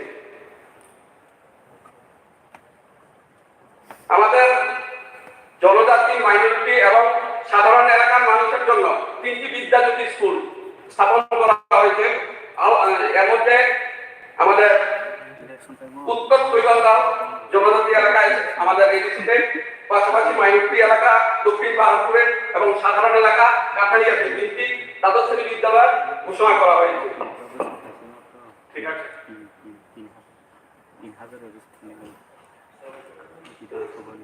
রাজনৈতিক মতাদর্শে আমরা ভিন্ন হতে পারি, কিন্তু উন্নয়নে আমরা একমত। চলুন মোদীজির উন্নয়নের গতিতে সামিল হয় রাজ্যের মুখ্যমন্ত্রীর নেতৃত্বে গত অপশাসন ও শোষণের কারণে পিছিয়ে পড়া আমাদের প্রাকৃতিক সৌন্দর্যে ভরপুর ছোট পাহাড়ি রাজ্য ত্রিপুরার জন্য কল্যাণে উন্নয়নে সামিল হই। পাশাপাশি জাতি, জনজাতি, সংখ্যালঘুদের উন্নয়নে সবকা সাথ, সবকা বিকাশ ও সবকা প্রয়াসে সামিল হই এবং এক ত্রিপুরা শ্রেষ্ঠ ত্রিপুরা গড়ি এবং এক ভারত শ্রেষ্ঠ ভারত করে এবং ভারতবর্ষকে জগৎ সভায় শ্রেষ্ঠ আসনে বসাতে আমরা সহযোগিতা করি। নমস্কার, জয় হিন্দ, বন্দে মাতরম, ভারত মাতা কি জয়। মাননীয় সদস্য শ্রী গোপাল চন্দ্র রায় মহোদয়।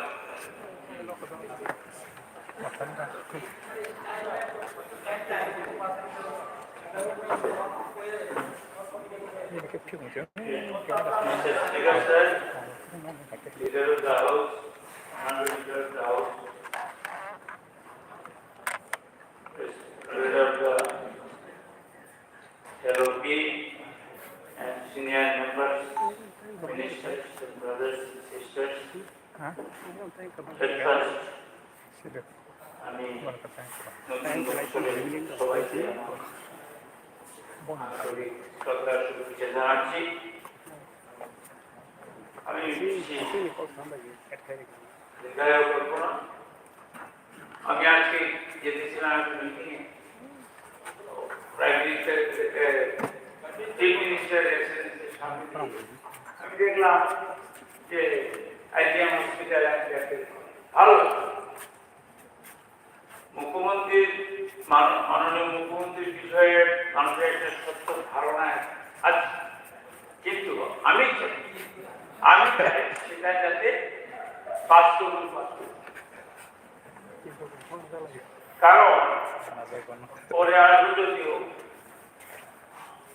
মানুষ যখন যায় জিজ্ঞেস করে কেমন আছে, আজকে আগে করতে পারো তোমরা কেমন, চাকরি যারা করতো তারা বলতো সুধীর বাবুর কল্যাণে জোটা মূলে থার্ড পে কমিশন খেয়ে দিয়েছে।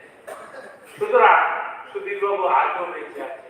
আমি চাই মুখ্যমন্ত্রী একটি মিটিংও বলেছিলাম 100 বছর যাতে বেঁচে থাকে, আমি সেটার জন্য আমি প্রত্যাশা করি কাজের মাধ্যমে। কিন্তু এর সম্বন্ধে বলতে গেলে মাননীয় মুখ্যমন্ত্রীকে বলবো, আজও হেলথ সিস্টেম নিয়ে বলতে গেলে আপনার বোঝা না উচিত। ইউ আর ট্রাই করছে, ছাত্র পড়াশোনা করছে, পরীক্ষা ফেল করলে হবে। কারণ এখনো দ্বিতীয় হসপিটালে যে পেশেন্টের ফ্লো, তা থেকে শীতের দিনে আমি দেখলাম, পশ্চিম গিয়েছিলাম, একটা লোক মাটির মধ্যে একটা কম্বল দিয়ে চলে শুয়ে আছে, চিকিৎসা করছে, হার্ট অ্যাটাক, তার ব্যাগ নেই। সুতরাং এদিকে একটু লক্ষ্য রাখতে। আমি যে কথাটা বলছি যে মাননীয় মুখ্যমন্ত্রী যেহেতু প্রফেসর, ডাক্তার এবং একজন সাকসেসফুল পলিটিশিয়ান হলে হাউডিং চিফ মিনিস্টার, উনি দিল্লি হসপিটালের না, আইজিএম হসপিটালটাকেও সব বিভাগে একটু উন্নততর করার প্রয়াস নেবেন। কিন্তু matter of great regret, patients are not getting proper treatment in peripheral hospital. গ্রামে কিন্তু সে অবস্থা নেই।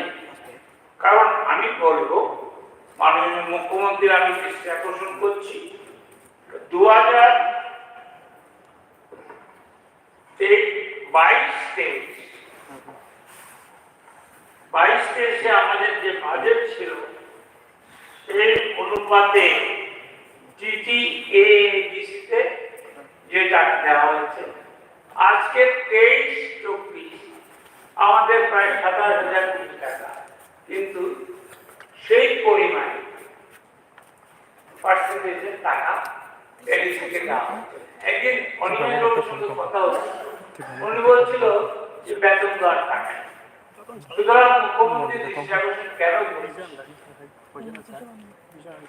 স্বচ্ছ ত্রিপুরা আমরা সবাই যদি নিজের পায়ে দাঁড়াতে না পারি, তাহলে how to be a successful Tripura? You are the chief minister, you are the leader of the house. সুতরাং আপনার বোঝা যদি না আপনি না জানেন, আপনি যারা 500 প্রতিমা আছে ওরা যদি আপনার মধ্যে না নেন, তাহলে এটি আনফরচুনেট, আমার খারাপ লেগেছে। LOP told in this August house, he has written 200 letters, he got only 4 acknowledgement. It is not his fault of you surrounding. আমি যেটা বলবো মাননীয় মুখ্যমন্ত্রীর কাছে আমার একটা অনুরোধ, যে ভ্যাকেন্ট অ্যাটলিস্ট রতন বাবুকে বলছি, আপনি তো গীতা করেছেন, গীতাটা লাস্ট চ্যাপ্টার। হ্যাঁ, এখন কথাটা হলো, আমি ত্রিপুরাজ্যের যে সমস্যার মধ্যে মেইন সমস্যা হলো ড্রিঙ্কিং ওয়াটার। স্টিল আমি বলবো, আমি তো দেখেছি কিছুদিন আগে গ্রামে গঞ্জে আমাদের জনজাতির লোকেরা মানে পুলিশ নিয়ে বসেছে, গ্রামে সাধারণ লোকেরা বসেছে। এদিকে যদিও স্তর কমে গেছে, it is also right, but unfortunately in Banamalipur, our constituency, আমাদের কনস্টিটিউশনের মধ্যে ট্যাক্স পে এবং এমনিতে ট্যাক্স দেয়, আবার মিউনিসিপাল ট্যাক্স দেয়। 15টা বাড়িতে জলের পাইপ এখন অব্দি 75 বছর পরেও তাদের বাড়িতে এখন অব্দি জলের পাইপ দেয়। In corporation Tripura, Agartala, corporation. Unfortunate, আমি কয়েকদিন আগে রাম ঠাকুর বয়েজ অ্যান্ড গার্লস শিক্ষার ক্ষেত্রে আমি আজ বেশি সময় নেই, আমি গিয়েছিলাম। আমি গিয়ে দেখি 10-12 বছর হয়েছে রাম ঠাকুর গার্লস এবং রাম ঠাকুর বয়েজ। আগে মন্ত্রিসভার প্রতি, এখন আমি এই করবো না, ওরা পাওয়ারে নেই। অনেকেই আশ্বাস দিয়েছিল। 10 বছর হয়েছে 12 ক্লাস, এখনো সায়েন্স স্ট্রিম না, যদিও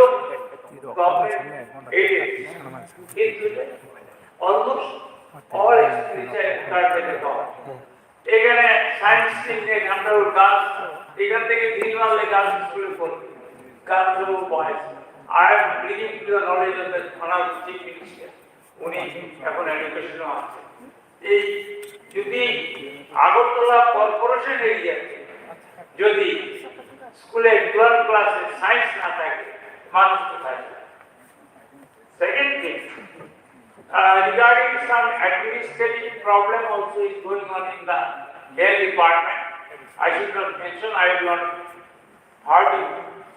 You kindly see. আরেকটা জিনিস খারাপ লেগেছে, আইজিএম হসপিটালে একজন ইয়ং ডাক্তার লিখতে ওঠার জন্য মারা গেছে। তাইলে there is something happen, আমি যেটা বলছি, যেমন no permanent director of medical education, এটা একটু কাইন্ডলি দেখবেন। আমাদের প্রিন্সিপাল এই না, পার্মানেন্ট প্রিন্সিপাল নেই, এটা আপনি বলতে না। আর একটা কথা বলছি যে আমাদের বাদযোগ্য অভিজ্ঞতার প্রয়োজন, আমাদের পুরনো সাথী মাননীয় মন্ত্রী রতনলাল নাথ মহোদয়, উনি অনেক কিছু করার চেষ্টা করেছেন, কিন্তু ফ্যাক্টস রিমেইন। রতনবাবু, এখন বক্তব্য হলো, আপনি যে এই গীতার কথা বলেছেন, যদা যদাহি ধর্মস্য গ্লানি ভবতি ভারত অদ্ভুতখান ধর্মস্য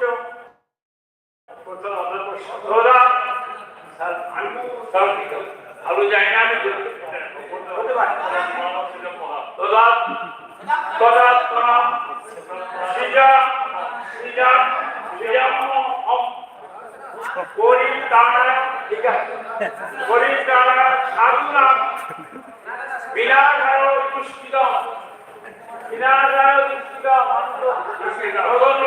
আমি মুসলমান হয়ে বলছি, যদা যদা হি ধর্মস্য গ্লানি ভবতি ভারত।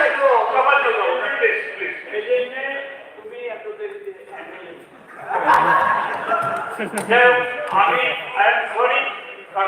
আমি জানি, কিন্তু রতনবাবুর জন্য আমি সংস্কৃত বই পড়ে যতদূর পারি আর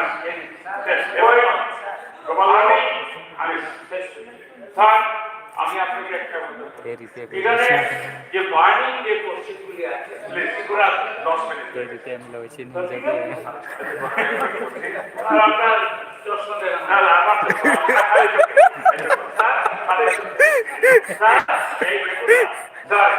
আমি আপনাকে বলছি যে প্রধানমন্ত্রী আমাদেরও প্রধানমন্ত্রী কিন্তু শুধু আপনাদের ভারতবর্ষ, মুখ্যমন্ত্রী সবার মুখ্যমন্ত্রী।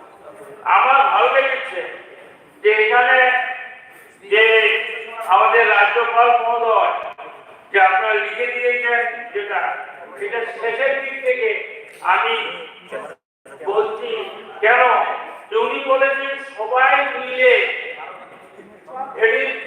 I think it is 90 or 91 সবাই মিলে সবাই মিলে আপনারা ত্রিপুরাকে ডেভেলপ করবেন। এটা আপনারা তৈরি করেছেন, credit goes two the government, উনি শুধু পাঠ করেছেন। এখানে আমাদের খারাপ লাগলো কালকে এবং পরশু এখান থেকে এখানে আক্রমণ হচ্ছে, এখান থেকে এখানে আসছে, ঠিক আছে। আমি মুখ্যমন্ত্রী মহাশয়কে বলছি, আপনি যদি একা চেষ্টা করেন হবে না। আপনার মন্ত্রিসভার সবাই সবাই মেজারিটি চেষ্টা করবে। আর সবকা সাথ সবকা বিকাশ, এই বিশেষভাবে রঞ্জন বাবুকে ঠিক করুন, ঠিক আছে। আমি যে কথাটা বলছি গভর্নর আনফর্চুনেটলি এখানে কোভিডের কথা হয়েছিল। কোভিডে কিন্তু আমাদের সেন্ট্রাল মিনিস্টার বলেছে ত্রিপুরা রাজ্যের 20,000 কোটির মধ্যে 2,877 কোটি 77 লাখ এটা ত্রিপুরা দিয়ে দিতে পারে, কেউ কিছু বলে। আমি টাকাটা কোথায় গেল রিগার্ডিং কোভিড?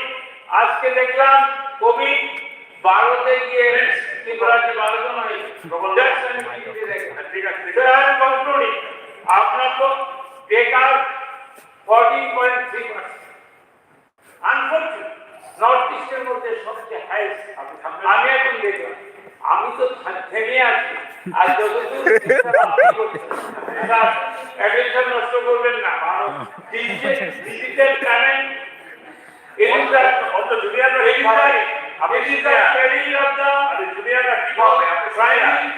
ঠিক আছে স্যার, কিন্তু credit goes to prime minister Rajiv Gandhi. ঠিক আছে। তারপরে স্যার নির্মমানের মিড ডে মিল কেউ কেন বলে নাই, অখাদ্য করাপশন যেটা আমি বলছি এবার কিন্তু প্লিজ আমিও আপনাকে বলছি লাস্ট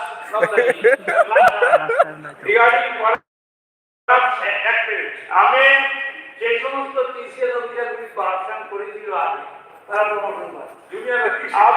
আমি আপনাকে বলি, কেউ টিসিএস থেকে গ্রেড 1 নিতে অ্যাসিডি হয়েছে।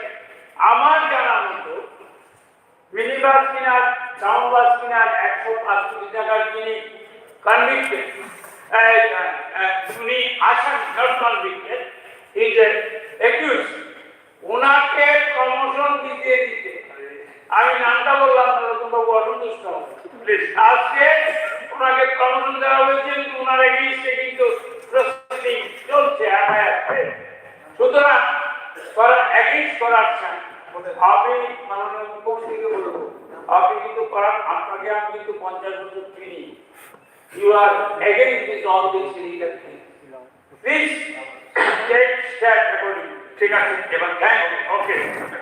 আমি 7 দিন বলে 5টা অ্যাকচুয়ালি শুরু করেছেন, 5:55 হয়েছে এসব করে। Thank you. আমি একটা সংশোধনের করে বলবো ওকে।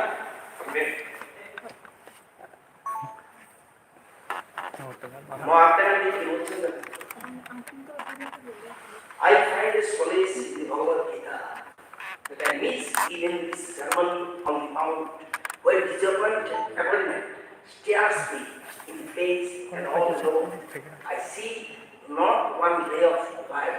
I go back to Bhagavad Gita. I find a verse here and a verse there, and I immediately begin to smile in the relation to overwhelming studies. No visible, no invisible, scare on me. I owe it all to the reaching the Bhagavad Gita.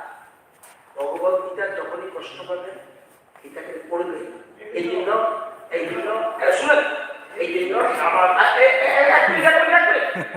সেই জন্যই আমরা গীতা যদা যদা ই ধর্মস্য প্রাণীর ভবতি ভারত অভ্যুত্থানম ধর্মস্য তদাত্তরং শিবায় নমঃ। অর্থাৎ যখনই ধর্মের অধঃপতন হয় এবং অধর্ম উত্থান হয় তখনই বলছে আমি অবতার করি। আজকে এবং বলছে ভালো মানুষদের জন্য, সবল ব্যক্তিদের রক্ষার জন্য, দুষ্টদিকে বিনাশ করার জন্য পরামর্শ আছে। এবং আমাদের নেতা হতে এমন যে দুষ্টদের দমন করতে হবে, মাস্তানদের সাহায্য করতে হবে, বুলডোজার চালিয়ে গুন্ডাদের ধ্বংস করতে হবে, সজ্জন নারীদের রক্ষা করতে পারবে সেই তো রাজা। এবং ত্রিপুরার সাধারণ মানুষের পক্ষ থেকে আমি নরেন্দ্র মোদী, অমিত শাহ, যোগী আদিত্যনাথ, ডক্টর মানিক শাহকে ধন্যবাদ জানাই। তারা মানুষ রূপে ভগবানের দেশের গুন্ডা দিয়ে সাহায্য করছেন এবং সজ্জনকে রক্ষা করছেন। সামদান দণ্ডাবে। ঠিক আছে, okay, please please please please please, না না না, আরে প্লিজ বাক যুদ্ধ হবে, বাক যুদ্ধ হবে, বাক যুদ্ধ। আপনি অনেক জায়গায় বাক যুদ্ধ হয় না, কি যা বলেছে না না, শুনুন এখানে ব্যাপারটা হলো কি, বুলডোজার চালাতে বলে ওনারও তো সম্পত্তি করতে পারে, সেটা কথা না। কথাটা হলো রতন বাবু ও বিনাশ হয় দুষ্কৃতম, এর মধ্যে আপনিও দুষ্কৃতি করলে আপনিও বিনাশ হবে। আপনার লোককে আমি সিয়াম আবেদন করতে পারছে, কি বলছে বলছে বসে বসে বলছে, নিশ্চয় তাকে কুমার বাবু এরা যদি এরকম করে ফায়ার বলছে এইভাবে কি আগে আপনার জন্যই তো পারে, আপনি বুলডোজার। আর ঠিক আছে, বাস গোপালবাবু, আমি একটা ছোট্ট সংশোধনী দিচ্ছি আপনাকে। আপনি রতনবাবুকে বলেছেন অভিজ্ঞতায় টুইটম্বর, টুইটম্বর অভিজ্ঞতায় ভরপুর, টুইটম্বর হচ্ছে জলীয় জিনিস, এটা টুইটম্বর না না, সরি। নেক্সট বলবেন, মাননীয় সদস্য শ্রী নির্মল বিশ্বাস মহোদয়। 15 মিনিট নিয়ে এলো। মাননীয় অধ্যক্ষ মহোদয়, আমি আমাদের বিরোধী বেঞ্চের যে 18 জন সদস্য মাননীয় রাজ্যপাল গত 5 জুলাই 5 জানুয়ারি যে ভাষণ উত্থাপন করেছিলেন, তার উপর আমরা সম্ভবত 128টি সংশোধনী এনেছি। আমি প্রতিটি সংশোধনীকে সমর্থন জানিয়ে খুব সংক্ষেপে কয়েকটি কথা বলে আমার আলোচনা শেষ করছি। প্রথমত বলতে চাই স্যার, এই ভাষণের মধ্যে কোথাও আমরা এর আগের অধিবেশনও বলবার চেষ্টা করেছিলাম যে আমাদের এডিসি এলাকায় দীর্ঘদিন যাবৎ বন্ধ হয়ে থাকা ভিলেজ কমিটি নির্বাচন সম্পর্কে সেখানে আমরা লক্ষ্য করলাম কোনো উল্লেখ নেই। সেই সঙ্গে আমরা দেখলাম এই এডিসি এলাকায় টাউন কমিটি গঠন করবার জন্য 2021 সালে একটি আইন তৈরি করা হয়েছে। সেটাও বাস্তবায়ন করবার প্রশ্নে যে উদ্যোগ নেওয়ার প্রয়োজন ছিল, সেই ক্ষেত্রে আমরা কোনো উদ্যোগ লক্ষ্য করছি না। দ্বিতীয়ত স্যার, এই সময়ের মধ্যে প্রচার হচ্ছে অনেক কিছু আমরা দেখছি, এই মাননীয় রাজ্যপালের ভাষণের মধ্যেও অনেক কিছু বলবার চেষ্টা করা হচ্ছে, কিন্তু এটা ঘটনা যে আমাদের রাজ্যের ছাত্রদের প্রশ্নে যদি বলি, স্কুল এবং কলেজগুলির মধ্যে সেখানে অস্বাভাবিক হারে কি বাড়ানো, এতে ছাত্রদের উপর একটা প্রচন্ড চাপ পড়ছে। গত কয়েকদিন আগে দৈনিক সংবাদ পত্রিকায় দেখছিলাম একটা শিরোনাম ছিল, শিক্ষাগতে অর্থভাণ্ডার শূন্য, কোর্স ফি বৃদ্ধি 9 গুণ। মারাত্মক বিষয় স্যার, এটা সেন্ট্রাল ইউনিভার্সিটির কথা বলছি না, আমাদের রাজ্য ইউনিভার্সিটি। যে কোর্সে গত অর্থ বছরে 2000 টাকা, এবার দেখা যাচ্ছে 17-18,000 টাকা লাগছে। এবং শুধুমাত্র রাজ্য ইউনিভার্সিটির ক্ষেত্রেই না, আমরা যদি বিদ্যাজ্যোতি স্কুলগুলি সম্পর্কে দেখি, এখানে একজন মাননীয় সদস্য বলছিলেন যে বিদ্যাজ্যোতি স্কুলগুলিতে অভিভাবকরা পড়াতে গিয়ে হিমশিম খাচ্ছে, এত টাকার প্রয়োজন হচ্ছে, প্রতি বছর সেখানে বিভিন্ন ধরনের ফির পরিমাণ বাড়ানো হচ্ছে। আমরা যদি দেখি আমাদের রাজ্যের ডিএমসি মেডিকেল কলেজ, সেখানে অস্বাভাবিকভাবে সেখানে ফি বাড়ানো হচ্ছে। এইভাবে যদি স্যার ছাত্রদের উপর অস্বাভাবিকভাবে ফি বাড়ানো হয়, স্বাভাবিকভাবেই সেখানে তাদের পঠন পাঠনের ক্ষেত্রে একটা বিরাট সমস্যা হচ্ছে। স্কুলগুলির মধ্যে শিক্ষক স্বল্পতা, এটা নিয়ে অনেককেই আলোচনা করছে। এসটিজিটি সম্পর্কে যদি বলি, যে এই এসটিজিটি শিক্ষকদের নিয়োগ সংক্রান্ত যে পরীক্ষা, যে ফলাফল সেটা ঘোষণা করা তাদেরকে নিয়োগ করা, সেই প্রশ্নে আমরা দেখলাম মাননীয় রাজ্যপালের ভাষণে সেখানে কোনো উল্লেখ নেই। কলেজগুলির দিকে যদি আমরা তাকাই, আমাদের রাজ্যের অধিকাংশ ডিগ্রি কলেজটা দীর্ঘদিন যাবত মূলত যারা কলেজ টিচার বলে আমরা যাদেরকে বলি পিজিটি, তাদের উপর অনেকটা নির্ভর। এই সময়ের মধ্যে আমরা দেখছি যে তাদের মধ্যে একটা বড় অংশ রিটায়ারমেন্টে চলে। এখন যারা গেস্ট লেকচারার রয়েছে তাদের উপর অনেক ক্ষেত্রে কলেজগুলি নির্ভর, কিন্তু তাদের রেগুলার করবার প্রশ্নে, তাদের বেতন বৃদ্ধি করবার প্রশ্নে মাননীয় রাজ্যপালের ভাষণে সেখানে কোনো উল্লেখ নেই। আমাদের রাজ্যের স্বাস্থ্য মিশন এনএইচএম সম্পর্কে ইদানিংকালে আমরা বেশ কয়েকটি পত্রিকায় সংবাদ শিরোনাম হতে দেখেছি। সেখানে তাদের বেতন বৈষম্য সম্পর্কে সেখানে বলা হচ্ছে, সেই সংবাদ মাধ্যমগুলির মধ্যে যা লিখা হলো বললাম যে মর্জি মাফিক কারো বাড়ছে না। অর্থাৎ সেই স্বাস্থ্য মিশনের প্রতি হয়তো তেমন ভাবে নজরদারি নেই। আমি মাননীয় মুখ্যমন্ত্রীর দৃষ্টি আকর্ষণ করবো এই বিষয়ে, যে আপনি বিষয়টা দেখুন। ষষ্ঠত আমি যে পয়েন্টটা বলতে চাইলাম সেটা হচ্ছে রাজ্যের নেশার। এটা ইতিমধ্যে অনেকেই বলেছেন যে নেশার ভালো আরম্ভ চলছে আমাদের রাজ্যে।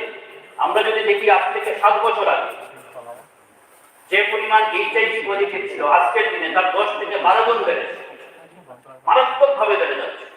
এটা আমাদের সবার জন্য চিন্তার বিষয়।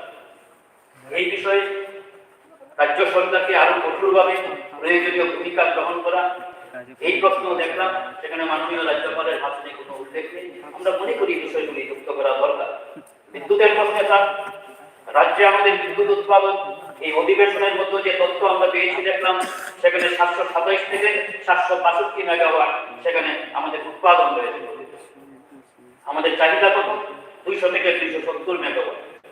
তারপরে আমরা এটা বলতে পারছি না যে রাজ্যের সর্বত্র নিরবিচ্ছিন্ন ভাবে সেখানে বিদ্যুৎ পরিষেবা দেওয়া হচ্ছে, এবং সেটা শুধুমাত্র একটা প্রাকৃতিক বিপর্যয় হলে পরে বিষয়টা সমস্যা তৈরি হয় এমন না।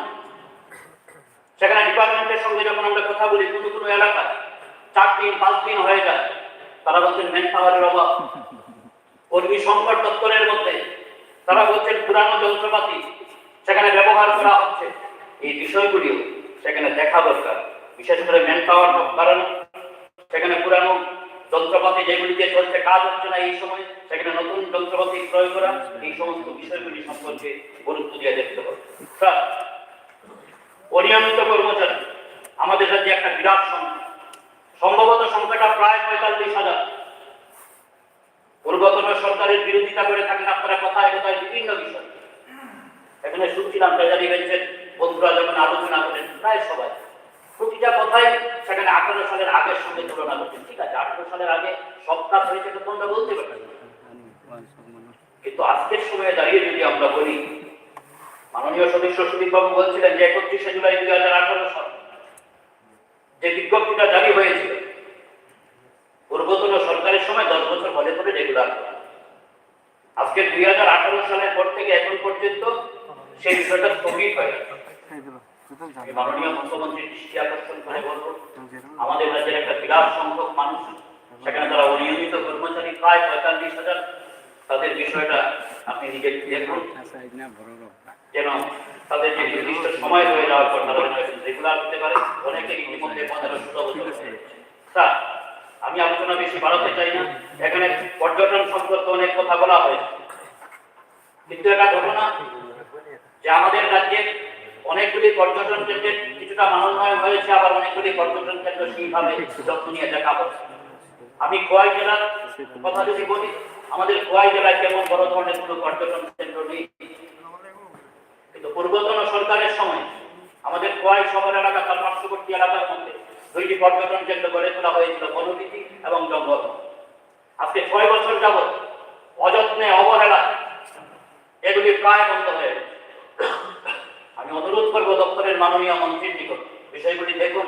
আগের মতো আর সেইভাবে ভিড় হয় না, নিয়মিত খোলা হয় না, কেন এমনটা হচ্ছে? স্যার, খেলাধুলার সম্প্রসারণের প্রশ্নে সিনথেটিক ফুটবল গ্রাউন্ড আমাদের রাজ্যে কিছু জায়গায় তৈরি হয়েছে।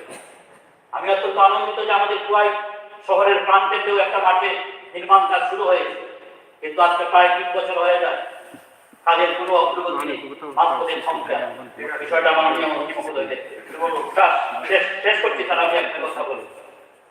সর্বোপরি বলবো স্যার যে এই ভাষণকে সমর্থন করতে পারছি না এই কারণে আমরা যে 128টা সংশোধনী আনলাম তার মধ্যে মূলত যে বিষয়গুলি সেখানে আমরা উল্লেখ করবার চেষ্টা করেছি পানীয় জল সম্পর্কে, রাস্তা সম্পর্কে, সেখানে শিক্ষক সম্পর্কে, সংকট সম্পর্কে, বিদ্যুৎ ব্যবস্থা সম্পর্কে। আমার একটা প্রশ্ন ছিল স্যার গতকাল, সেই প্রশ্নটা ছিল যে গত 2.5 বছর সময়ের মধ্যে আমাদের রাজ্যে কয়টা রাস্তা অবরোধ হয়েছে। হোম ডিপার্টমেন্টের দেওয়া সেই তথ্য অনুযায়ী জানতে পারলাম 254টা রাস্তা অবরোধের ঘটনা। এবং দ্বিতীয়ত আমার যে প্রশ্নটা ছিল কি কি কারণে সেই রাস্তা অবরোধগুলি হয়েছে, মূলত সরকারি যে তথ্য স্যার সেটা হচ্ছে পানীয় জলের সংকট, রাস্তার সংস্কার, বিদ্যালয়ের শিক্ষক সংকট, বিদ্যুৎ সরবরাহের চাহিদা ইত্যাদি বিষয় নিয়েই মূলত গত 2.5 বছরে 254টার মতো রাস্তা অবরোধের ঘটনা ঘটে। তাই স্যার আমি সবশেষে বলবো এই তথ্যই প্রমাণ করে যে আমাদের যে দাবি, আমরা যে কথাগুলি বলছি, আমরা যে সংশোধনী করছি সেটা হচ্ছে মানুষের কথা, মানুষের দাবি। তাই স্যার আমি আপনার মাধ্যমে এই দাবি জানাবো যে আমাদের এই সংশোধনীগুলি গ্রহণ করা হোক এবং তার মধ্য দিয়ে মাননীয় রাজ্যপালের এই ভাষণ আরো সমৃদ্ধ হবে এই আশা রেখে আলোচনা শেষ করলাম। ধন্যবাদ। মাননীয় সদস্য শ্রী সুভদ্রা বর্মা মহোদয়।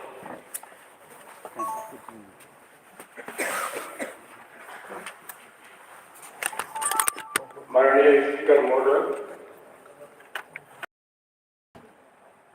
first of all, I want to wish Happy New Year to all honorable members. I will speak in Kokrok, English and Bengali. Shanghai 5 तारिख January महामान्य राज्यपाल भाषणनि एमेन्डमेन्ट तै समर्थन खाइना पक्षावनो तबे महामान्य राज्यपाला हामबायना मुसंगो कक बरबाय ब हाय सफायै ब सम्बोधन खाइमानि दसरन सुना मेम्बार सबनो बांला बायखाइनो बना हामबाय मारवानि बागै कखुंगा है नंबर 1 सब किछु निर्वाचन मुइसांगा पियाबा प्रेस कमिटी निर्वाचन के ताम खाजे के जे जगह विधानसभा पाइमानि परे 2टा सीट काइसे के बा बक्सनगर थैमानि बागै Saya kira bah, MLA resign man bagai election sangka. Hoes, ABC duita constituency by election, abu kaji gaya, DC election kaji gaya. Abu ke benda manusia benar. Dalam ini sorgan untuk mungkin, सब kasar सब प्रक्रिया सुनिको mungkin, ad DC election final tam nasi boy kabar. सब किसी सुनong ya kau belakang.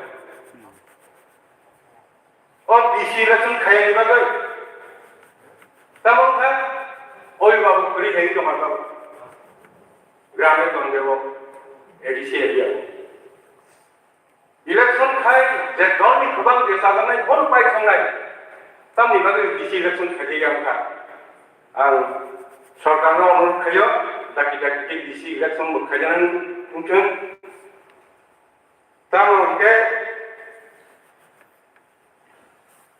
Election खाने बेला बेलाई दरकार जनगणनि स्वार्थे एडीसीनि बरफनि स्वार्थे सब मिनिस्ट्रि इलेक्शन ग्राम पंचायत लेवल इलेक्शन प्राय 3 बছর কাছাকাছি সংখ্যা কাটলি ডিসি ইলেকশন খাইয়া আর ডিসি ইলেকশন খাইয়া তাই বাই ইলেকশন দুইটা এডিসি কনস্টিটিউন্সি দं উলাই চাম্পাওয়া তে মানদাই করিব আবো বাই ইলেকশন খাইয়া सरकारा दृष्टि आकर्षण खायो आबाबो खायनि बागै आं बिसिखौ गोबां साग्ला आं नुजाग्रा ताबो के सिनियर जनजाति प्रदत्त अञ्चल ताबो नुजा गांगे ड्राग सालाय सिग्ला दङ दुर्गिर आसक्ति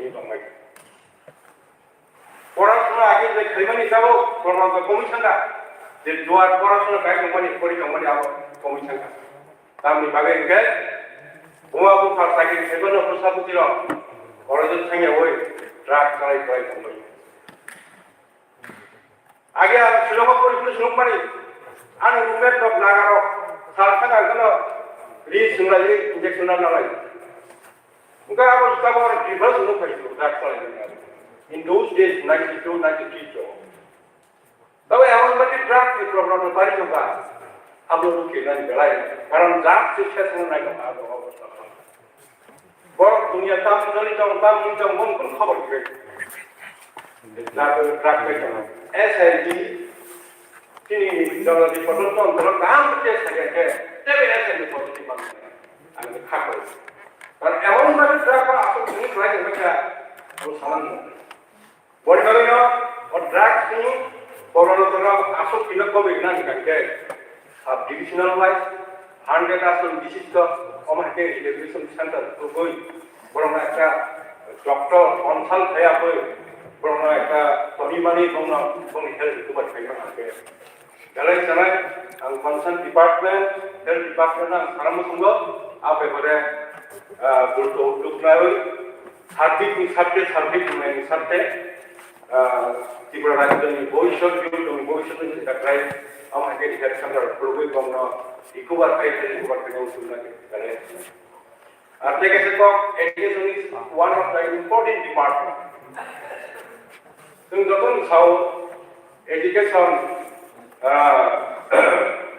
बिजनेस दिंखा अमंखा कुंकुम लागत स्विमिंग पूल कप साव कुंकुम कप साव शिक्षा लगे तीन बड़ा विभाग में पहला इम्पोर्टेंट एलिमेंट तब उनके शिक्षा हम उनका संस्कृत संख्या school college school high secondary school high school अब प्राइवेट जन सब अलग तो के बाद शिक्षा की गुणवत्ता मान जरूरत पड़ने तो का तब उनके गवर्नमेंट दे आने कॉन्स्टिट्यूशन की प्रासा विश्व जनगति विश्व के ऐसे पर विद्युत गुरे तम ग्रीन कॉन्स्टिट्यूवा जब शहर मुक्ति का विद्युत तो आइकोना अब विद्युत जिनिस जे विद्युत जिनिस गुणवत्ता शिक्षा में आते शास्त्र चलना तो मने अब रुक आ किसी पासन जटा कॉन्स्टिट्यूवा एज स्कूल हाई स्कूल वा लाइन में टीचर शॉर्टेज नहीं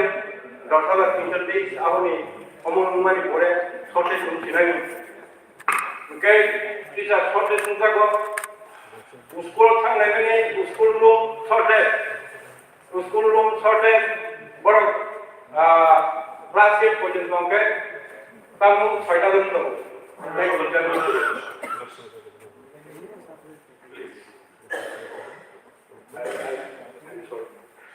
ओके 2टा दिन तो और 6टा दिन तो 2टा दिन तो बड़ा नाचिंग ही सिमा they have to wait for their class अब नौतरे स्कूल तो सुधार मरा रगा स्कूल तो कबंग मा अब ऐसे टीचर करे मास्टर करे रूम करे मा अब नो माननीय शिक्षा मंत्री गवर्नमेंट चीफ मिनिस्टर आपन दृष्टि आकर्षण करने बगे बरोबर देखे चल लामा मुझे समायो म्युनिसिपलिटी शहर अंचल लामा लेखा काटा लामा सरी न बंगा কিন্তু প্রকল্প চিন ধরনের যে প্রত্যন্ত অঞ্চল তা কোন লামা কাটা লামা কমন তো যে কেউ সবাইরা জানিরা মো নম সামুখা মো লামা খামু খাই সাবে তেবান পশ্চিম জিলা তা কো কাটা লামা কমংমা বিচলি সরে কোন করে আবার কমন তো আ তাগাও এমএলএ পরিচয় কা কম কমমা এমএলএ সুদা কমমা এমএলএ থাকা গাবো শাসক গো নিব কমমা জায়গা কম খাইয়া কমন তো So asupok sayo ani the সংশোধনী amendment jaga সমর্থন থাকে কখনো সংযোজন অনুমোদন থাকে আমরা কখনো আইন পাই না অনলাইন মাননীয় সদস্য শ্রী বিশ্বজিৎ কল্যাণ মহোদয়। Thank you, sir. I am 20 short. বেশি কথা বলবো না।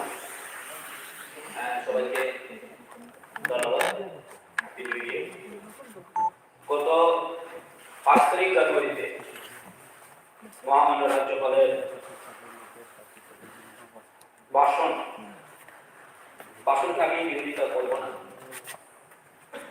কিন্তু আমাদের কয়েকটা বিরোধীদের আমাদের সংশোধন দিয়েছিলাম, সংশোধনের জন্য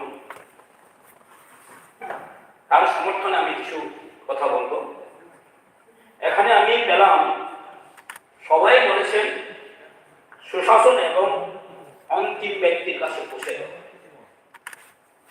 The maximum are saying that সুশাসন and অন্তিম ব্যক্তির কাছে বসে। How it is possible? মনে করি যদি কেন্দ্র সরকার থেকে কোনো প্রকল্প যদি আসে বা মুখ্যমন্ত্রী থেকে কোনো প্রকল্প যদি যায়, কোথায় যাবে? গ্রামে যেতে হবে, ভিলেজ কমিটিতে যেতে হবে। কিন্তু বর্তমানে ভিলেজ কমিটিতে কোনো পাবলিক রিপ্রেজেন্টেটিভ নেই। কি হচ্ছে? মাত্র ব্লকে একটা বিএনসি চেয়ারম্যান বসিয়ে ওইখানে পার্টির ক্যাডাররা গিয়ে বেনিফিশিয়ারি সিলেক্ট করে তাহলে কিভাবে অন্তিম ব্যক্তির কাছে যেতে পারেন? It is possible. I am saying today it is not possible. কেন হবে? আপনারা তো সবাই জানেন এই সব ব্লক, আমরা জানি সবাই, আমরা সেই কনস্টিটিউশন থেকে আমরা রিপ্রেজেন্টেটিভ করছি। আমরা জানি গ্রাসরুট লেভেলে, গ্রাউন্ড লেভেল কি হচ্ছে।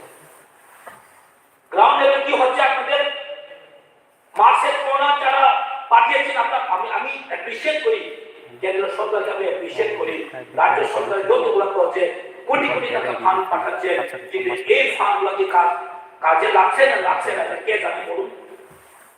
আমরা ডকুমেন্টে দেখেছি অনেক কোটি কোটি টাকা, আমরা জবাব দিতে পারছি না, আমরাও পারছি না। কিন্তু আদৌ অ্যাকচুয়ালি এই কাজ কি জানেন কে করছে না? তার জন্য আমি বলবো অন্তিম ব্যক্তির কাছে এখন বসে নেই। বিকজ অফ 3 বছর অতিক্রান্ত হয়ে গেছে, ভিলেজ কমিটি ইলেকশন এখনো হয়নি, পাবলিক রিপ্রেজেন্টেটিভ যদি না থাকেন তাহলে সেই অবস্থাতে কিভাবে আমরা অন্তিম ব্যক্তির আমরা আশা রাখতে পারি? তার জন্য আমি বলবো আপনার যদি ইচ্ছা থাকে তাহলে ইলেকশন তাড়াতাড়ি ভিলেজ কমিটি ইলেকশন করা, না হলে এডিসি গভর্নমেন্টের বা এডিসি ডিস্ট্রিক্ট কাউন্সিলের মনিটরিং কমিটিকে আপনারা অ্যাডপ্ট করো, মনিটরিং কমিটিকে অ্যাকসেপ্ট করো। আমি আজকে হাউসে কথা বলতে অলরেডি মনিটরিং নমিনেটেড করা আছে, তাহলে তাদেরকে আর্থিক ডিপার্টমেন্ট থেকে বলুন যে তাকে অ্যাকসেপ্ট করুন, না হলে আপনারা ইলেকশন করুন। আমি একটা বেশি কথা বলবো না, যেটা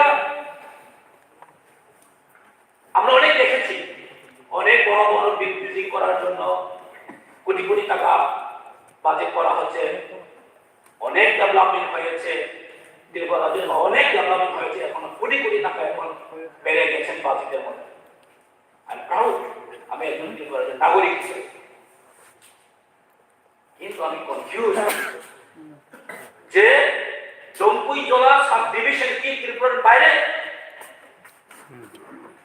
কেন বলছি আমি? জম্পুইজলা সাব ডিভিশন হয়েছে 2011 আজকে থেকে প্রায় 13 বছর আগে। আপনি শুনলে অবাক হবে, জম্পুইজলা সাব ডিভিশন, এই সাব ডিভিশনের মধ্যেও কিন্তু একটাও ভালো একটা কমিউনিটি হল নেই।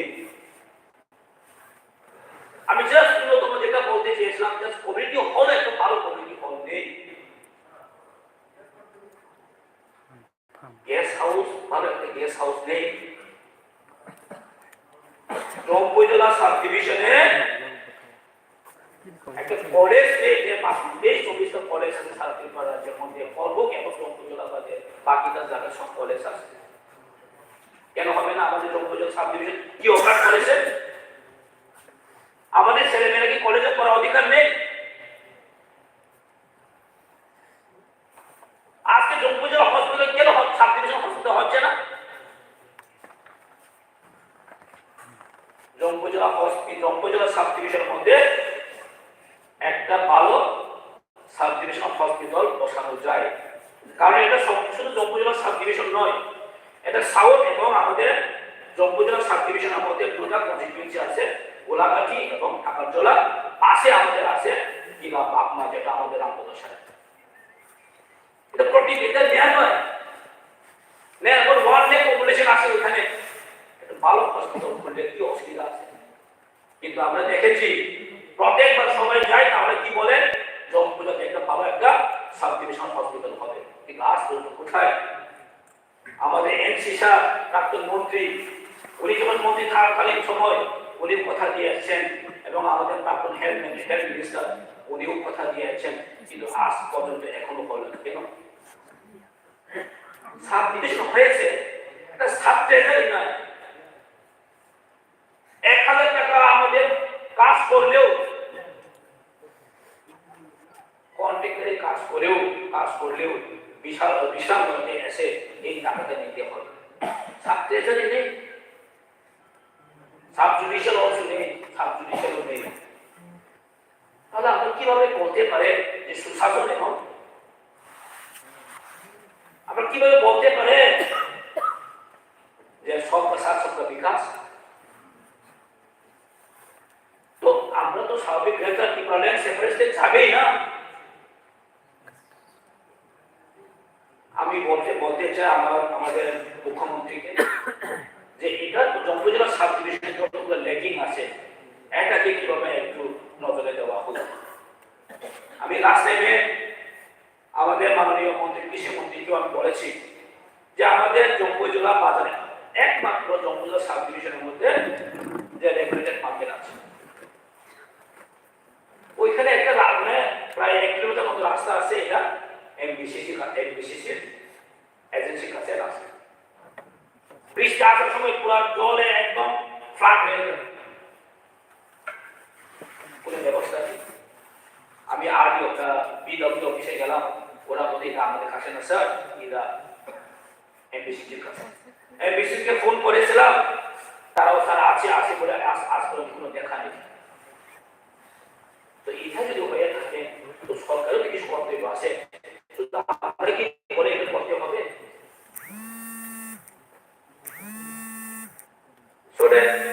বেশি কথা বলবে না, কথা বলার অনেক কিছু আছে। এখন আমরা দেখেছি হাইওয়ে বানানোর জন্য, বড় বড় রাস্তা বানানোর জন্য অনেকগুলো টাকা এসেছে কেন্দ্র থেকে, অনেক প্রজেক্ট পাস হয়েছে। Very fine, very nice. এটা সত্যি, এটা এখন ইন্ডিয়া হচ্ছে ডিজিটাল হয়ে গেছে, ত্রিপুরা হচ্ছে এখন ডেভেলপিং স্টেট হয়ে গেছে।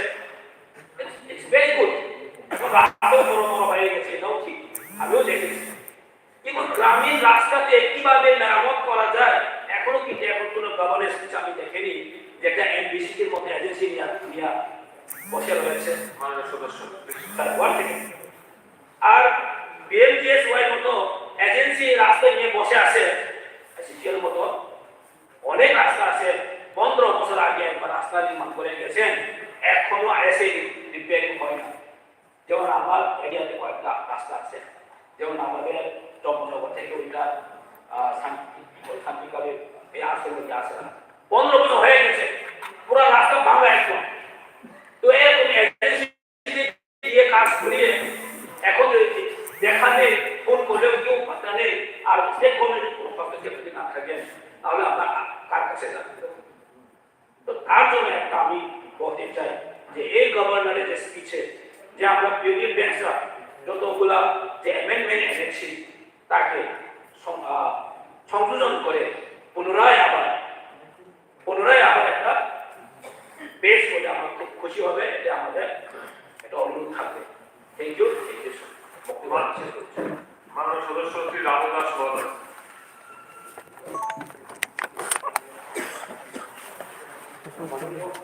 স্পিকার মন্ত্রী স্যার, গত 5ই জানুয়ারি মহামান্য রাজ্যপাল যে লিখিত ভাষণ প্রদান করেছেন তার পরিপ্রেক্ষিতে আমি কয়েকটি সংশোধন এনেছিলাম। তো সবগুলো সংশোধন তো আলোচনা করার সময় নেই, একটি বলবে স্যার। এই বিধানসভার মধ্যে সবচেয়ে যে বিষয়গুলো আমরা যে শব্দগুলো সবচেয়ে বেশি উচ্চারিত হচ্ছে সেটা হচ্ছে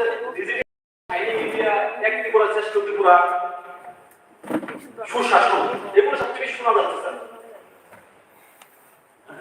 স্যার এই রাজ্যের মধ্যে যদি আমি দু একটা বিষয় তুলে ধরার চেষ্টা করছি স্যার, একটা হচ্ছে স্বাস্থ্য ব্যবস্থা।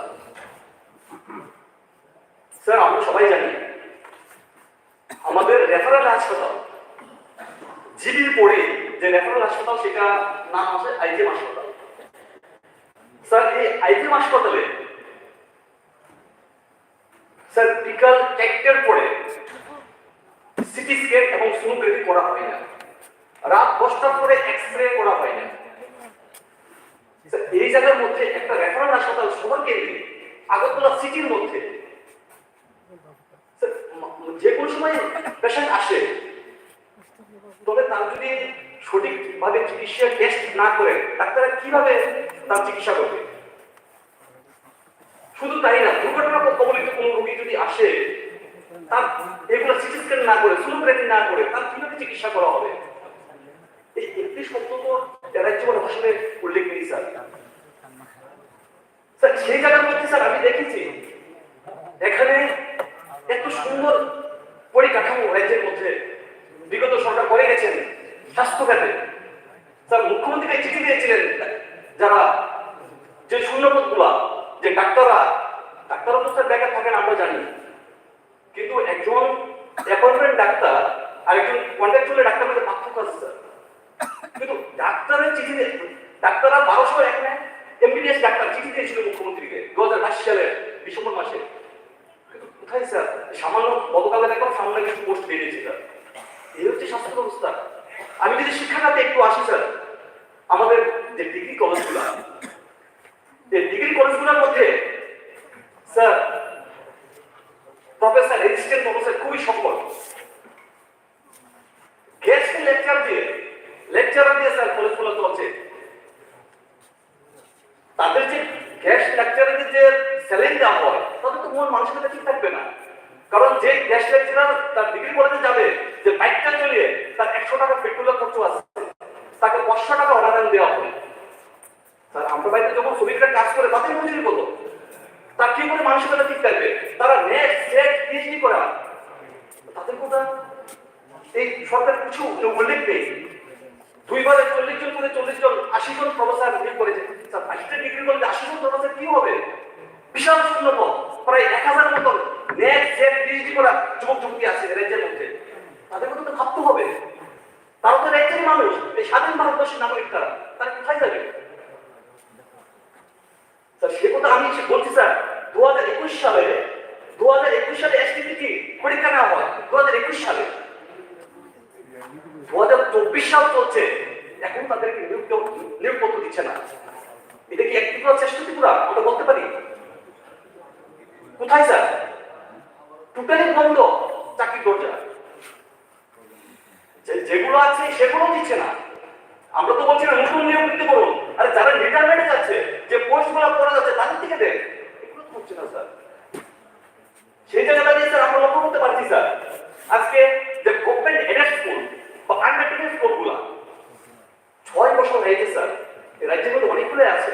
আমি শহরে যদি কয়েকটা স্কুল বলি, সরকারি স্কুল একটা বিখ্যাত স্কুল, এই স্কুলটা এক সময় স্ট্যান্ড করতো। এখন তো এমন অবস্থা হয়েছে সকালে মর্নিং স্কুলে টিচার নেই, 5 থেকে 6 জন টিচার দিয়ে এই এডেড স্কুল চলছে। 6 বছর ধরে একটা নিয়োগ নীতি নেই।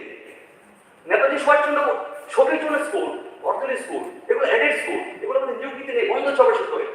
স্কুল শিক্ষা ব্যবস্থা আমরা যদি বলি, কোথায় শিক্ষা ব্যবস্থা, কোথায় ডেভেলপ হচ্ছে? শুধু একটাই ক্যাসেট পাচ্ছে, একটি করে চেষ্টা ত্রিপুরা, এগুলো তো একটি করে চেষ্টা ত্রিপুরা হয় না। একটি করে চেষ্টা ত্রিপুরা করতে হলে স্যার সবাইকে নিয়ে করতে হবে। আজকে আমরা লক্ষ্য করতে পারছি স্যার, যোগাযোগ ব্যবস্থা যদি আমরা দেখি স্যার, যোগাযোগ ব্যবস্থা, রাস্তাঘাট, আমি সব রাস্তাঘাট করে যে সব রাস্তা আমি ঘুরিনি, সব রাস্তা কথা বলতে পারবো না স্যার। একটা রাস্তার কথা বলবো, যেটা স্যার সেন্ট্রাল রোড থেকে মধ্যপ্রদেশ বাইরে রেল ব্রিজ হয়ে মেট্রাসমুনি হয়ে যেটা বাইপাস দিয়ে লেগেছে, আমি বলবো স্যার যদি আপনারা যদি একদিন ওই রাস্তাতে আসেন তাহলে দেখতে পারবেন কি অবস্থা স্যার। একটা বাইপাস, একটা 40 ফুট রাস্তা, ছোট রাস্তা না, গলি রাস্তা না, বড় রাস্তা স্যার, যেটা বিকল্প সড়ক আগরতলা ঢোকার জন্য। রাস্তা মানুষ চলাফেরা করতে পারছে না, বড় গাড়িগুলা মানে কিভাবে যদি আসে তাহলে একটা পদ্ধতি তা হাঁটতে পারছে না। এই সমস্যাগুলি হচ্ছে চুচুর ভেঙে, এগুলো হচ্ছে একটি পুরা শেষ ত্রিপুরা, এটা হচ্ছে সুশাসন রাজ্যে। জায়গা থেকে স্যার অনেক কথা বলার ছিল কিন্তু সময়ের অভাব, তাই আমি বলবো স্যার আমরা বিরোধীরা যে সংশোধনে লেগেছিলাম এই সংশোধনগুলি সংশোধনের পরে যে বইটা ছাপা হয়েছে সেটা মতো যুক্ত করা হয়, তাহলে আমার মনে হয় ভালো হবে স্যার। স্যার সবাইকে ধন্যবাদ, নমস্কার। মাননীয় সদস্য শ্রী বিশ্বকবি দেববর্মা মহোদয়।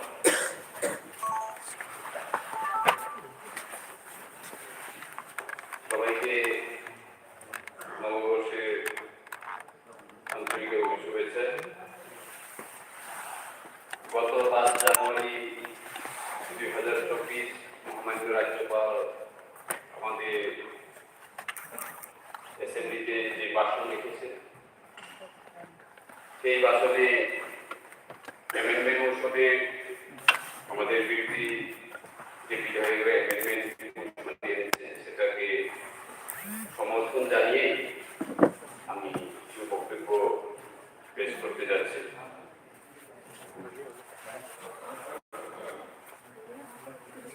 এখানে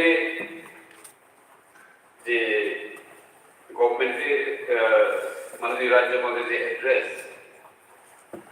আমি ভেবেছিলাম যে রাজ্যপালের ওইখানে যে টাউন কমিটি বিল, এডিসি থেকে পুলিশ বিল, কাস্টমারি ল, এই বিলগুলি একটু উল্লেখ থাকবে, কিন্তু দুঃখের বিষয় ওইগুলি কোনোটাই এখানে উল্লেখ করা নেই।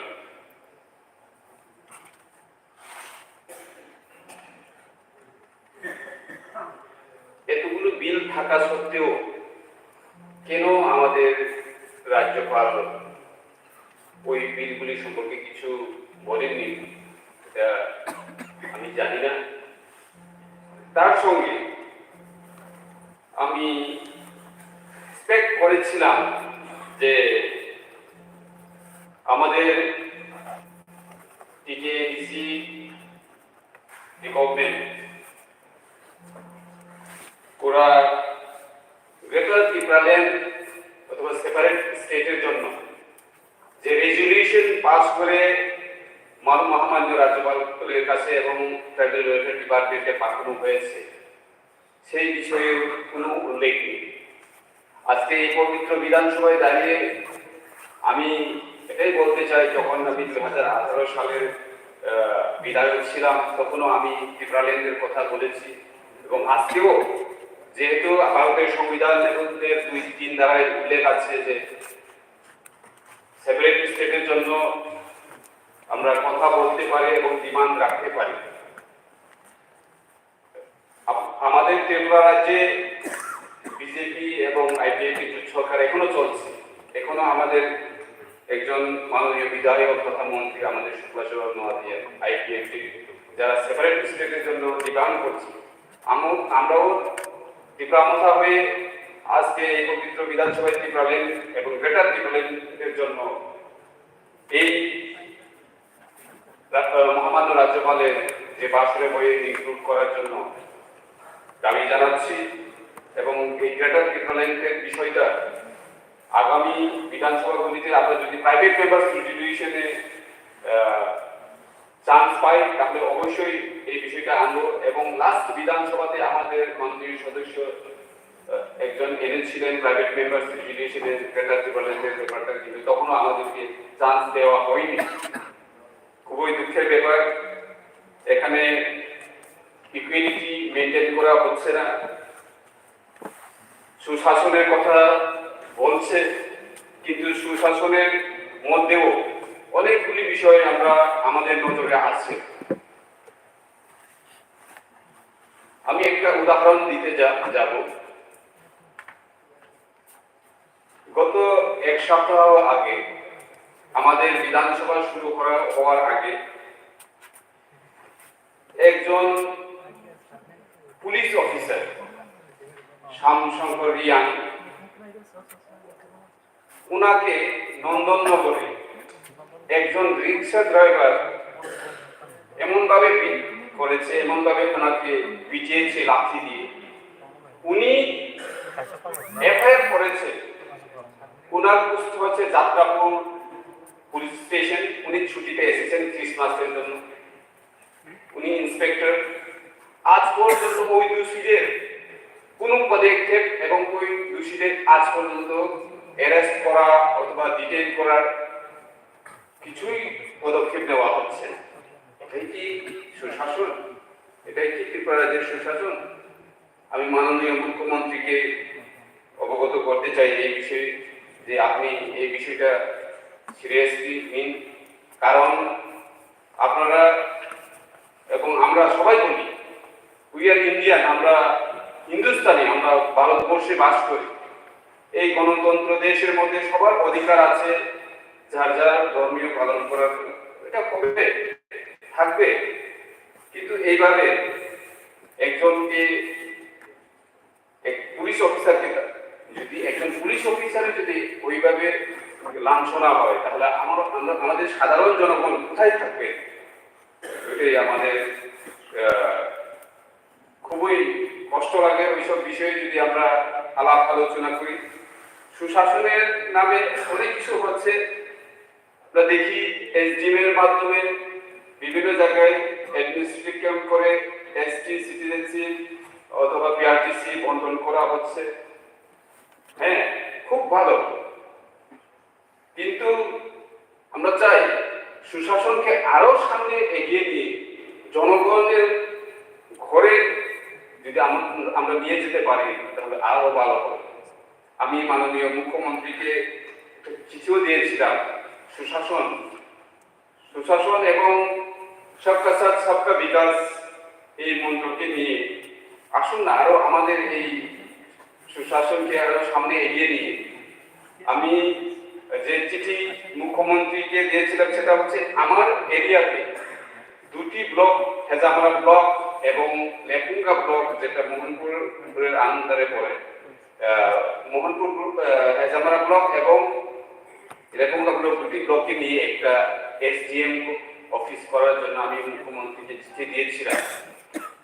এমনকি আমি মাননীয় রাজ্যপালের সাথেও দেখা করেছি ওই বিষয়ে এবং আমাদের এগ্রিকালচার মিনিস্টারকেও বলেছি ওই বিষয়ে। ওইগুলি করলে আমাদের জনগণরা যারা গ্রামের থেকে এসে এই শহর অঞ্চলে এসে গাড়ি ভাড়া এবং টাইম খরচ যাতে সেভ করা যায়, এইগুলি চিন্তা ভাবনা করে ওইগুলি দেখা দরকার। মাননীয় রাজ্যপালের ভাষণের মাধ্যমে আমাদের পরিষদীয় মন্ত্রী ভাষণ রেখেছিলেন। ওই সময় উনি বলেছিলেন ত্রিপ্রাসা পিপল, আমরা যারা গ্রামে বাস করি, যারা ত্রিপ্রাসা আছে, PMAY ঘরের ঘর 1,51,404টা ঘর বন্টন করা হয়েছে। খুব ভালো, যাদের ঘর নেই তাদের ঘর পাওয়া উচিত। কিন্তু দেখা যাচ্ছে যেটা প্র্যাকটিক্যাল আমি বলছি, আমাদের গ্রাম অঞ্চলে যে গ্রামে এখনো গাড়ি যায়নি, ওই দিনও আমি মডেল ব্রিজের ব্যাপারে যখন কথা বলছিলাম তখন এই কথাই এসেছিল যে যেই গ্রামে এখনো গাড়ি যায়নি ওই গ্রামে একটা ইট, এক বস্তা সিমেন্ট এবং আমাদের রড যদি নিয়ে যেতে হয়, তাহলে আমাদের মিউনিসিপ্যালিটি এরিয়া থেকে আমাদের গ্রাম অঞ্চলের যে ভারী ঘর তৈরি করার জন্য, কনস্ট্রাকশন করার জন্য যে খরচটা হয় সেটা বেশি লাগে। সদস্য স্যার প্লিজ, এটাই লাস্ট নাম্বার পয়েন্ট। আমি এর আগেও আরবি মিনিস্টার যখন ছিলেন আমাদের জিষ্ণু দেববর্মা, তখন আমি বলেছিলাম যে কোনো কাজ প্ল্যান ওয়াইজ করলে সুন্দর হবে।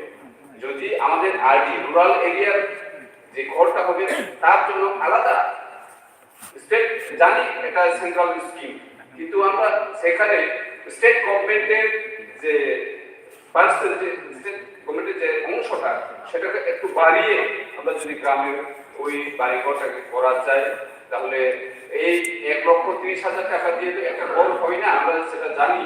তবু এই প্ল্যানটা নেক্সট সেশনে যাতে আমরা এই বিষয়টা আবার উঠাইতে না হয়, সেই জন্য প্ল্যানিং কমিশন এবং আমাদের ত্রিপুরা রাজ্যের মুখ্যমন্ত্রীর কাছে আবেদন থাকবে যে এই রাজ্যপালের ভাষণের মধ্যে এইগুলিও যাতে ঢোকানো হয়।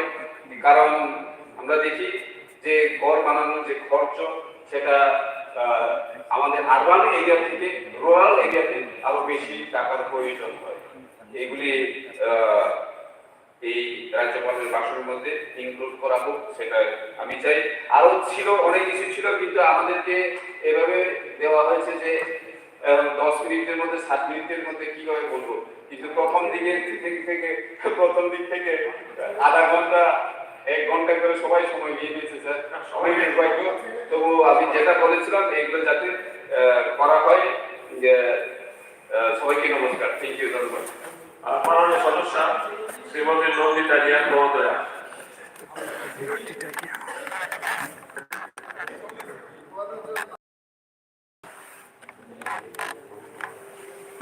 সবাই খুলনা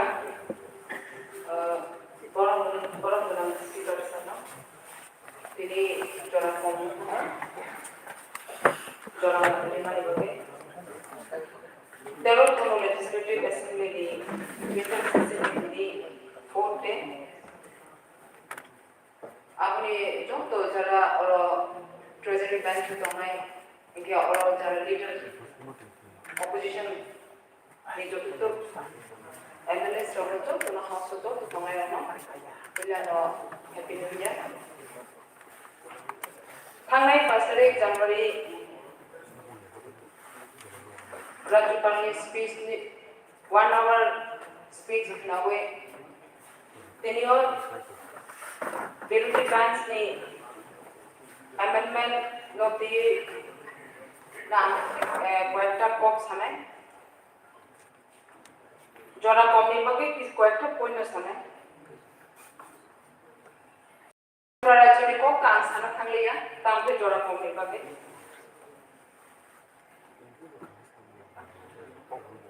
only tenio 44 রাইমাবিলেনি MLA হিসাবে ani constitution is কক নিছে আনসানা থাকলে লাইনি পয়লা ন of government no sini kono desa 44 agabili ono kaisa sini mung dikha je অনেক বছর আগেও no sini number lab kaisa narikil kunjo ap tongmani apni bising tu kono tini of government খুব কামান তিনি ওর house নি bising ni অনেকজন তিনি আইনি কনস্টিটিউয়েন্সি রানাবিলি নারিকুল কুঞ্জ থাঙ্গিয়া তোমরা অনেক কম না কিন্তু অবনি ফেসিনা আং সানানো জন্য নারিকুল কুঞ্জ থাঙ্গাতে চিনে রানাবিলি লামানি পরিস্থিতি নরমখনা অবনা আং তিনি কইলা সানানো জন্য যে চিনি গসা রানাবিলি এরিয়া যে কনস্টিটিউয়েন্সি লামানি আমরা সাতো গন্ডা পেশা lama 40 to 45 kilometers logo inge yang omorput main road nismi gonna is 35 kilometers nor lokna jenari kil kunjawa kabo besibag tiniya chini orani house ni ruling party ni office secretary kisa dombulek ni kompeti sawe saka kintu apni besigo chini guruttopurno je chini nangmani কিন্তু আমাকে সারে করে তার মানে চিনি যে লামা সারা থাকাকে আমি কনস্টিটিউশন বেশিরভাগ থানায় সরকার 25 লাখর গভর্নমেন্ট চালুনায় গভর্নমেন্ট অংশ লামা স্নাম জাঙ্গিয়া স্নামকা স্নামনানি বেশিরভাগ তাম লামা মানে PNGSY by বেশিরভাগ এসএসসিএল লামা NPCC লামা তিনিও বর্তমান গভর্নমেন্ট থানায় 5 বছর 2008 বিধানসভা নি পরেও গভর্নমেন্ট মানে বড় সাকো করোনা ভাইরাস নি ভাবে বড় নামাজ নামালিয়া ঠিক বসি আপনি বুঝি গবেন তিনিও বিভিন্ন ডিএম অফিস আনতাম দিশা মিটিং ডিএম অফিস মিটিং ওখানে বিভিন্ন মিনিস্টার ভাই আসলে মিটিং উনগুলো সালে থাকে PNGSY এসএসসিএল লামা সরকার রাজ্য সরকার ইয়াগত করে সালে nggak awal ang salam musuh, omde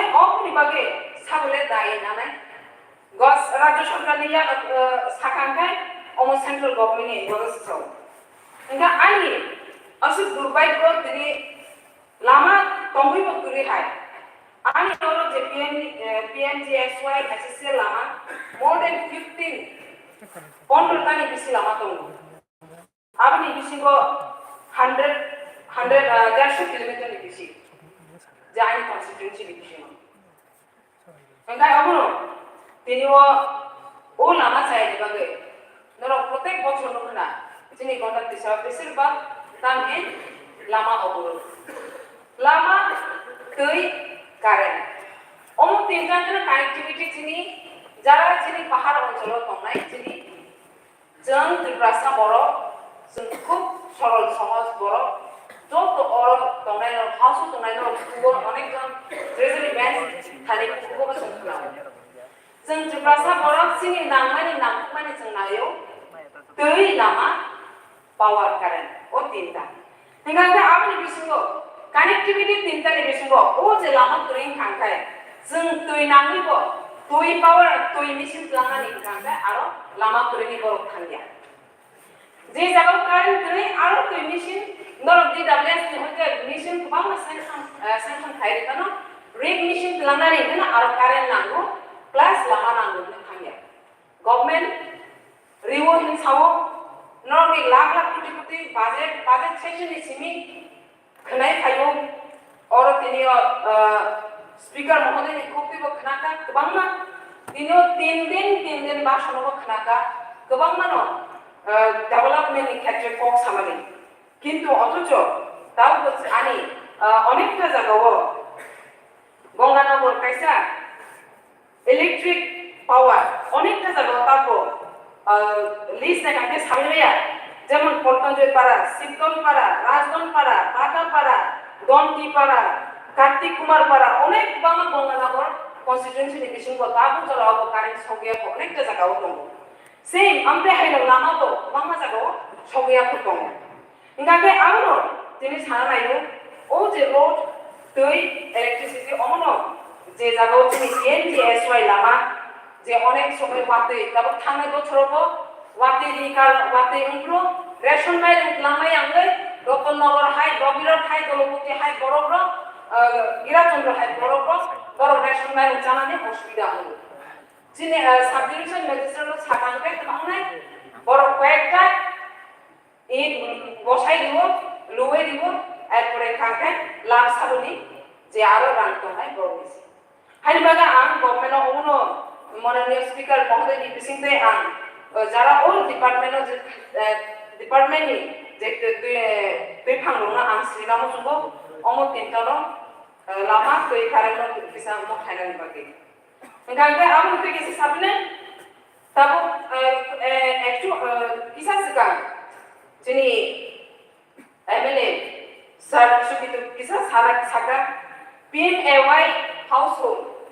Borok nama PMAY normal ni kusi. Jadi tunggu nomor aktif blognya, bisingo PMAY normal household bangga. Abu nang sana musong o lama ni karani no se boro abu lama ni karani no I cement langmaya ni onek jon lok takmake tangmaya ningaka abu no abu se related please Mr. Musa we are new this one that's why I have to be speak we cannot speak No, I will try.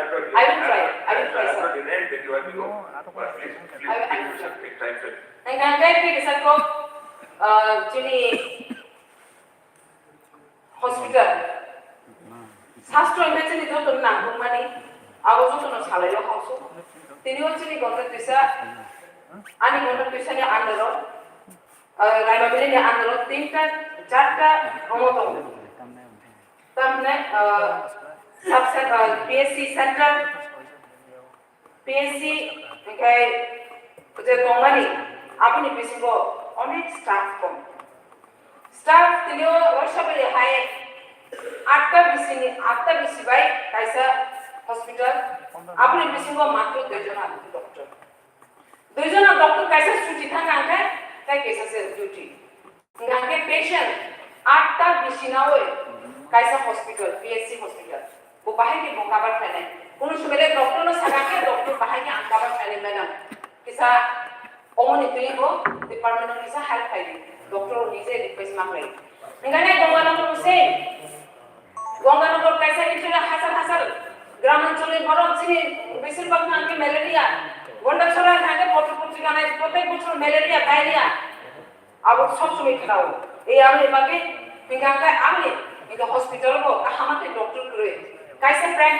Pregnant বুড়ি লোক delivery প্ল্যানে ऐसा doctor कहां खाए কোনো sonography কাহাম করে মিষ্টি কাহাম করে হসপিটাল হাসান মানে লামা হামিয়া 60 কিলোমিটার 8 কিলোমিটার নি হসপিটাল ভাইও ডেলিভারি অনলাইন কাইসা করে ডেলিভারি অনলাইন আনখায় হসপিটাল ডেলিভারি ওয়ান্ডার পিসাব ডেলিভারি অনলাইন আনখায় বড় বড় রহ কুলাই হসপিটাল রহ কুলাই হসপিটাল রহ থাকে কোন সময় কুলাই হসপিটালে পেশা জিবি হসপিটাল ব্যাপার করো থামে কয়েকদিন আগে কয়েক মাস নিয়ে আগেও অন্তে হাইকিনো চিনি পুরে ডেলিভারি অনলাইন আনকে অনেকজন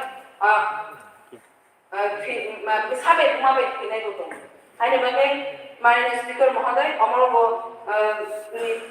স্পিকার নি দাঁড়াতে অন্য ডিপার্টমেন্ট আসছে জানাই কিন্তু কিছু কো ICDS center Amar last this the last ICDS center থামাইও যিনি এমএলএ যিনি এমএলএ সামুনি সম্বুলার যে কক্সাও ভাবনি কক দিয়ে যিনি এডিসিও তিনিও ICDS এর পাওয়ার মন মিসাও ছয়টার কাম সামুন হামা খায় আম তিনি সানায়াবো ন ও যে ICDS নপিয়ে আনি অর রিক্রুটমেন্ট মানে অনেক বছর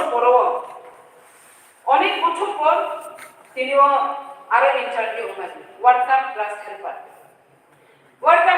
ইন্টারভিউ মানে পড়িব না আরো কোনো ডিপার্টমেন্ট আরো কোনো যোগাযোগ খাইবে আরো কাইসা লোকাল রিপ্রেজেন্টেটিভ হবে সে বারে মাহাচোকা তারপর সাও যে আরো যিনি গণা পেশাও অনেকটা সাব সেন্টার একটা বেশি সাব সেন্টার বদ্ধ খাইবা তুমি কারণ তাম জানতে 60 বছর 80 বছর তিনি আরো সামুন খাই তোমার ও ইন্টারভিউ মানে পরে কোনো পার্টি খাইয়ে দি কালনা খাইতে সাবস্টিটিউট হিসেবে 60 বছর 80 বছর সামুন খাই যাবে তাবো পার্টি খাইয়ে আরো সমস্যা চলে তো ডিপার্টমেন্ট জানো না খাইনি বাকি ডিপার্টমেন্ট ও যে ডিপার্টমেন্ট তোমরা মিনিস্টার আনো তোমরা স্পিকার মহোদয় যাতে সিজামো জুগো ও আমি বন্ধ পেছানে যত সাব সেন্টার যে বন্ধ তোমরা আবনো প্রশ্নাওই যে তাম সমস্যা আবো নাই অনেকটা সাব সেন্টার দাও বদম তোমো তাই অনেক 44 বছর সাব সেন্টার ইন্টারভিউ মানে মিসিং ছয়টা জায়গাও তারপরে অ্যাপয়েন্টমেন্ট প্রুফ খাই যাব আমি তো বলাই ঠিক খাই ইমিডিয়েটলি হামা খাই চিনি আরো নি সাব সেন্টার চলে না তাকে রিকোয়েস্ট খাই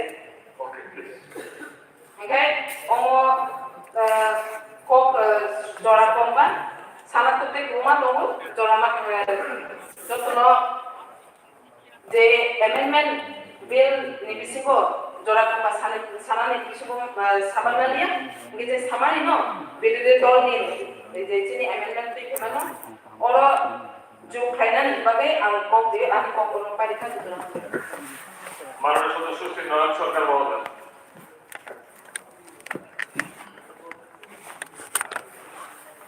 মাননীয় অধ্যক্ষ মহোদয় বিরোধীদের পক্ষ থেকে যে অ্যামেন্ডমেন্ট এনেছে তাকে পুনঃ জানিয়ে আমরা কিছু তো এখন বর্তমানে রাজ্যে যে চলছে অনেক বিধায়ক অনেক কিছু বলেছেন তো বিশেষ করে স্বাস্থ্য যে বিষয়ের যে ব্যাপারটা তার মধ্যে রক্ত ব্লাড ব্যাংক গুলোতে রক্তের যে ক্রাইসিস সেখানে কোথাও উল্লেখ নেই যে রাজ্যপাল যে বলেছেন তো দেখুন আগে রাজ্যে রক্তের যে সমস্যা ছিল সেটা সমাধানের ক্ষেত্রে যুব ভাইরা সবসময় ভূমিকা নিত তারই ফলস্বরূপ যে আমাদের কাছে যে তথ্য আছে 2015-16 সালে যে রাজ্যে স্বেচ্ছায় রক্তদানের যে পরিমাণ ছিল 27,965 ইউনিট, 2016-17 ছিল 25,278 ইউনিট রক্তদাতাদের সংখ্যা ছিল।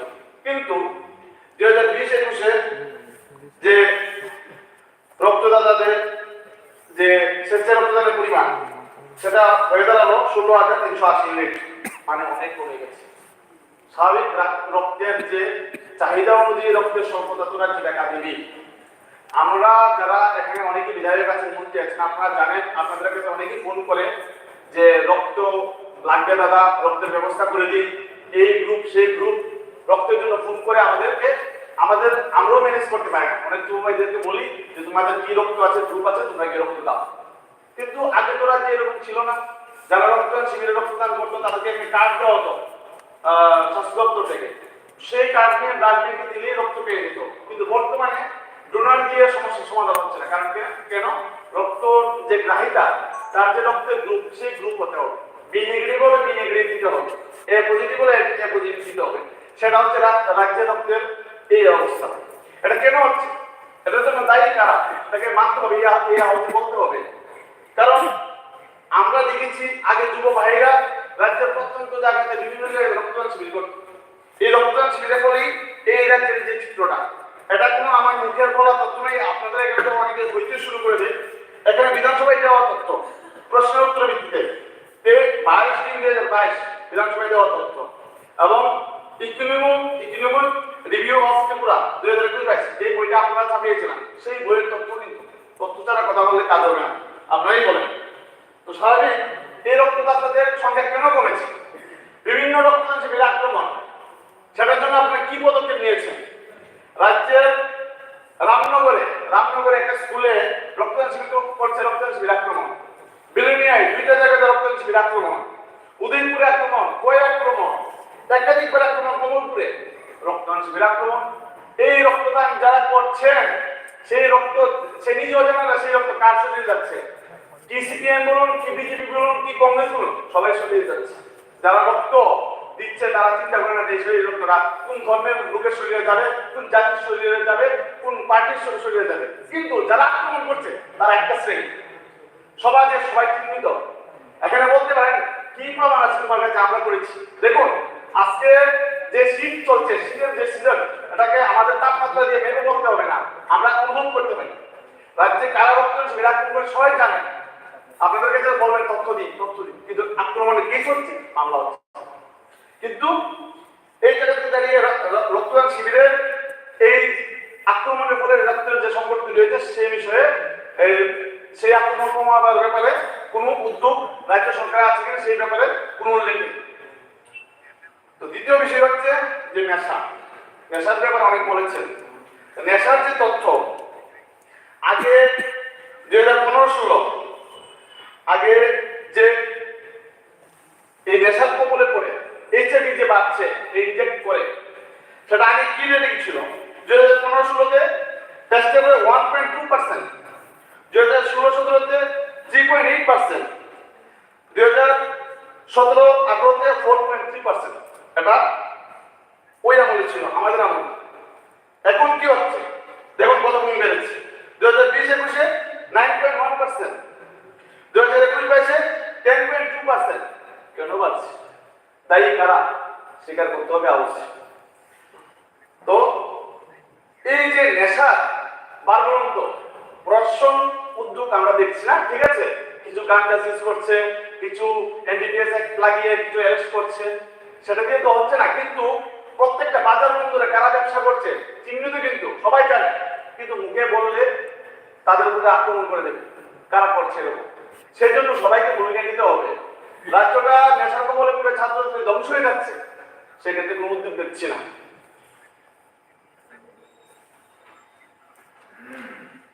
তারপর যে বিষয়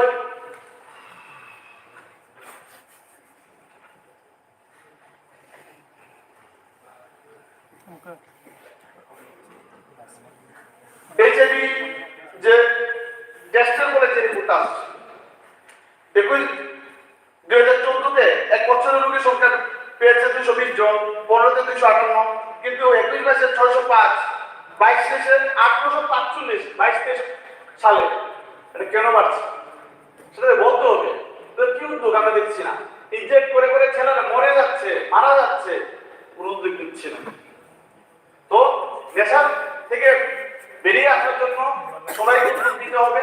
আমি বলছি যে এখানে বিশেষ করে যারা শাসক দল আছেন তারা আপনারা নজর দিবেন যে সেই বিষয়টাকে থেকে যাতে আমরা বেরিয়ে আসতে পারি। তো তৃতীয় যে বিষয়, সরকারি বিভিন্ন দপ্তরের শূন্যপদ। দেখুন, শূন্যপদ তো আপনারা বলছেন যে ক্রমবর্ধমান প্রক্রিয়া, আপনারা নিবেন, নিয়োগ নীতি চলছে, স্বাভাবিক, গভর্নমেন্টের এটা পলিসি। দেখুন, আমাদের রাজ্যে শূন্যপদ তৈরি হবে, আবার আপনারা লোক নিয়োগ করবেন, এটা স্বাভাবিক। কিন্তু আমরা যে বিধানসভা বাজেটের একটা গ্ল্যান্স যে তথ্য অনুযায়ী 1 জানুয়ারি 2018 পর্যন্ত ত্রিপুরা রাজ্যে নিয়মিত কর্মচারীর সংখ্যা ছিল টোটাল 1,13,852 জন। এটা 1 জানুয়ারি 2018 পর্যন্ত। এবং অনিয়মিত সরকারি কর্মচারীর সংখ্যা ছিল 44,368 জন। টোটাল 1,58,220 জন। এটা 2018 পর্যন্ত হিসাব, বাজেট অ্যাটেন্ডেন্স। এটা 1 জানুয়ারি 2023, এখানে নিয়মিত কর্মচারীর সংখ্যা হচ্ছে 1,05,069 জন এবং অনিয়মিত সরকারি কর্মচারীর সংখ্যা হচ্ছে 33,516 জন। এখানে গ্র্যান্ড টোটাল হচ্ছে 1,40,525 জন। তার মানে 5 বছর আপনাদের সরকারি কর্মচারীর সংখ্যা কমেছে। নিয়োগ নীতি করেছেন, ঠিক আছে, শূন্যপদ হয়েছে, কিন্তু সরকারি চাকরিজীবী কমে গেছে। আমি কিন্তু চাকরিজীবীর কথা বলছি, এখানে শূন্যপদের কথা বলছি না। চাকরিজীবী কমে গেছে 17,635 জন। কি বলেন আপনি, ইমেইলে গ্যাপ সময়ের মধ্যে 5 বছরে নিয়োগ করেছেন, কিন্তু যে সরকারি কর্মচারী ছিল সেটা তো কমিয়ে দিলেন মাননীয় সদস্য। হ্যাঁ, তারপর আরো যে পেনশনে যাবে অনেকে 2018-19 এবং 2023-24 অনুসারে সরকারি চাকরি থেকে অবসর গ্রহণ করবেন বা করেছেন এমন চাকরিজীবীর সংখ্যা 26,484 জন। টোটাল 44,100 জন, 119 জন মানে খালি ব্যাকেট করে আছে। কিন্তু এটা চাকরিজীবী কমে গেছে, কিন্তু কমার যে ক্রমবর্ধমান যেটা সবটাকে লেভেল রাখতে, সেই ক্ষেত্রে কিন্তু আমি উদ্যোগ দিচ্ছি না। স্বাভাবিকভাবে তাছাড়া অনেক বিষয় আছে যেটা তাই ওভার প্রায় হয়ে গেছে। যাই হোক, আমি তাই করে এই মাননীয় রাজ্যপাল যে ভাষণ রেখেছেন, তাই অ্যামেন্ডমেন্ট এনে যাতে আমার সংশোধনী এনে আবার এটাকে ছাপানো হয়, সে আলোচনাকে আমার সংক্ষিপ্ত আলোচনা শেষ করছি। মাননীয় সদস্য স্বীকৃত হয়েছে বড় মহোদয়। কিন্তু পরে আপনি সৈন্যবাবু আর মাননীয় স্পিকার স্যার, গত 5 জানুয়ারি 2024 মাননীয় মহামহিম রাজ্যপালের যে ভাষণ, তার উপরে বিরোধী দলের সদস্যদের সংশোধনী আনা হয়েছে। সেই সংশোধনীর সঙ্গে সংশোধন করার জন্য আমি দাঁড়িয়েছি। এইখানে আমরা গুড গভর্নেন্সের কথা, সুশাসনের কথা বলেছে এবং এই সুশাসনের মধ্যে আমরা অনেক বছর থেকে শুনে এসেছি রুটি কাপড়া ওর মকান, এবং এই রুটি কাপড়া ওর মকানে সুনিশ্চিত করতে গেলে আমাদের রাজ্যে রাস্তার ব্যবস্থা, তারপরে ড্রিঙ্কিং ওয়াটার, তারপরে হেলথ এবং এমপ্লয়মেন্ট। ড্রিঙ্কিং ওয়াটারের ক্ষেত্রে যেহেতু আপনারা রুলিং এ যারা আছেন তারা বলছেন যে প্রায় 74% যেটা জল জীবন মিশনে কমপ্লিট করতে পেরেছেন। গতকালকে মাননীয় কোনো একটা মন্ত্রীর সঙ্গে করছিলাম, তখন তিনি বলেছেন। তার মানে বেশিরভাগ প্রত্যন্ত অঞ্চলে এই 25% এখনো সম্পন্ন হয়নি। এবং আপনারা সবাই জানেন আমরা এই বিধানসভায় এবং এই অফিসেও আমরা জলের ব্যবস্থা হচ্ছে, আমরা মিনারেল ওয়াটার কিনে খাচ্ছি, কারণ আমরা যেন জলবাহিত অন্তত 13-14টা জলবাহিত রোগ আছে, সেখান থেকে আমরা মুক্তি পাব। কিন্তু প্রত্যন্ত অঞ্চলে বিশেষভাবে ধলাই আমরা কি দেখি প্রতি বছর ওই ছড়ার জল এবং ছড়ার জল খাওয়ার ফলে যখন এই শীতের মৌসুমে এটা হয় না, কারণ ঝর্ণার জল কিন্তু ফিল্ট্রেশনের মতোই, ঝর্ণার জল যদি কন্টামিনেটেড না হয় ঝর্ণার জল খাওয়া কি বলবো এটা কোনো অসুবিধা হয় না। কিন্তু যখন বর্ষা শুরু হয়ে যায় এই ড্রিঙ্কিং ওয়াটারের সমস্যাটা প্রত্যন্ত অঞ্চলে আমরা দেখি। যেহেতু এই সময় হয় না, আমি যখন বলছি ঝর্ণার কথা, 1972 সালে যখন প্রথমবারের মতো আমি আগরতলায় আসি, তখন ছোট ছিলাম, স্কুলে পড়ছিলাম, এই 18 বড়মরা রাস্তার পাশে ঝর্ণার জল বেয়ে যেত। আজকাল কিন্তু আমরা সেটা দেখতে পাই না। কেন? কিছুদিন আগে এই পবিত্র বিধানসভায় আমরা আলোচনা করেছি শব্দ সন্ত্রাসের ব্যাপারে, কিন্তু এই যে বন সংরক্ষণ কিন্তু আমাদের দরকার। রাজ্য সরকারের যে রিজার্ভ ফরেস্ট হোক, যেখানেই হোক না কেন, যে বন আছে সেই বন কিন্তু ধ্বংস হয়ে চলছে। এটা এরিয়াল সার্ভে করলে দেখা যাবে ভেতরের অংশগুলিতে বন কিন্তু উজাড় হয়ে যাচ্ছে। এই ব্যাপারে রাজ্য সরকার, মাননীয় স্পিকারের মাধ্যমে বলতে চাই, রাজ্য সরকার যেন দৃঢ় পদক্ষেপ নেন। অন্তত আগামী 20 বছরের জন্য, আগামী 20 বছর এই বন থেকে যেন কোনো বনজ গাছ সংগ্রহ না করা হয়। কারণ এইভাবে যদি বন ধ্বংস যদি হতে থাকে, আমরা বলছি গ্রাউন্ড ওয়াটার রিচার্জ হচ্ছে না, এটা আরো নিচে চলে যাবে। এইটা একটা বলছি। আর হেলথ, এমপ্লয়মেন্ট, সুশাসন তখনই হবে, ঘরে ঘরে আমাদের সুশাসন থাকবে এবং ঘরে ঘরে উপার্জন থাকবে, তখনই কিন্তু সুশাসন হবে। রাস্তা যখন প্রত্যেকটা অঞ্চলে, ধলাই জেলা আমরা বলছি, প্রথমে আমরা বলতে শুনেছি এটা একটা প্রায়োরিটি ডিস্ট্রিক্ট, আজকে এটাকে বলছি আমরা অ্যাসপিরেশনাল ডিস্ট্রিক্ট। তাহলে অ্যাসপিরেশনাল মানে পিছিয়ে পড়া এই ডিস্ট্রিক্টে অন্যান্য যে ডিস্ট্রিক্ট আছে, West Tripura district, south Tripura district, white ডিস্ট্রিক্টের মতো একবার নিয়ে আসতে হবে। কিন্তু কিছু কিছু স্কিম দেওয়া হয়েছে এটাকে গ্যাপ গ্রান্ট হিসেবে, কিন্তু এই গ্যাপ গ্রান্ট বা গ্যাপ যে স্কিম দেওয়া হয়েছে সেটা দিয়ে কিন্তু সম্পন্ন করা যাচ্ছে না।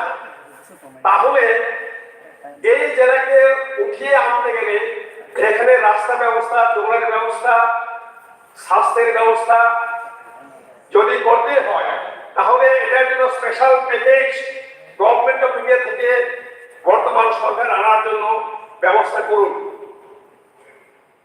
আরো একটা কথা হচ্ছে, আমার একটু আগে মাননীয় বিধায়ক যেটা বলেছেন, HSCL এর মাধ্যমে যে রাস্তাগুলি হচ্ছে, বিশেষভাবে ধলাই জেলাতে কোন রাস্তায় মেরামত করা হচ্ছে না। আমার গ্রাম, আমার নিজের গ্রাম মেঘসুরিয়া গ্রাম দিয়ে আমবাসা থেকে কমলপুর পর্যন্ত যে রাস্তা, পিচের রাস্তা চলে গেছে, কচু ছাড়ার পরে সেই রাস্তা ভাঙছে বিভিন্ন জায়গাতে। যখন superintending engineer Ambassa, chief engineer PWD,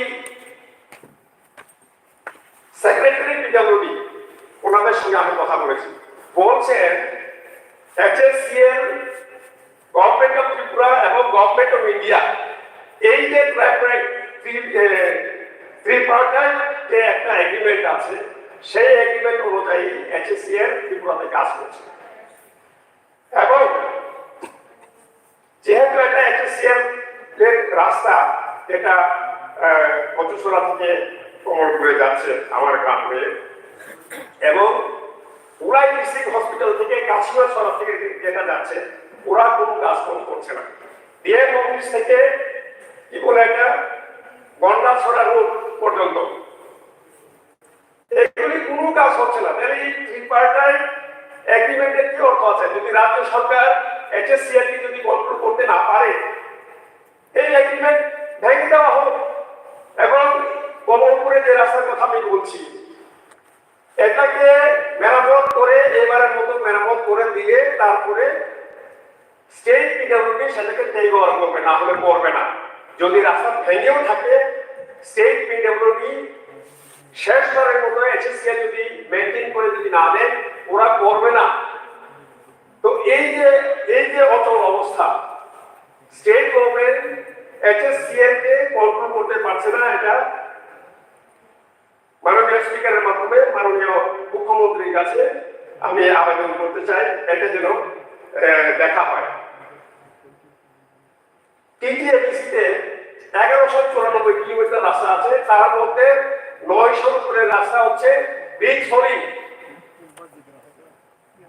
এই যে সুশাসনের কথা বলছেন, উন্নয়নের কথা বলছেন, ভালো কেন করবেন না? কিন্তু এডিসির যে এই যে 900 কিলোমিটারের উপরে যে ব্রিজ সরি রাস্তা জনজাতি জনপদে আছে, এইগুলি যদি অল ওয়েদার রোডে যদি পরিণত করা না যায়, ধলাই জেলাতে যে রাস্তাগুলি আছে সেগুলি যদি সেই রাস্তাগুলি যদি তৈরি যদি না করা যায়, সুশাসন হবে কি? উন্নয়ন হবে কি? এডিসি ছাড়া ত্রিপুরায় উন্নয়ন সম্ভব কি? আমরা গত 75 বছর ধরে স্বাধীনতার পর থেকে এইভাবে কিন্তু উপজাতি জনপদগুলি রাস্তা নেই, জলের ব্যবস্থা নেই, স্কুল নেই।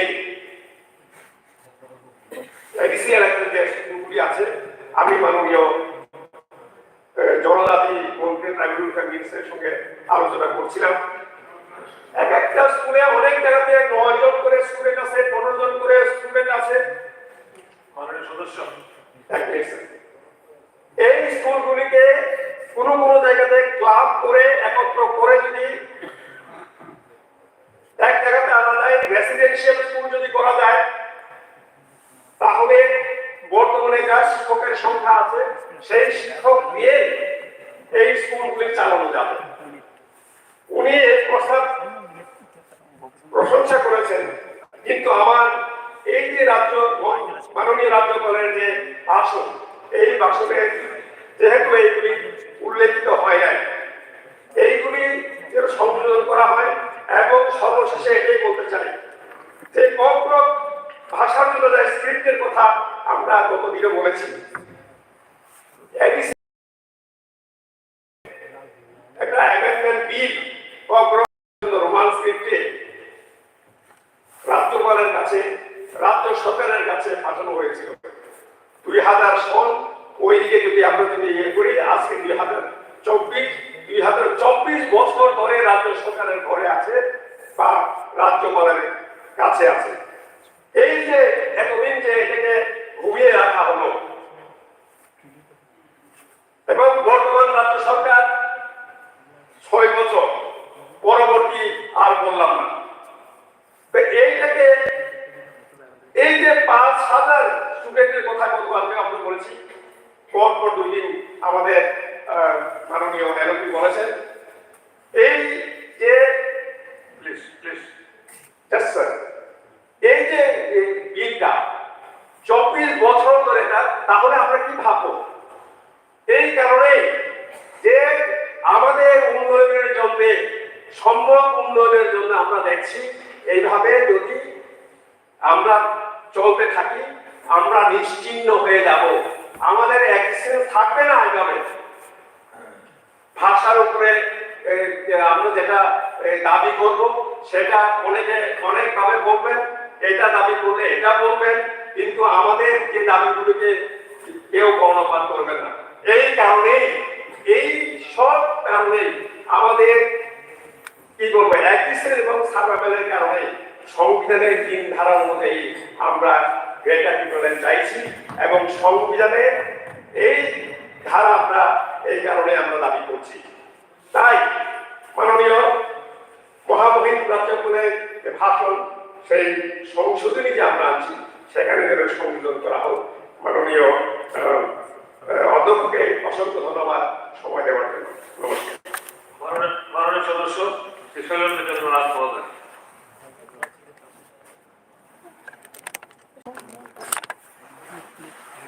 মাননীয় স্পিকার স্যার, গুড ইভিনিং। জানুয়ারির 5 তারিখে মাননীয় গভর্নর যে স্পিচ দিয়েছেন, সেই স্পিচের এগেনস্টে 128 এর যে আমরা রিকমেন্ডেশন করেছি তাকে সমর্থন করে এই অল্প সময়ের মধ্যে আমার ডিমান্ড রাখছি।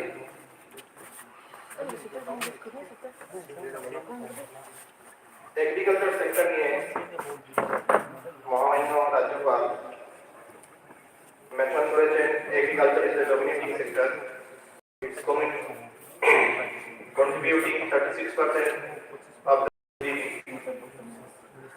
তো এখানে একটা লাইনে উনি মেনশন করেছে নভেম্বর এবং ডিসেম্বর মাসে যে সাইক্লোন হয়েছিল, সাইক্লোন বলে যে হাজার হাজার কৃষক ক্ষতিগ্রস্ত হয়েছে, সেই ক্ষতিগ্রস্ত কৃষকদের টোটাল পেমেন্ট করা হয়েছে 28.71 করোড়। সেই পেমেন্টের 27.58 করোড় পেমেন্ট করা হয়েছে SDRF and NDR ফান্ড থেকে, আর 1.13 করোড় পেমেন্ট করা হয়েছে SDFC আর্গো থেকে। টোটাল ফার্মারদের পেমেন্ট করা হয়েছে 28.71 করোড়, বাট গভর্নমেন্টের এক্সপেন্সেস হয়েছে 48 crore 72 lakh. As a premium, government pay করেছে 21.14 crore, and SDRF and NDR fund থেকে কৃষকদের দেওয়া হয়েছে 27.58 করোড়। ফার্মাররা পেয়েছে 28.71 and গভর্নমেন্টের এক্সপেন্স হয়েছে 48.72 করোড়। সেই কথাই আমি এগ্রিকালচার মিনিস্টারকে গতকাল করার চেষ্টা করেছিলাম, পুরো বলতে পারিনি, তাই আমি প্রথমে এটা বললাম। ফার্মারদের উন্নয়নের জন্য আমার গ্রামে একটা ডিপ টিউবওয়েলের স্যাংশন হয়েছে, টেন্ডার হয়েছে, ওয়ার্ক অর্ডার হয়েছে। লাস্ট 10 মাস থেকে কাজটা শুরু হয়নি, কারণ হচ্ছে যে জায়গাটা চুজ করা হয়েছে সেখানে গ্রামের যে ফার্মার রয়েছে, যারা কৃষি ক্ষেত করেন, ধান ক্ষেত করেন, তার 2% লোকজন ওই এরিয়াতে বসবাস করে। যেটা কন্ডিশন হচ্ছে মিনিমাম 20 হেক্টর ল্যান্ডের প্রয়োজন যেখানে টিউবওয়েলটা হবে, লেকিন ওই এরিয়াতে নেই। সেই জন্য গ্রামবাসীরা আপত্তি করেছে। যেহেতু পঞ্চায়েত থেকে রেজুলেশন, এখানে পলিটিক্যাল পার্টির প্রেশার রয়েছে, সেই জন্য গ্রামবাসীর আপত্তি থাকা সত্ত্বেও অন্যত্র সরানো হয়নি। তো আমার এই ভাষণের মাধ্যমে আমি রিকোয়েস্ট করবো যে কনসার্ন ডিপার্টমেন্ট এই ম্যাটারগুলো যেন আগে দেখে।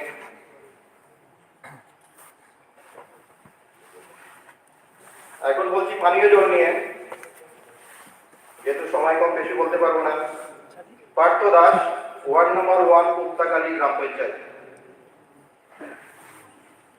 তার বাড়ি থেকে 10 মিটার দূরে জলের কালেকশন রয়েছে। সেই কানেকশন থেকে 10 মিটার কানেকশন দেওয়া যাচ্ছে না।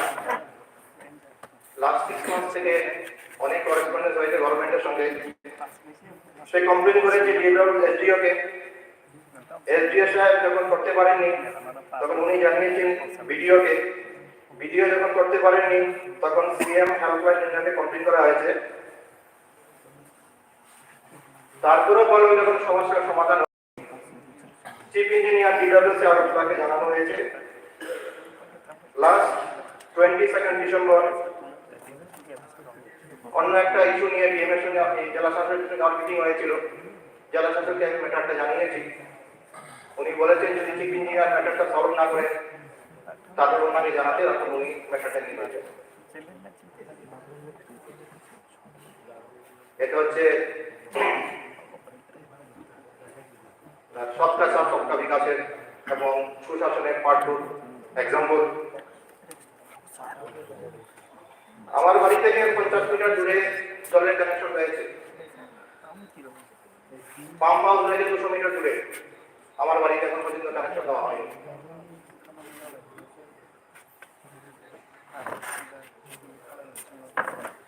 গত 19 নভেম্বর যেদিন ইন্ডিয়া এবং অস্ট্রেলিয়ার ক্রিকেটের ফাইনাল ম্যাচ ছিল, সেদিন রাত্রিবেলা অনুমানিক 11টা ঘটিকায় চামতিরাতে 58 বিধানসভা সুপারি বোঝাই গাড়ি এসেছিল মন থেকে। রাত্রিবেলা গাড়িটাকে এখানে থামানো হয়। আমি ওদেরকে জিজ্ঞেস করা হয়েছে তোমরা কোথা থেকে আসছো, বলতে মনে থেকে আসছি, আমরা সুপারি নিয়ে যাবো। কার পারমিশন নিয়ে এসছো? বলতে পারমিশন আমরা টাকা দিয়ে কিনেছি, আমাদের বেডের কাগজপত্র রয়েছে, আমরা পারমিশন নেওয়ার এখানে কোনো দরকার নেই। বলার সঙ্গে সঙ্গে ড্রাইভারকে গাড়ি থেকে নামিয়ে নেওয়া হয়েছে। নামিয়ে ড্রাইভারকে ঢুকানো হয়েছে স্করপিওতে। যারা স্করপিওর মধ্যে 6 জন ছিল, একজন গাড়িটাকে ড্রাইভ করে নিয়ে গেছে। 58 নম্বর বিধানসভা থেকে 57 বিধানসভায় দুবার রাজধানী নিয়ে এসছে। রাধাপুরে গাড়িটা নিয়ে গিয়ে 27,000 ক্যাশ তাদের থেকে লুট করা হয়েছে। মোর 50,000 ডিমান্ড করা হয়েছে। তো 50,000 যদি আরো দেওয়া হয় তাহলে তাদেরকে ছাড়া হবে না, অথবা ছাড়া হবে না। এখান থেকে গাড়িটা নিয়ে স্পিকার স্যার ওখান থেকে গাড়িটা নিয়ে ঢুকেছে আপনার বিধানসভা 56-এ। পুলিশের সামনে থেকে পুরো টাউনটাকে দুটো রাউন্ড দিয়েছে। দেওয়ার পর বাগবাসা বিধানসভা দিগলবা গ্রামে ওখানে গাড়িটাকে নিয়ে গেছে।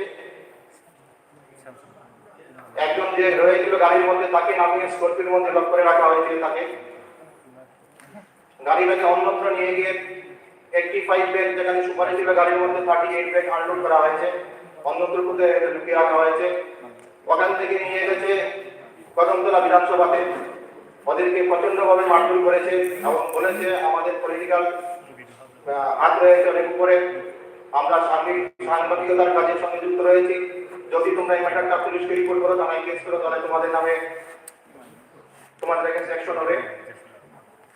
পরবর্তীকালে আত্মীয় স্বজনের সঙ্গে যখন ম্যাটারটা শেয়ার করে সাহস কিন্তু এখানে ধর্মনগর থানায় এসে 2 দিন পর এফআইআর লজ করা হয়।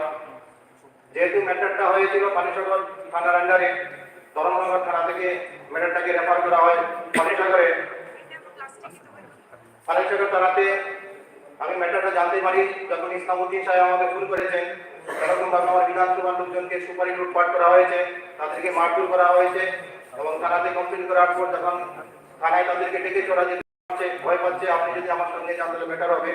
আমি ইসলামউদ্দিন সাহেবের সঙ্গে থানায় গিয়েছি। থানাতে ডিটেলস আলোচনা হয়েছে। থানা বলেছে আমরা যে ছিল কালপিটরা তাদেরকে আমরা আইডেন্টিফাই করতে পেরেছি। সেই যে গাড়ির মধ্যে ওরা ছিল স্করপিও, সেই গাড়িটাকে আইডেন্টিফাই করতে পেরেছি। তাদের এগেইনস্টে আমরা অ্যাকশন নেব। থানা থেকে বেরিয়ে নিয়ে আসলাম। থানার স্টাফদের মধ্যে থেকে 2 জন আসলো, আমার সঙ্গে বললো আমরা তো ডিটেলস আইডেন্টিফাই করেছি। সেদিন থানাতে আমাদের প্রতি বছরের নাই এবারও কালী পূজা পার্টি নেই। সেই পার্টিতে স্যার আপনি নিমন্ত্রণ ছিলেন, পানিসাগর বিধায়ক সব নিমন্ত্রণ ছিলেন। জানি না বিনয়বাবু সেদিন ওখানে গিয়েছেন কিনা, আমি অন্য কাছে কিছু টাকার জন্য সেই ওখানে যেতে পারিনি। সেই এমিনেন্ট পার্সোনালিটি যে পার্টি, সেই পার্টিতে এই 6 জন দুষ্কৃতী মজুদ ছিল। থানাতে খাওয়া দাওয়া করে পার্টি করে যাওয়ার সময় তারা এই কাণ্ডটা সংগঠিত করেছে। কোন থানায়? পানিসাগর থানা। আজ পর্যন্ত তার কোনো অ্যাকশন নেই, কোনো অ্যারেস্ট নেই। ওরা মহাত্ম অভিযোগে রয়েছে। শুধু একটা ঘটনাই নয়, তারা রাত্রিবেলা এখানে সুপারি গাড়িকে লুট করছে। টি কুট নিয়ে যারা দামছড়া বা অন্যান্য মহল থেকে যারা বিজনেস করছে তাদের গাড়িও 2বার ওরা আটক করেছে। থানায় রিপোর্ট রয়েছে, কোনো অ্যাকশন হচ্ছে না। এছাড়া আমাদের নর্থ ত্রিপুরা কাঞ্চনপুর নিয়ে যে বিস্তৃত অঞ্চলে সুপারি ব্যাপারী রয়েছে যারা বিজনেস করে, বা সারা ত্রিপুরা যে সমস্ত সুপারি ব্যাপারীরা রয়েছে তারা যখন আসামের মধ্যে সুপারি নিয়ে যান, বার্মিজ সুপারি নামে তাদের উপর ফাইন্যান্সিয়াল ডিমান্ড করা হয়। প্রত্যেক গাড়িকে 70,000 টাকা দিতে হয়, আদারওয়াইজ তাদের গাড়ি করিমগঞ্জের আগে এখানে আটকে দেওয়া হয়। তো শুনতে পেয়েছি যদি আমাদের এখান থেকে কোনো মিনিস্টার বা নেতা যদি কাগজের মধ্যে চিঠি লিখে দেন তাহলে তাদেরকে রেহাই দেওয়া হয়। তো এই ম্যাটারটা শুনেছি, এটা পুরো মিনিস্টার কিংবা এমএলএ আমি শুনতে পেয়েছি, কার থেকে শুনতে পেয়েছি? যারা যারা করে যারা শুনতে পেয়েছি, আমি যেটা হেডকামে কথা শুনতে পেয়েছি মিনিস্টার লিখেছিলাম না, এটা সঠিক না। আমি সঠিক বলে বলছি না, আমরা বলছি যে আমি আপনাকে ইন্টারাপ্ট করিনি, আপনি দয়া করে শুনুন, জিদের আপনি শুনুন। যখন এই সুপারি কাজের ব্যাপারে আমার কাছে খবর আসে, আমাদের ধর্মনগরের মন্ডল সভাপতি শ্রী শ্যামলনাথ পানিসাগর থানায় ধর্মনগর থানায় এফআইআর করতে বলেছে, ড্রাইভার এফআইআর করেছে। তারপর যখন বলল এটা পানিসাগর থানার আপনাদের ঘটনা ঘটেছে, পানিসাগরে গিয়েছে, সে ভদ্রলোক ড্রাইভার ভদ্রলোক যেতে সাহস পাচ্ছিল না, আমার মন্ডল সভাপতি তখন তাকে নিয়ে লোক দিয়ে পানিসাগর থানায় পাঠিয়েছে। এফআইআর টোটাল নাম দিয়ে দেওয়া হয়েছে সমর্থিত। এবং I personally talk to DG সাহেব, আগরতলা ডিজি সাহেবের সঙ্গে আমার টেলিফোন কথা বলেছি যে এই ঘটনা ঘটেছে, আপনি এই সময় তদন্ত করুন। স্যার আমি বলছি এই কারণে আমার কাছে যারা ব্যাপারী তারা আমাকে যে অ্যাপ্রোচ করেছে যে চিট লেখার জন্য আসামে নিয়ে যাওয়ার জন্য আমি রিকোয়েস্ট করেছি। এবার বলতে পারেন না কোনো মন্ত্রী চিঠি দিলে তারা বলেছে, দেখুন এটা এগুলো হয় না, এক কাছে কথা বলবেন না প্লিজ। না, আমার কাছে অ্যাপ্রোচ করেছিল, আমি রিজেক্ট করেছি যে এরকম হতে পারে না, এটা আমি করবো না। ঠিক আছে, বলুন, এবার কন্ট্রোল করুন প্লিজ। যখনই ল অর্ডার সিচুয়েশন আছে, আপনি তো দরকার রিস্টল বাবুকে নিয়ে গেলেন, সঙ্গে সঙ্গে চিঠি জানালেন না কেন, মুখ্যমন্ত্রী মহোদয়কে জানালেন না কেন, এই ঘটনা ঘটেছে, আপনি দেখুন তো। আমি তো বিদেশ সাহেবকে জানিয়েছি আমার টেলিফোন। স্পিকার তখন আমাদের এসপি সাহেব এসপি সাহেবের সঙ্গে টেলিফোনে কথাবার্তা হয়েছে, উনি বলেছেন আমি আশা করে অ্যাকশন নেবো, লেকিন এখন পর্যন্ত কোনো অ্যাকশন নেয়নি, সেটাই আপনাকে বলছি। বলুন, কন্ট্রোল করুন প্লিজ। সুপারির সমস্যা হচ্ছে মানবীদের নামে ওখানে আটকানো হচ্ছে এবং তাদেরকে 70,000 পার গাড়ি ডিমান্ড করা হচ্ছে। কোথায় আটকানো হচ্ছে? এই আসামে। আসামের কথা এখানে আমাদের মুখ্যমন্ত্রী আমাদের সরকার ত্রিপুরা ডিসেসমেন্ট একটা খাবার করছে, সেই জন্য আমাদের মুখ্যমন্ত্রী ম্যাটারটা জানা উচিত এবং যাতে ভবিষ্যতে এটার জন্য স্টেপ নেওয়া হয়, যাতে আমাদের সুপারি ডিসেসমেন্ট সাপোর্ট না করে, যাতে স্টেপ নিতে হবে। এটা হয়েছে আপনার? না হয়নি স্যার। 1 জানুয়ারি আমার একজন পেশেন্ট ধর্মনগর হসপিটালে ডিস্ট্রিক্ট হসপিটালে গিয়েছিলেন, আমাকে বললেন যে আমরা ওয়েট করছি, ইলেকট্রিসিটি না থাকার জন্য স্ক্যান মেশিন বন্ধ রয়েছে, 1 ঘন্টা থেকে আমরা স্ক্যান করতে পারছি না, খুব সিরিয়াস পেশেন্ট, তাকে আপনি একটু গাড়ি করুন আসুন। যখন হসপিটালে গেলাম, যাওয়ার পর ওকে ঠিক আছে, তারপরে আপনি সমস্ত পেশ নিয়ে এসেছেন, আপনি জলমান নিয়ে ঠিক আছে, ওকে স্যার স্কুল নিয়ে বলছি। আরে আবার বলবেন, আরে আপনি শুরু করলেন কটা সব জানেন? স্যার শুরু তো এই মাত্রই করলাম। না না কি বলছি, 6টা 8টা শুরু করেছে। এখন আমি বলছি যে 8 তারিখে যে আমাদের কন্ট্রোলার অডিটর জেনারেল যে ফাইন্যান্স রিপোর্টটা সাবমিট করা হয়েছে, সেই রিপোর্টের কয়েকটা পয়েন্টে না না 12 মিনিট হয়ে গেছে, 12টা সরেন্দ্র বাবু 12 মিনিট হয়ে গেছে। আর যদি এখন ফিনিশ করছি, এখানে এস্টিমেটের মধ্যে দেওয়া হয়েছে 21 to 21 এ যে এস্টিমেট হয়েছে গভর্নমেন্টের এক্সপেন্ডিচারে 72% স্পেন্ড করতে পেরেছে, বাকি টাকা গভর্নমেন্ট খরচা করতে পারেনি। আয়ুষ এবং হোমিওপ্যাথিক মেডিসিনের ক্ষেত্রে 339 আউট অফ 543 মেডিসিন স্টকে অ্যাভেলেবল নেই। অ্যালোপ্যাথিক মেডিসিন অ্যান্ড রেফার্ড হসপিটালের কুমারঘাটে মেনশন করেছে আউট অফ 1000 পেশেন্ট 194 পেশেন্টকে আগরতলাতে রেফার করা আছে জিবি হসপিটালে। Unspent fund of ECPR 65 crore। Oxygen concentrator utilization not utilized due to electricity problem, RT-PCR test, expert test kit are using during the year. Okay, please, okay. Non-utilized fund. So no, please complete. I have requested, please complete. Sir, দুটো পার্সেন্টেজের ব্যাপারে বলছি এখানে। না percentage কাজ percentage করার দরকার নেই। Social economic এবং জেনারেল সেক্টরে আপনার এডুকেশন এন্ড হাইয়ার এডুকেশনে খরচা হয়েছে আপনার সহযোগীরা কিন্তু যেমন মানে একদম অশোক মিত্রবাবু থেকে শুরু করে সবাই কিন্তু সমালোচিত ছিল। আপনি আবার এক মিনিট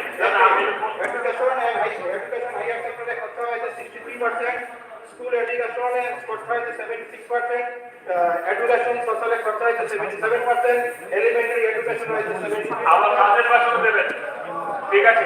ওকে, ফিনিশ, ঠিক আছে, নমস্কার নমস্কার। এবার student last অরেটার mister Dilip Kumar please. Honorable Speaker, sir, I would like to take this opportunity in support of opposition amendment on His Excellency speech dated 5/1/24. Sir, I will take this opportunity to highlight the road. This, under my constituency, 70% of the population use the only lifeline road, and which is under HSCL. And this problem is, since the very beginning, neither the PWD can do the repairing, neither the HSCL do the repairing. In between, the public are the most sufferer, especially the ill, aged person and pregnant women. Report joint visit has been done, but nothing has been action taken. So I request through you to Honorable CM sir, public want this road to be maintained whether from the PW department or from the HSCL. And it is stretch, the road stretch is about 13 kilometers. And 12 kilometers is not a motorable condition. And DM, SDM, PDO, all the officer knows about it. And also would like to bring the kind attention, SK7 road, which is about 26 kilometers, it is Arden Road, Katra Road, and it has not been repaired. DPR has been sent, but financial this equipment has not yet received by the state. And another, sir, regarding health, I have raised this issue at the very first assembly session and also has written it regarding it. Restarting of Bandarima PHC. It seems only one MPW runs the PHC and also gets some support from the nearby hospital, that is Anandabazar CHC. And a letter has been written dated 28/6/23 to the Director Family Welfare and Preventive Medicine from the CMO, and I have written against it, but till now nothing has been taken. So I request the Honorable Minister sir to kindly look into it, because as in the para 5 it is written last mile delivery of government services. But if the Bandarima PHC is not yet started, so that will be unfair. And regarding one more point that I want to highlight, we all know that Jamtui Hills is very famous tourist spot. But day by day there was incident. There is a border dispute between our neighboring state, that is Mizoram and Tripura. And regarding this, there have been a number of instances where the neighboring state says this is our land, and the state government says this is our land. So this problem has been going on for a long time, but I don't know why the state government has not taken any dialogue with the neighboring state. So I request our Honorable CM sir to kindly look into it, so that our land should not be encroached, and whatever it is, it should be as per dialogue. So I request the high level delegation should visit and look into it. And lastly, I would like to conclude my speech because everyone is taking lots of time. I guess I'll try to cover it. As Dr. Block is an aspirational block, here, after a number of meetings with all the concerned department and field visit, it has come to my notice that a proper communication between different departments is not taking place. For an example, in a panchayat, in the BC, DWS do the Har Ghar Jal Yojana, and side by side, a PWD or RD is a water tank. The water tank is built so that the water can be stored, but the water is overflowing, it's not being stored. So regarding this, I have already said to different concerned department, but still no action has been taken. So this only shows that there is no coordination and proper communication between different departments. As an aspirational block, sir, there is a huge shortage of manpower in block, in hospital, in PS. So I will request, because aspirational block is something that is not at a par with other blocks. So to bring the aspirational block to the mainstream for implementing various government schemes and successfully implementing, the main 2 points that is needed is first is a proper road connectivity, and the second thing is proper efficient manpower. In this regard, sir, I would like to conclude my speech that because of this reason, I do not find that how could I support the Governor His Excellency's speech. Hence, I end my speech in support of opposition amendment. Thank you. এখন মাননীয় মুখ্যমন্ত্রী মহোদয় আলোচনা রাখবেন এবং তার পূর্বে just ছোট্ট একটা ঘোষণা অ্যানাউন্সমেন্ট। আমি মাননীয় শ্রী অনিমেষ বাবু সহ, মাননীয় বাবু সহ, মাননীয় গোপাল বাবু সহ সবাইকে ইনক্লুডিং মুখ্যমন্ত্রী অংশ আপনাদেরকে অনুরোধ করবো যে আজকে সভা শেষ হলে পরে একটু দয়া করে লবিতে আসবেন, যৎসামান্য চা জল করার ব্যবস্থা করা হয়েছে সকলের জন্য। 30 সেকেন্ড লাস্ট সেশনে মাননীয় মুখ্যমন্ত্রী একটু কমিটমেন্ট একটা হলো কুমারঘাটের যে ফেরার হচ্ছে সেখানে ঘটনা ঘটবে, তখন 5 জন লোক মারা গেছিল, পরে আরো সম্পদপত্রের উপর তদন্ত করতে অর্ডার দিয়েছিলেন। নথি ছাড়া একটা চালান, সেখানে এরকম একটা ইরেগুলেটরি হয়েছিল, এটাকেও আমি মুখ্যমন্ত্রী আজকে বলতে পারবো আগামী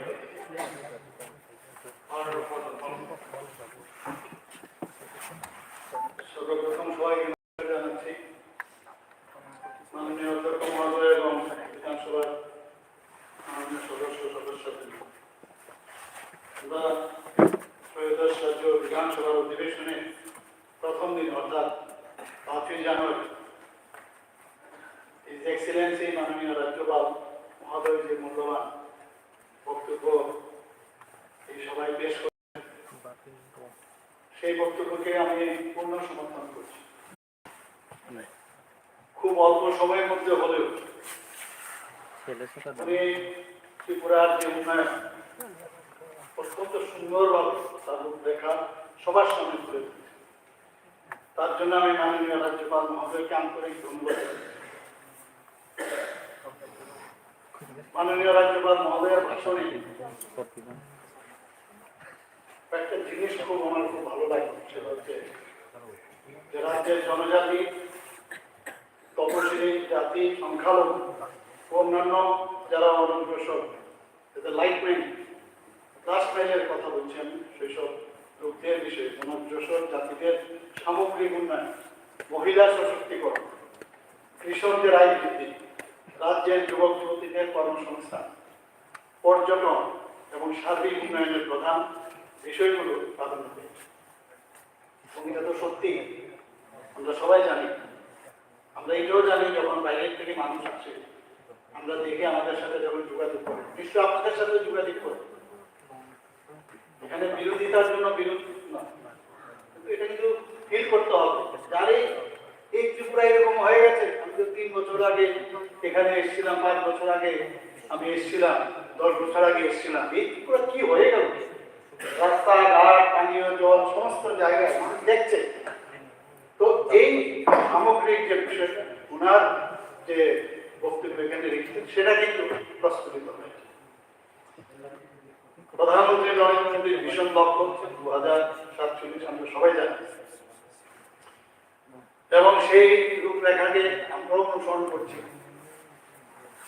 বিজেপি আর বিএনপি সরকার বারবার, আপনারা হয়তো বা তিন যোগেশ্বরে বলেন যে ত্রিপুরা শ্রেষ্ঠ ত্রিপুরা বলেন, বলার জন্য হয়তো বা বলেন, কিন্তু আমরা কিন্তু ডিসিশন নিয়েছি এক ত্রিপুরা শ্রেষ্ঠ ত্রিপুরা বানাবোই বানাবো। সেটা কৃষি ও সংশ্লিষ্ট ক্ষেত্রে হোক, আইন শৃঙ্খলায় হোক, উদ্যোগের বিষয়ে হোক, প্রশাসনের অন্যান্য মুখ্য যে ক্ষেত্রগুলো, ত্রিপুরাকে একটি মডেল রাজ্যে আমরা পরিণত করতে এই বিজেপি আইপিএফটি যে সরকার অঙ্গীকার। এখানে একটা বিষয় যদিও এটার সাথে সম্পর্ক নেই, মাননীয় রাজ্যপালের যে ভাষণের সাথে অনেকে অনেক কথাই বলেছেন, মানে এটাকে রিলেট করে বলেছে। এখানে with due respect to our LOP Shri Animesh Debbarma মহোদয়কে, উনি বলেছেন যে অনেকগুলো চিঠি উনি মাঝে মাঝে লেখেন, আরো অনেকে বলেছেন, don't take it otherwise, I want our relation should be maintained today and future also.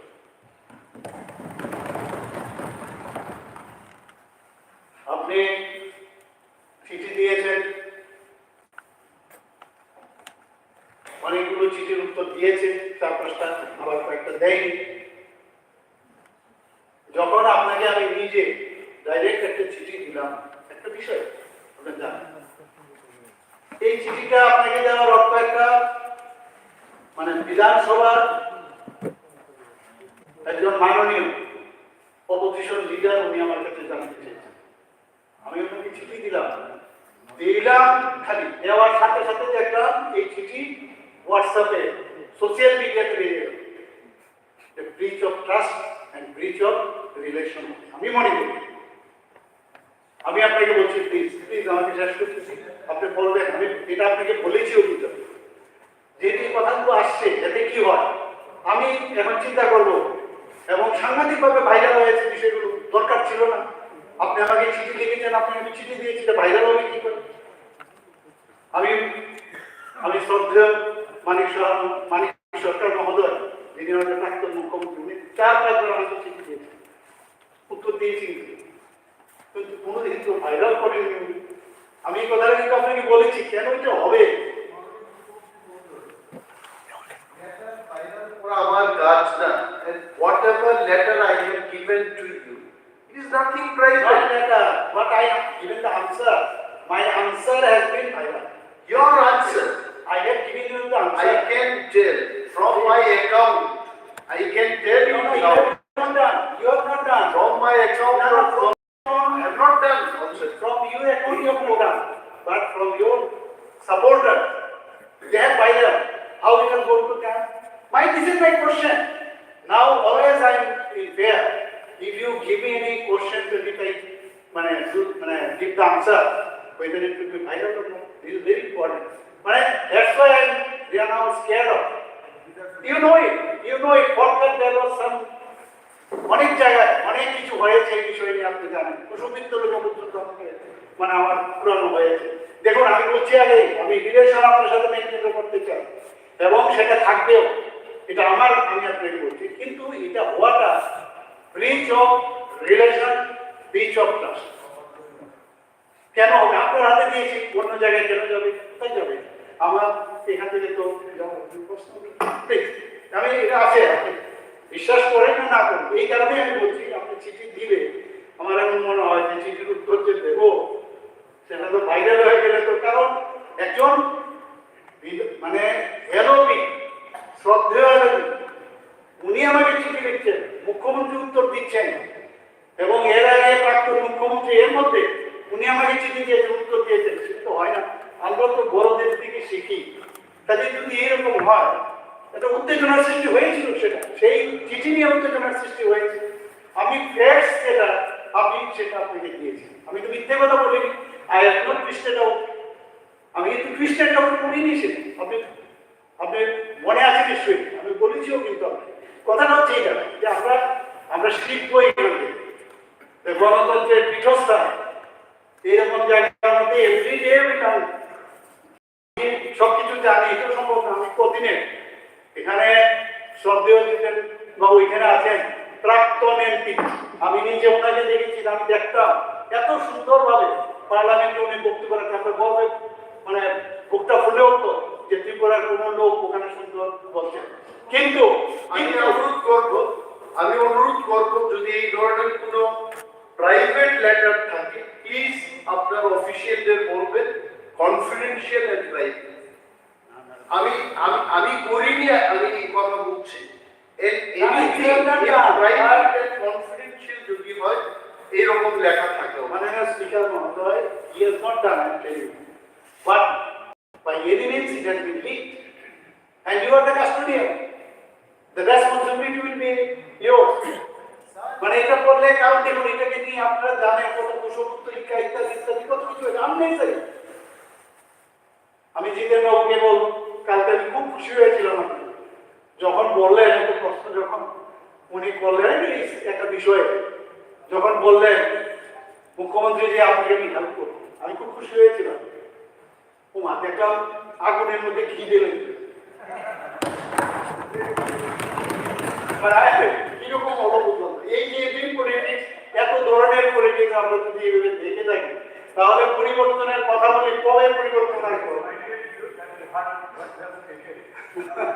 না অস্বীকার করতে পারেন না। আপনি এটা এমন ভাবে দিলেন, এমন ভাবে এটা দিলেন, মানে এটা কিন্তু উত্তেজিত হয়েছে যেভাবে উনি টেবিল চাপতে এইভাবে বলেছেন। কিন্তু আমি কিন্তু সাইলেন্টলি উত্তর দিয়েছি, দেব দরকার পড়ে না। আপনার এই উত্তেজিত করার যে প্রচেষ্টা, এই কারণে উনি খুব শান্ত মানুষ, আমি জানিও না, খুব ধীরে সুস্থের কথা বলে, কিন্তু আপনার এটার কারণে আপনাকে উত্তেজিত করে। He comes to me sometimes, আমাকে খুব প্রেস করে। আবার যখন দেখি উনি বলছেন যখন মানে সাংবাদিক সম্মেলন, এটা কি মুখ্যমন্ত্রী হাওয়ার মধ্যে থাকে নাকি আমি সাইন করি। আমি একটু পড়াশোনা করেছি, হয়তো আমার থেকে বেশি আপনি করেছেন। হাওয়ার মধ্যে থাকে আমি কি করে সাইন করব? হয় না তো হাওয়ার মধ্যে আমাদের তো সেই সম্মানটুকু তো আশা করি যে আমাকে এবং আপনি সেই দেখুন সবার আমাদের কিন্তু আবার ভুল হতে পারে, আপনি আমাকে শিখাবেন আমি ওই করে আপনি যেদিন আমার কাছে আসলেন এই কথাগুলো উঠেছে কিন্তু বারবার আপনি বলুন। আমি আপনার যে ট্রাস্টটা সেটা নেবার জন্য আমি শিক্ষা আমি ওয়েস্ট দিকে দেখেছি যাতে কাজটা হয়, এটা আমার দোষ হয়েছে। আমি দিচ্ছে বললাম আমার কাছে এই কাগজটা লো আছে, আগে হতো, আচ্ছা ঠিক আছে, এটা তো আমি করিনি। আমি চেয়েছিলাম কারণ টেকনিক্যাল বিষয়গুলো রাজনীতির অফিসার খুব জানে, এটা তো অস্বীকার করতে পারিনি। এর জন্য আমি ভেবেছিলাম in presence of them I call them. এটা কিন্তু আমার ভুল হয়েছে। আপনি বলেন যে ওএসডি আমাকে চালাবে, আমাকে অন্যান্য অফিসাররা চালাবে, আমি কি বোকা? আমিও তো কোনো সময় মেডিকেল কলেজে বা আমিও তো এই জন্যই ছিলাম, অ্যাডমিনিস্ট্রেশনে ছিলাম, আমাকে কে চালাবে? আমি আপনার জায়গায় যদি হতাম, if I was in your position, আমি সত্যি আমি সেদিন লেটার নিয়ে এসেছি, আপনাকেও দেবো যদি আপনার দরকার পড়ে। I would have been very happy that leader of opposition is telling me, and if I act on this, he will be up to fire. Instead, you are trying to tell all these things. আমি কি বলবো না, আমি বলুন না আমার রিপ্লাইতে কেন হচ্ছে না, কাজগুলো কেন হচ্ছে না? You please tell me. কিন্তু এটা আপনার এবং আমার বিষয় না। আমি যদি বলে থাকি যে আকাশের দিকে আপনি চেয়েছেন, তাহলে লেটার কেন পড়া হলো না? That was the point. আর আপনি যেদিন আমার চিঠি, আমাদের চিঠির উত্তর দেবেন, I be the first man on the earth to appreciate you in all forum. আমি এই হাউসের দায়িত্বে বলে গেলাম, আমি কাপুরুষ না। I can appreciate. I have the guts to tell bad man as bad man, good man as good man. আমি আপনার ক্ষমা চাইব না। আমি জনস্বার্থে আপনাকে চিঠি দিয়েছি, প্লিজ অ্যাক্ট অন দ্যাট। শেষ হবে ওই সমস্ত চিঠি। এমন কোনো যে ব্যক্তি স্বার্থে আমি কোনো চিঠি লিখিনি আজ পর্যন্ত। সিচুয়েশনটা বোঝানোর জন্য আমি বললাম যে আমি কোন জায়গায় ছিলাম, কেন এই সমস্যাটা হলো। আমি তো বললাম আই ওয়াজ স্কেয়ার্ড যে একটা জিনিস যা হয়েছে বললাম, আমি তো বললাম যা হয়েছে শুড বি স্টপ।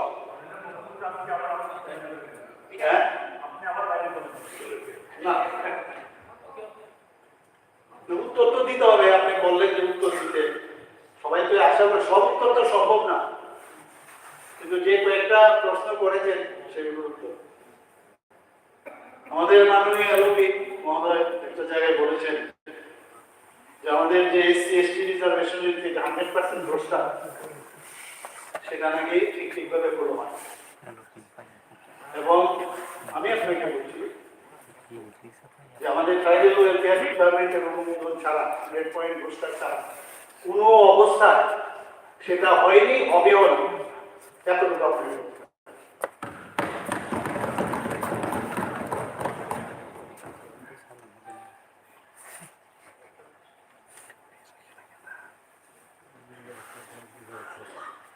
এখানে কথা হয়েছিল mismanagement of IGM in GB Hospital, such as malfunctioning of lift, electric instrument, OT room, closed for few days, the alleged incident of death at IGM Hospital, as raised by our honorable fellow. ভালো, তার দরকার, এগুলো তো আপনাদের আমাদের গোচরে আনার সুবিধা। কিন্তু আমি যতটুকু ব্যক্তিগতভাবে দেখছি, এই পৃথিবীতে বা আমাদের সমাজে সবচেয়ে যদি পাওয়ারফুল রূপ থাকে হচ্ছে চোখ। এ কিন্তু চিন্তা করে না কোথায় গেলে আমাকে কে ধরবে, আর পুলিশের বাস্তব। কিন্তু আমি আমার একটা অভিজ্ঞতা বলছি। একবার সাব ইন্সপেক্টর, সে খুব সম্ভব এখানে ওসি ছিল, তার বাড়ির মধ্যে সে চুরি করেছে। অদ্ভুত, মানে সে জানে যে কোনো সময় কিছু হতে পারে। তো সেখানে কি করলো, চোরে পাইপ লাইন কেটে দিয়েছে, অক্সিজেনের পাইপ লাইন কেটে দিয়েছে। তো পাইপ লাইন কাটলে সেটাকে সারাতে গেলে আমি যতক্ষণ ধরে অক্সিজেনের ফ্লো না থাকবে, পেশেন্ট মারা যাবে। এর জন্য এই ধরনের ঘটনা কয়েকবার হয়েছে। এর জন্য আমি রাত্রে 12টার সময় গেছি, আমাদের হেলথ সেন্টারেও গেছে, এটাকে মেরামত করেছি। ভাগ্য ভালো সেই সময় কোনো পেশেন্ট ছিল না। এই কারণেই ঘটনাটি হয়। পুলিশ অ্যারেস্টও করেছে, সেখানকার যে আপনার দারোয়ান ছিল তাকেও অ্যারেস্ট করেছে, শোকজ করে। এগুলো হয়, কিন্তু ভালো জিনিসটাও তো হচ্ছে না। ভালো জিনিসগুলো তো আমাদের বলা উচিত। খালি এইসব ছোটখাটো। আমি এখন এই বিধানসভাতে ঢুকলাম, টয়লেটে গিয়ে দেখলাম আমার একটা জিনিস খারাপ, এটাকে যদি আমি হাইলাইট করি এবং এইগুলো নিয়ে হাইলাইট আমরা করুন, ভালো, এটা আমরা কি করে যাবে, এটা আমরা করবো। তো সেই কারণেই ঘটনাটা হয়েছে। লিফটের যে বিষয় সেটা আমি বলছি। লিফটে অনেক সময় একটা ওয়েট থাকে, দারোয়ান থাকে, কিন্তু আমাদের যারা বহু লোক আছে যখন একসাথে যে 6 জন, সেখানে 10 জন উঠে, মাঝে মাঝে যান্ত্রিক অনুশীলন হয়, হওয়ার সুবাদে অনেক সময় লিফট অচল হয়। কিন্তু দেখতে হবে লিফটটা কতদিন ধরে অচল এবং তার মেরামত হয়েছে। এবং আপনাদের অবগতির জন্য আমি জানাচ্ছি মাননীয় স্পিকার মহোদয় যে এখন দুটোই আমাদের আইজিএম এবং টিভিতে প্রশ্নটা উঠেছিল, দুটো জায়গায় সচল আছে।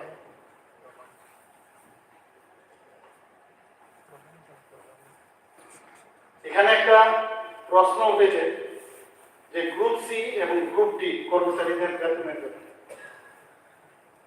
এখন প্রতিটি জি ইস্যু কিন্তু ভেরি ইম্পর্টেন্ট। আমি বলছি না এটাকে আমি নজরআন্দাজ করার সময়, কিন্তু ক্লারিফিকেশন এই বিধান সভাতে বসে আমরা ক্লারিফিকেশন চাই। যদি we can satisfy then fine. If we cannot satisfy তাহলে will be rectified. সেটাই হচ্ছে বিধানসভাতে আসার মেইন উদ্দেশ্য। We are all representatives of the people. আমাদের পিপলের কাছে আমরা তাই করছি। সবাই জানি প্রতিটি দেশ ও রাজ্যে যে বাজেট বানানো তা এখানে যে বিষয়টা এসছে যে মাননীয় লিডার অফ অপোজিশন বলেছেন যে ফিক্স পে কর্মচারীদের জন্য বরাদ্দকৃত উপযুক্ত টাকা অন্য কাজে ব্যবহৃত হবে। এটার ব্যাপারে আমি বলছি, আমরা সবাই জানি প্রত্যেকটি দেশ ও রাজ্যে যে বাজেট বানানো হয় তা এস্টিমেটেড রিসিপ্ট অ্যান্ড এস্টিমেটেড এক্সপেন্ডিচারের উপর ভিত্তি করে বানানো হয়। রাজ্যে ফিক্স পে কর্মচারীদের বেতন ভাতাও স্যালারি হেডের এই বরাদ্দ করা হয়। মুখ্যমন্ত্রী ভালো করে জানতে পারছেন, তাই তো? যে কোনো দেশ বা রাজ্যের এস্টিমেটেড রিসিপ্টস এন্ড এস্টিমেটেড এক্সপেন্ডিচারের সাথে অ্যাকচুয়াল এক্সপেন্ডিচার এবং অ্যাকচুয়াল রিসিপ্ট সমান হয় না, কোনোদিন হবে না, কোনোদিন সমান হয় না। যে কোনো অর্থ বছরের শেষে একই অফিস অর্থাৎ অ্যাকাউন্টেন্ট জেনারেল রাজ্য সরকার অ্যাকচুয়াল আয় এবং ব্যয় অনুসারে রাজ্য সরকারের অ্যাকাউন্ট ফাইনালাইজ করে। এটা হচ্ছে নিয়ম। যদি কোনো অর্থ বছরের অ্যাকচুয়াল স্যালারি এক্সপেন্ডিচার থেকে এস্টিমেটেড স্যালারি এক্সপেন্ডিচারের যদি কম হয় তার মানে এই নয় যে বরাদ্দকৃত বেতন থেকে অন্য খাতে ব্যয় বা ডাইভার্সন হয় না, সম্ভব।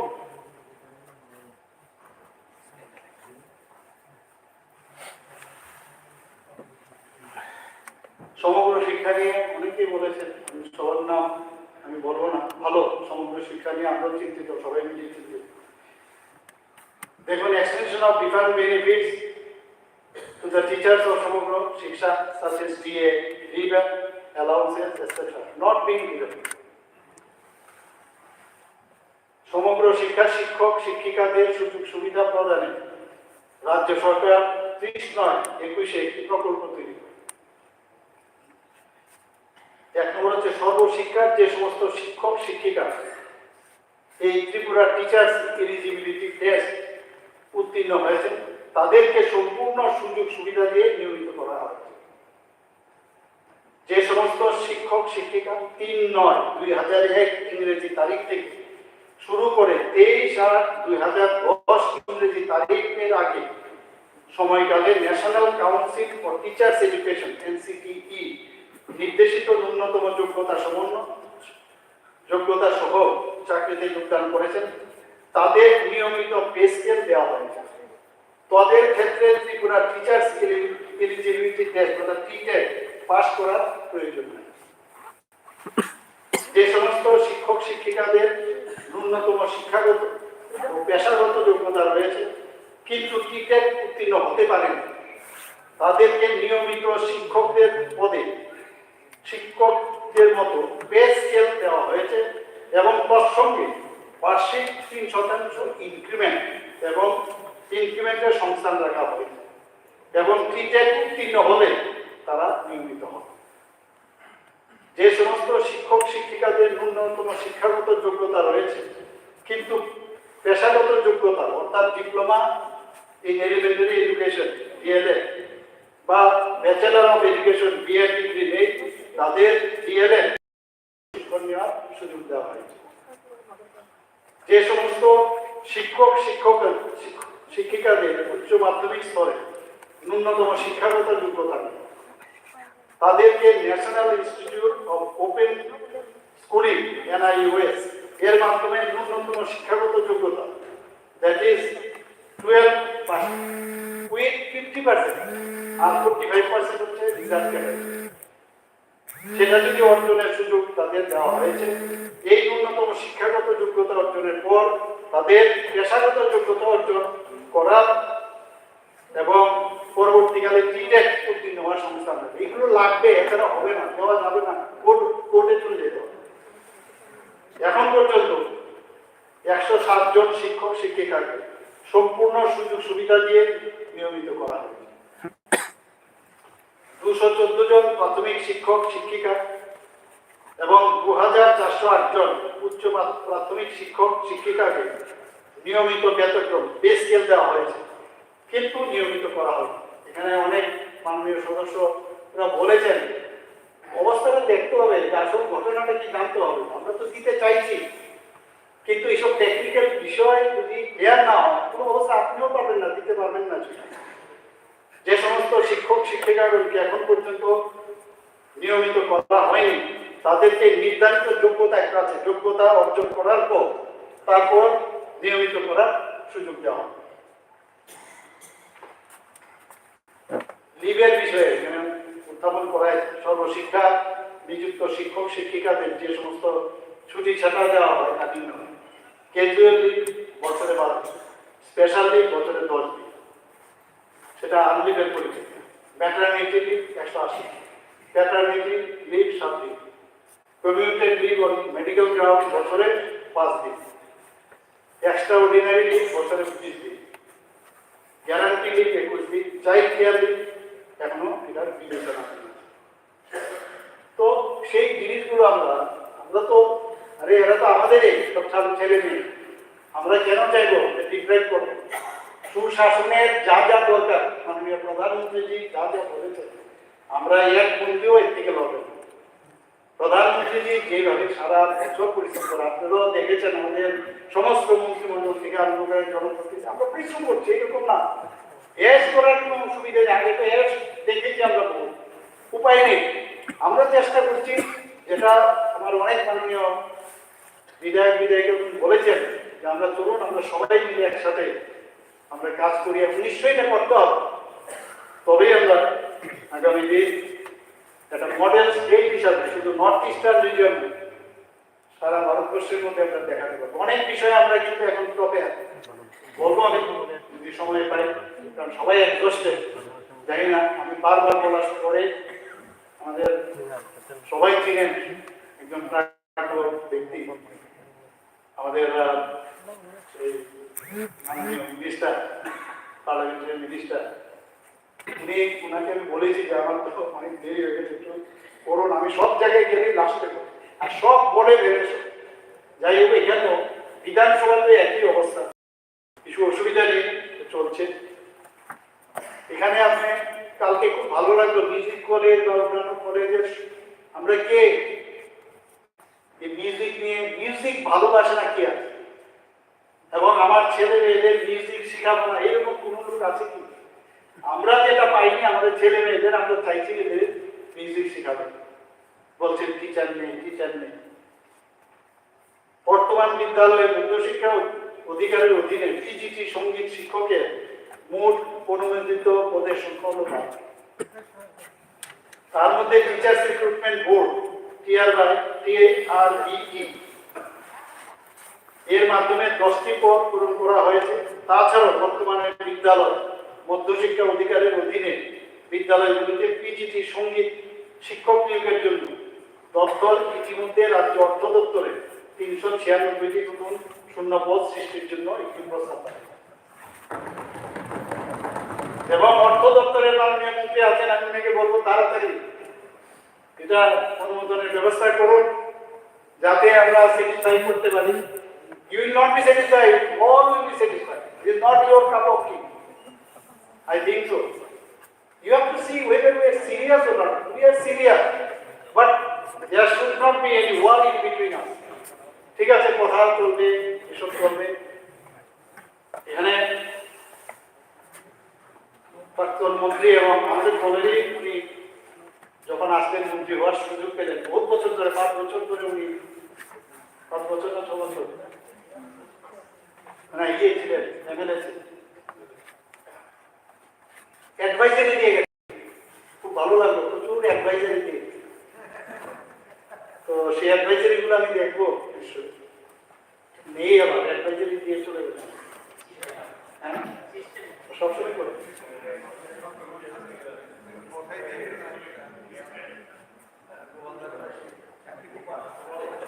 টিচার্স রিক্রুটমেন্ট বোর্ড এর মাধ্যমে অনুমোদিত পদগুলো অবশ্যই পূরণ করা হবে।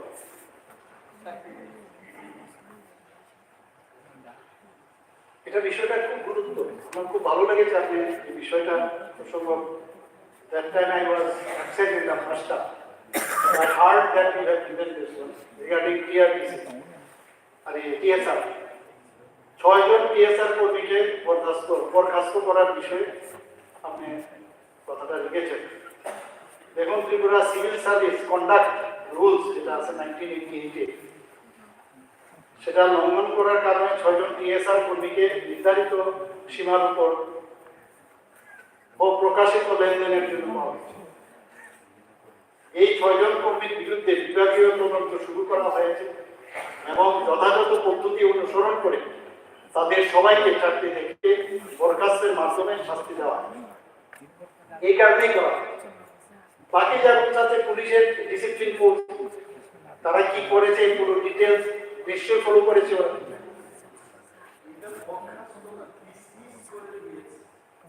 আমার কাছে যা একদম আমি বলছি ডিসমিস বিকজ পুলিশ দপ্তরের মহানির্দেশক আমার জানা মতো he cannot dismiss the service of the police personnel.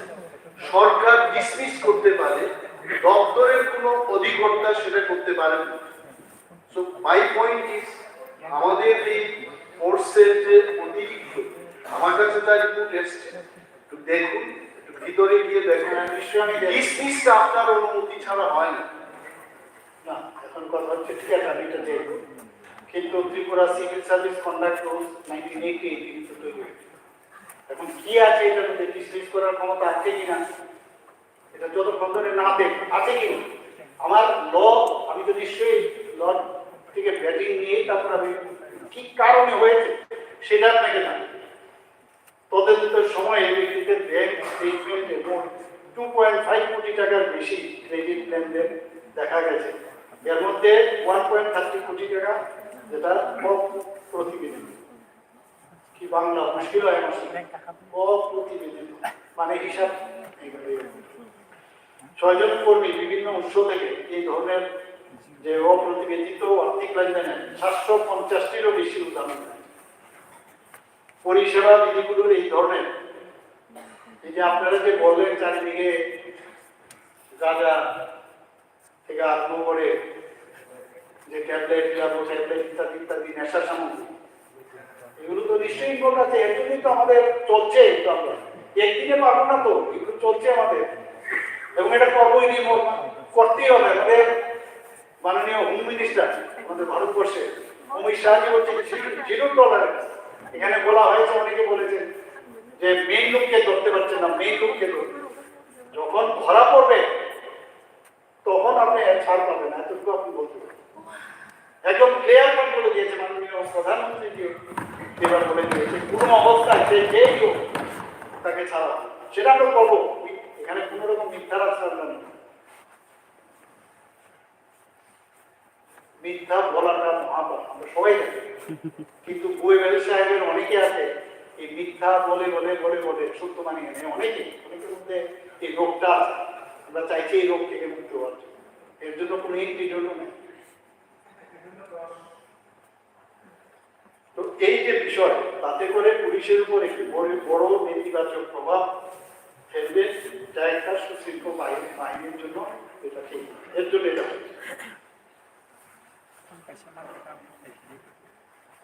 এখানে একটা বিষয় এসেছিল যে Kamalpur CPIM party set in fire and vandalisation of the statue of Baidyanath Majumdar. সবাই ওনাকে সম্মান করে, বৈদ্যনাথজিকে সম্মান করে না এরকম কোনো লোক নেই।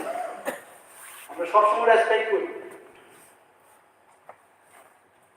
কিন্তু আমার কাছে যে রিপোর্ট এসেছে যে এই ঘটনার পরে মানে শ্রীরঞ্জন দাস সেক্রেটারি সিপিআইএম উনি একটা এফআইআর করেছেন এবং সেই পরিপ্রেক্ষিতে পুলিশ আমি বলে দিয়েছি এইসব জায়গার মধ্যে কোনো অবস্থায় আমিও কমপ্রোমাইজ করব, বলেছি ধরতে হবে। দেখেছেন আপনি নিজেদের পার্টি ইনকোয়ারি করেছেন, ধরেছি, কিন্তু এগুলো সময়ের সাথে সাথে আরো মানে ডিফাইন হবে এবং হবে। তবে ধলাই জেলার বৈদ্যনাথ বাবুর যে মূর্তি ভাঙচুরের যে কথা বলেছে সেটা কিন্তু ঠিক নেই। বৈদ্যনাথ জনাববাবু, তবে ধলাই জেলার বৈদ্যনাথ মজুমদারের মূর্তি ভাঙচুরের কোনো ঘটনা ঘটেনি, এই কথাটা বলছে। সেটা তো আমি বললাম তো। আরেকটা বিষয় হচ্ছে পশ্চিম ত্রিপুরা জেলার অন্তর্গত। আমি এগুলো কিন্তু সব সুশাসন, আপনারা বলেছেন কুশাসন, আমি জানি না এগুলো তো পুলিশ আছে, পুলিশের কাজ করবে, করছে কিনা দিস ইজ ইম্পর্টেন্ট। আমরা ডিসগাইজ করছি কিনা সেটা আপনারা দেখুন। বলছি বারবার অ্যাকশন নিন, অ্যাকশন নিন। আপনারাই বলুন, একটা টাইম ছিল কমিউনিস্ট পার্টির মাঝখানে এমন একটা অবস্থা ছিল, ওরা কিন্তু ঘর থেকে বেরোতো না, যদিও ওনাদের ঘরের মধ্যে অনেক অস্ত্র শস্ত্র ছিল, সেটা আমরা দেখেছি 2018 পরে। এটা অস্বীকার করার উপায় না, পেপারে ছিল, অনেক নিউজ পেপারে। কিন্তু এর মধ্যে আপনারা ব্লাড ব্যাংকের কথা বলছেন, ব্লাড ডোনেশনের সময় আপনারা যেতে পারেন না। কি সুন্দরভাবে ব্লাড ডোনেশন হয়, মানিকবাবু যাচ্ছেন, জিতেশবাবু যাচ্ছেন, সব লিডার যাচ্ছেন, কোথাও কোনো বাধাপ্রাপ্ত হচ্ছেন না। তো এখন প্রসেশন করছেন, ডেইলি প্রসেশন করছেন সব জায়গায়, পার্টি অফিস খুলে গেছে। ডেমোক্রেসি কাকে বলে আমরা তো শিখিয়ে দিয়েছি।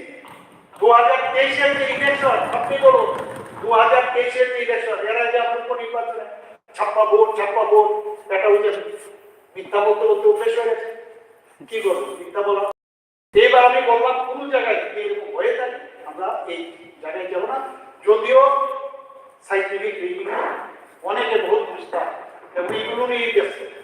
কিন্তু আমি বারবার আমাদের টিম এবং আমাদের পার্টি থেকে বারবার বলেছি 2023-এর ইলেকশন আমরা করবো না, এবং সেটাই হলো ত্রিপুরার ইতিহাসে কোনো জায়গায় কোনো ঘটনা ছাড়া আমরা ইলেকশন করেছি এবং ইলেকশন মানুষ আমাদের উপর সমর্থন করে, এত অস্বীকার করার উপায় নেই। এই দুটো ইলেকশন হল, এর মধ্যে বাইকোন ইলেকশন, সেখানে আমরা দুটো, আপনি যদিও কটাক্ষ করবেন এটা ভালো, দেখতে যে করতেই হবে, মাঝে মাঝে আমরা আসবো, এইগুলো হয়। আমি এর জন্য বলতে আমি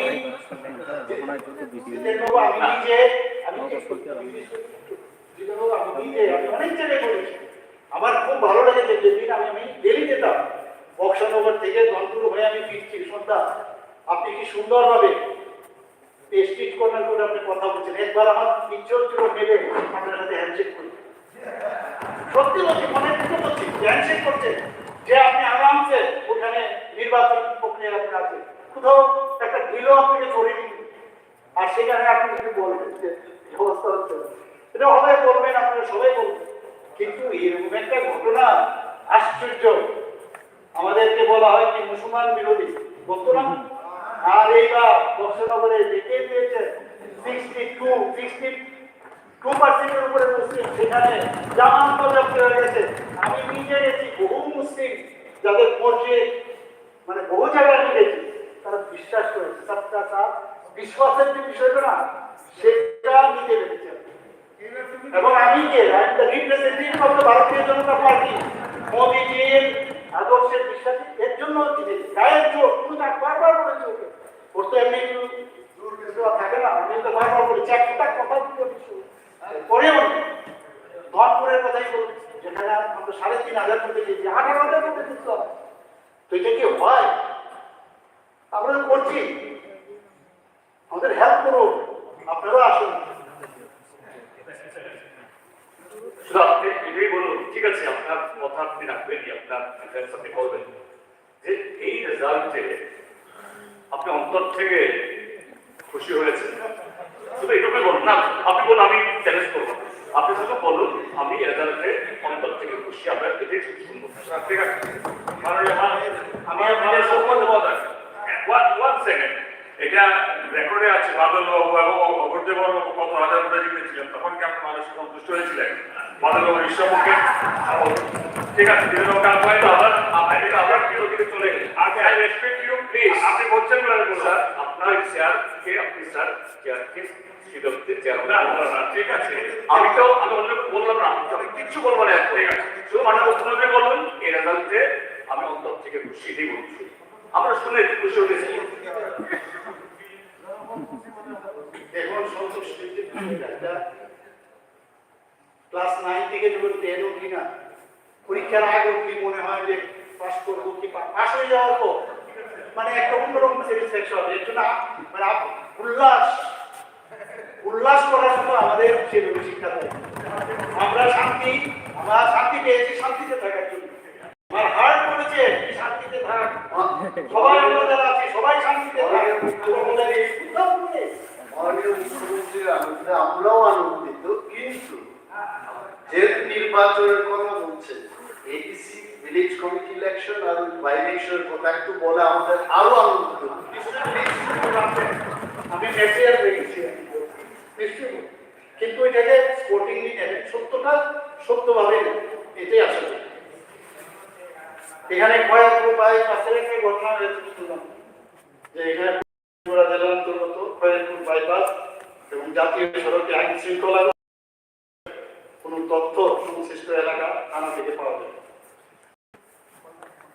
এখানে আপনাকে বলছি তথাপি এখানে এইরকম কোনো খবর থানা না, কিন্তু ওখানে বিট পেট্রোলিং, রেগুলার মোবাইল, নাকা চেকিং ইত্যাদি নিয়মিতভাবে করা হয়ে থাকে।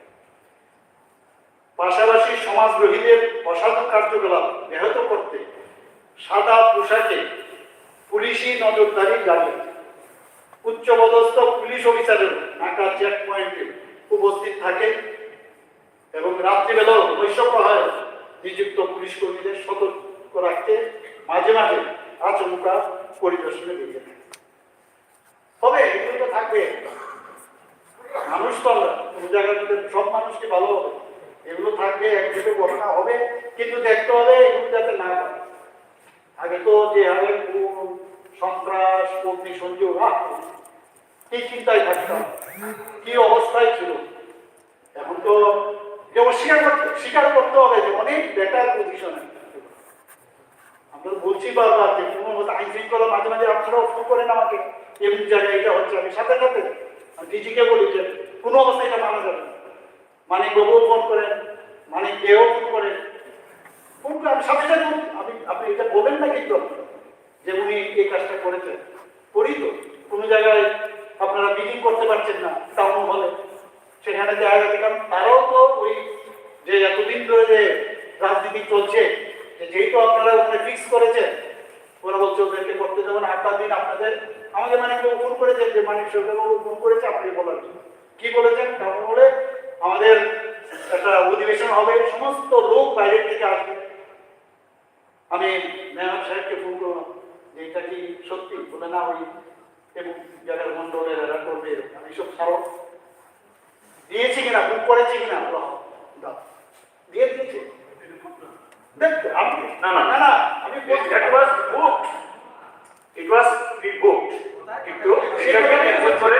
আপনি সেই কথাটা বলছি, কিন্তু অল্প সময় হবে। আগে তো আমরা দেখতাম বুক হলে এটা আমি করতে দেখি, কারণ যেগুলো আমরা পেয়েছি, খারাপ জিনিসগুলো পেয়েছি, আমার ছেলে মেয়েকে আমি গান গাও শেখাতে পারিনি, আমি গান শেখাবো, যেগুলো আমরা পেয়েছি এখনো মনে আছে। আমি চেম্বারে প্র্যাকটিস করছি, দুপুরবেলা হঠাৎ ড্রাইভার এসে অটো ড্রাইভার এসে ফোন করছে, আপনার ছেলেকে আপনার ভাইকে মেরেছে। অটোতে আমি গিয়ে দেখলাম এখানে দাও দিয়ে দিয়েছে, পিঠে ছুরি জায়গা দিয়ে মেরেছে, বুকে এখানে মেরেছে, বাঁচবে কি বাঁচবে না। আমি ওখান থেকে আইজিএমে গেলাম, আইজিএম থেকে কি দোষ তারপর কলকাতায় নিয়ে গেল। কি দোষ? একটা এমবিবি কলেজে সে একটা অপোজিট পার্টির ছাত্র সংগঠনের সাথে যুক্ত, এই তো তার দোষ। বাঁচবে কিনা কলকাতায় নিয়ে যেতে হলো। আমরা যারাও করলাম আমাদের এরিয়ার থেকে বহুত ঘটনা, আমি তো ইচ্ছা করলে এখানে আবার মানে কি বলে এক্সকাভেট করতে পারি, কিন্তু আমরা বুলেটের পরিবর্তে ব্যালটের মাধ্যমে মানুষের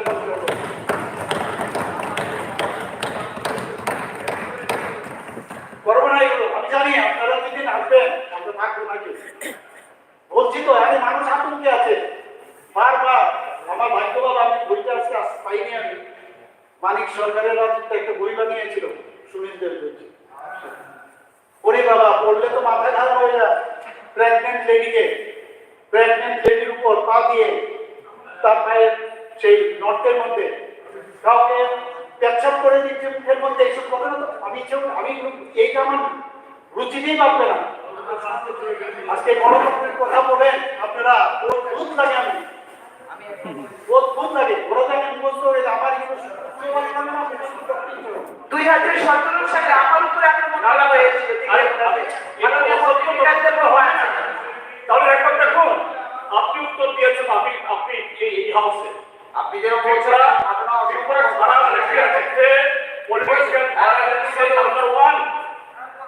প্রত্যেকটা বিরোধী বেঞ্চের সদস্যরা যখন বক্তব্য রাখছিলেন আমরা কিন্তু সবাই চুপচাপ শুনেছিলাম। প্রত্যেকটা সদস্য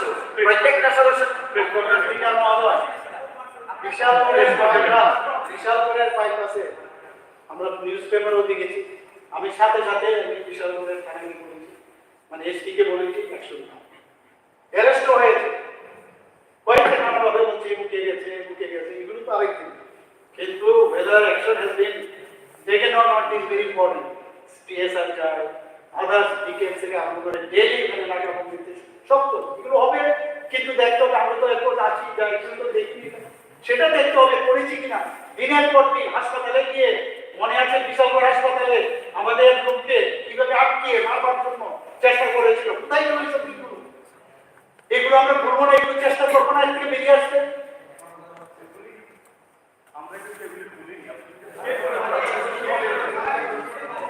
ঠিক আছে, তাহলে যদি স্যার এভাবে এগুলো একটু বলিনি, এই আগরতলা শহরে খেলার মাঠে তিন দুপুরে হলো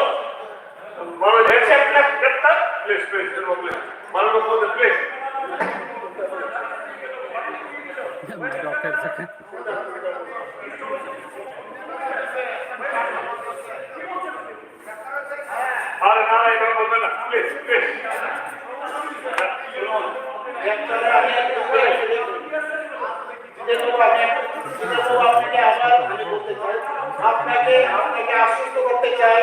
আপনাকে আশ্বস্ত করতে চাই পলিটিক্যালি গ্রেপ্তার হবে না, সেটা আমরা করবো না,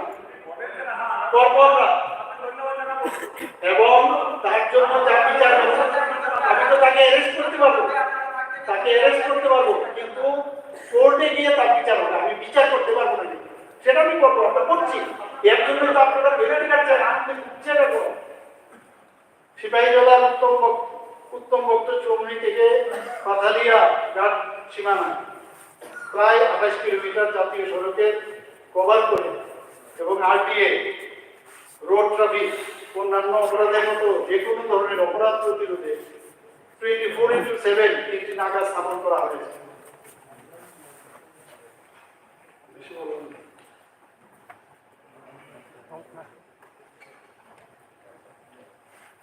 এখানে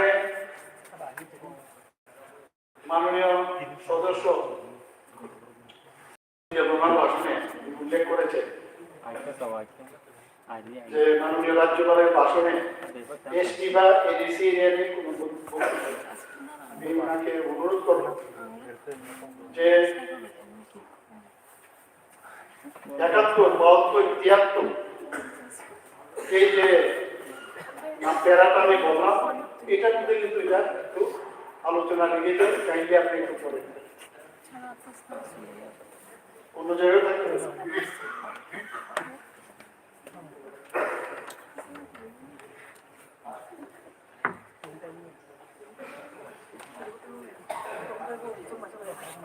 শিক্ষা নিয়ে তো অনেকে অনেক কথা বলছেন আমাদের, আমি আর এখন তো শিক্ষামন্ত্রী, আপনারা বলছেন আমার শুনতেই হবে, কিন্তু আমি অনেক কিছু আপনাদের থেকে শিখেছি, কারণ আমার সেই অভিজ্ঞতা নেই কি করা উচিত কি না, যতটুকু চেষ্টা করছি এভরিডে করার চেষ্টা করছি, বোঝার চেষ্টা করছি, আপনাদের থেকে শিখছি, আমার এটাকে আধিকারিকদের থেকে আমি শিখি কিভাবে গুণগত শিক্ষা দেওয়া, সেই চেষ্টা আমরা করছি, এবং সেটা মাননীয় প্রধানমন্ত্রীজির একটা ফার্স্ট ক্রাইটেরিয়া।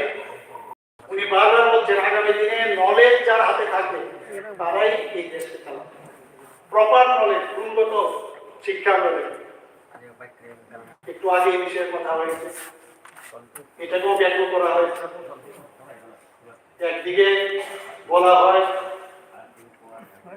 যে বিভিন্ন এখানে এডুকেশন হাব করবে, মেডিকেল হাব করবে।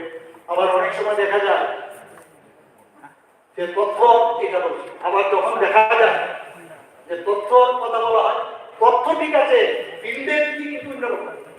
এই যে অদ্ভুত এক অবস্থা করতে আমি কোনটা আমি মানে এখান থেকে নিয়ে যাবো আমি বুঝতে পারছি না, কিন্তু দেব তো করেন কাজে এগুলো কিন্তু আমাদের মনে হয় এটা পরিবর্তন করা দরকার। নিজেদের মধ্যে আলোচনা হয়েছে। আনন্দনগরের টেকনো ইন্ডিয়া বিশ্ববিদ্যালয়, ধর্মনগরের আর্যভট্ট আন্তর্জাতিক বিশ্ববিদ্যালয়, এই দুটি বেসরকারি বিদ্যালয় স্থাপন আমরা অনুমোদন এই বিধানসভা থেকে দেওয়া হয়েছে। 2022 শিক্ষাবর্ষ থেকে এখানে বলা হয়েছে একটাও হয়নি। এটা কিন্তু খুব দারুণ, কোনো কাজই হয়নি। হসপিটালে গেলে বলবে যদি কোনো কারণে একটা একদিনের জন্য তুলাটা পাইনি, এখানে তুলা নাই, ব্যান্ডেজ নাই, কিচ্ছু নাই, ওষুধ নাই, আর বাকি পেশেন্ট ভালো হয়ে যাচ্ছে। আমি যে এটা তাদের এগেইনস্টে বলছি, ওখানকার যারা স্বাস্থ্যকর্মী ডাক্তারদের অপমান করিয়ে কোভিডের সময় যেভাবে ডাক্তাররা পরিশ্রম করেছে, মারা গেছে বহু, তাদেরকে আপনি অসম্মান করছেন। একটু ওদেরকে একটু সম্মান দিয়ে কথা বলুন, যেভাবে ওরা কাজ করে। ঠিক আছে, প্রাইভেট প্র্যাকটিস করে আমাদের এখানে অ্যাডভাইজারি যে একটা দিয়ে গেছে, খুব সুন্দর একটা অ্যাডভাইজারি দিয়ে গেছে। উনিও ছিলেন স্বাস্থ্যমন্ত্রী, উনি কেউ জানেন, ওনার সময় ইচ্ছে করে চেষ্টা করে বন্ধ করতে পারবে 4টের পরে। উনি তো জানেন 5টার সময় 6টার সময় হসপিটালে না গিয়ে ডাক্তার বন্ধ করতে পারবেন। এখন আমাদের দেখতে হবে যে কিভাবে সুদৃঢ় করা যায় যাতে না যায়। আমাদের সবার দায়িত্ব। আমি বলছি 2022 শিক্ষাবর্ষ থেকে 3টি নতুন সরকারি degree college, Agartala Shri Aurobindo general degree college ইংরেজি মিডিয়াম গভর্নমেন্টের, পানিসাগরে ও পুরাতন আগরতলা একটি করে সরকারি ডিগ্রি কলেজ চালু হয়েছে, 3টা হয়েছে। ত্রিপুরা কলেজ ও ইউনিভার্সিটিগুলিতে 23-24 থেকে জাতীয় শিক্ষানীতি ন্যাশনাল এডুকেশন পলিসি লাগু করেছে। এক্সিট এবং অদ্ভুত মাননীয় প্রধানমন্ত্রী ম্যাপ বের করেছেন ন্যাশনাল এডুকেশন পলিসি। আগে আমরা ফার্স্ট ইয়ারে পড়তাম, যদি কোনো কারণে চলে যেতাম এটার কোনো সার্টিফিকেট নাই, কিছু নাই, সেকেন্ড ইয়ারে পড়তে সার্টিফিকেট। এখন কিন্তু যা পড়বেন তার সার্টিফিকেট পাবেন এবং এটা দিয়েও আপনি কোথাও অ্যাপ্লাইও করতে পারবেন। এই যে এত সুন্দর বিষয়, এর জন্য বলে না, এগুলো আপনারা শুনলে মাঝে মাঝে বলেন যে মোদি হ্যাঁ তো মুমকিন হ্যাঁ, এই কথাটা বললে আপনারা বুঝে যাবেন। সত্যি আজকে দেশকে G20 মাধ্যমে দেশকে যেভাবে পৌঁছিয়েছে, এটা তো অস্বীকার করার উপায় নেই, তীর্থ করে বলার উপায় নেই। 2023-24 অর্থ বছরে 25টি সরকারি উচ্চ মাধ্যমিক বিদ্যালয়কে বিদ্যাজ্যোতি প্রকল্পের আওতায় আনা হয়েছে। আমাদের মাননীয় মন্ত্রী বাহাদুর শিক্ষামন্ত্রী ছিলেন তখন রতনবাবু, ওনার সময় সেটা শুরু হয়েছে। মাননীয় প্রধানমন্ত্রী যেটা ইনোভেশন করেছিলেন, বিদ্যাজ্যোতি প্রকল্পের CBSE-র অন্তর্ভুক্ত 125টি বিদ্যাজ্যোতি বিদ্যালয়ের জন্য গত 21শে জুলাই 2023 থেকে বিদ্যা দর্পণ ড্যাশবোর্ড চালু করা হয়েছে। 2023-24 সালে 812টি বিদ্যালয়ে স্মার্ট ক্লাসরুম চালু করা হয়েছে।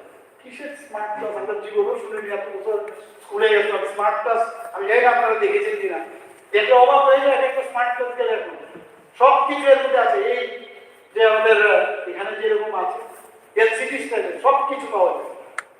এটা ছবি আঁকতে হয়, যে কোনো আপনার 3 ডাইমেনশনালে আপনি দেখতে পাবেন। একজন ফিজিওলজি পড়তে গেলেন, কারণ চেহারা বা তার বডি, সেন্ট্রাল নার্ভাস সিস্টেম দেখতে কত লাভ হচ্ছে। গুণগত যে আপনার এডুকেশন সেটা আমরা দিচ্ছি। এগুলো তো আপনারা দেখবেন সুশাসনের তো, এগুলোই তো সুশাসন বলে। কি ভাঙা চেয়ারে বসে আর স্কুলের মধ্যে বসে, এটাকে সুশাসন বলবো আমরা। হসপিটালে যখন আমার পোস্টিং হতো, সারা ত্রিপুরাতে আমাকে ঘুরাতো। আমার একজন লোক গিয়েছিলেন তৎকালীন মুখ্যমন্ত্রীর কাছে, গিয়ে বলছিলেন আরে উনি তো কিভাবে বারবার ট্রান্সফার করেন, না উনি তো ডাক্তার ভালো, মানুষও ভালো, কিন্তু উনি অপোজিট করেন। এটা কি ক্রাইটেরিয়া? এটা কি ক্রাইটেরিয়া আপনারা বলুন? এই ক্রাইটেরিয়ার উপর ভিত্তি করে যেদিন আমি শুনলাম তারপরে যখন আমি এসোসিয়েট থেকে আমাকে ডিমোশন করলে স্টেট থাকলে হবে না, পার্টিতে জয়েনই করতে হবে। অপোজিট পোলের লোকটি যখন বললো তুই যে ভারতীয় জনতা পার্টি এখানে পাইলাম, মোদিজিকে দিলাম, আজকে আমরা সবাই মিলে একটা কি বলে ওটাকে মানে দেশের চিন্তা ভাবনা সমর্পণ এইসব ভাষা আমি শুনিনি, সমর্পণের ভাষায় আমি ভাবনায় আমরা কাজ করি। আমার মনে আছে একজন এমএলএ কংগ্রেসের একদিন এসে আমার চেম্বারে ওই হসপিটাল আমাকে এসে বলছে, আর ও তো মানে এতদিনের অভিজ্ঞ একজন এমএলএ, কত কিছু জানে। আমাকে বলছে তুই রাজনীতিতে কেন গেলে? আমি তুই তো অনেকদিন ধরে রাজনীতি করো, বলো তো বলতে পারবে তুমি বিস্তারক কি? বিস্তারক এটা কি? আমি তো রাজনীতি শিখু। তো এই হচ্ছে আমি কথাটা বলার অর্থ হচ্ছে যে আমার অভিজ্ঞতাটা আমার শেয়ার করলাম। স্বাস্থ্যের বিষয়ে এখানে কথা হয়েছে, আপনারা সবাই জানেন আপনাদেরই বিল্ডিং ছিল। আমি আপনাদের ধন্যবাদ দেবো, আমার থেকে খুব সুবিধা হয়ে গেছে। আপনাদের কিন্তু অনেক বিল্ডিংটা থাকাতে, কিন্তু ওই বিল্ডিংটা বানিয়েছেন অন্য কারণে, যাই হোক বিল্ডিংটা বানিয়েছেন, কিন্তু এই বিল্ডিং এর যা দুর্দশা এটা বলে আর আপনি জল পড়ে। আমার মনে আছে যখন আপনাদের এই রবীন্দ্র ভবন হয় তৎকালীন আপনাদের মন্ত্রী বলছেন বৃষ্টি না হলে জল যে পড়ে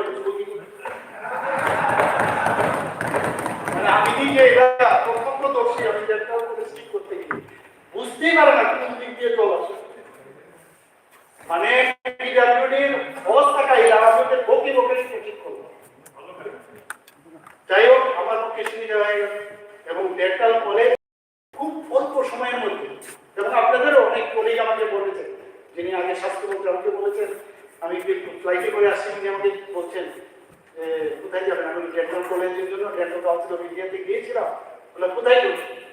বললাম ওই যে আপনাদের, উনি শুনে এই যে আইডিয়া, কারণ এই আইডিয়া থাকতে হবে তো, বানিয়েছেন হসপিটাল হবে, যাই হোক খুব সুবিধা হয়েছে। প্রপারলি নেই কিন্তু ভাঙতে হয়েছে, এই করতে হয়েছে, সেই করতে হয়েছে। এটা আপনাদের থ্যাংক দেবো যে বিল্ডিংটা থাকে আমার কাছে সুবিধা হয়েছে। তাড়াতাড়ি আমার জন্য না, ত্রিপুরার মানুষের জন্য। এই ডেন্টালের একটা সিট ছিল, নমিনেশন নিয়ে কোথায় সে পাটনা লখনৌতে যেতাম, হাওড়ার মধ্যে বসে থাকতাম। আজকে এখানকার ছেলে মেয়েরা এই ডেন্টাল কলেজে পড়বে, ভাবা যায় কিন্তু, ভাবা যায়। এখানে ফ্যাকাল্টি এখানে পাচ্ছি আমরা, এদের আপনার কর্মসংস্থানের সুযোগ আছে, যারা প্যারামেডিক্স আছে তাদের সুবিধা হচ্ছে।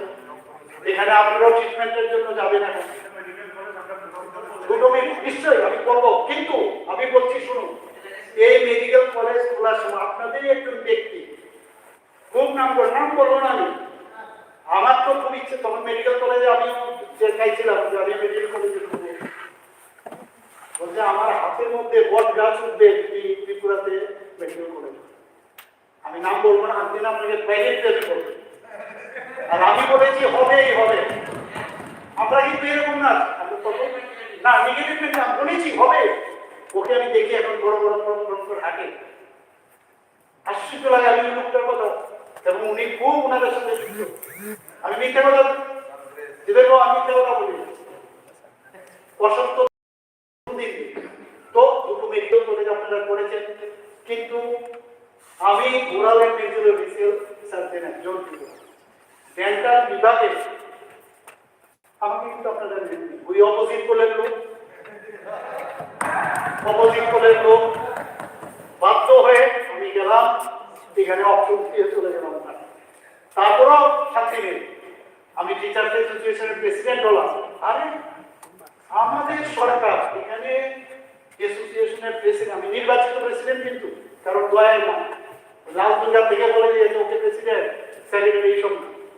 আমি ইলেকশনে জিতেছি, বাস আমার কাজ হয়ে গেল।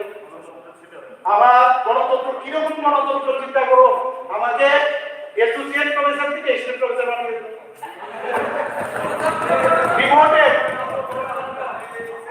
ত্রিপুরা রাজ্যের যত অ্যাডভোকেট আছে সবার কাছে আমি গেছি, আর মশার কাপড়কে ইনস্টাল করে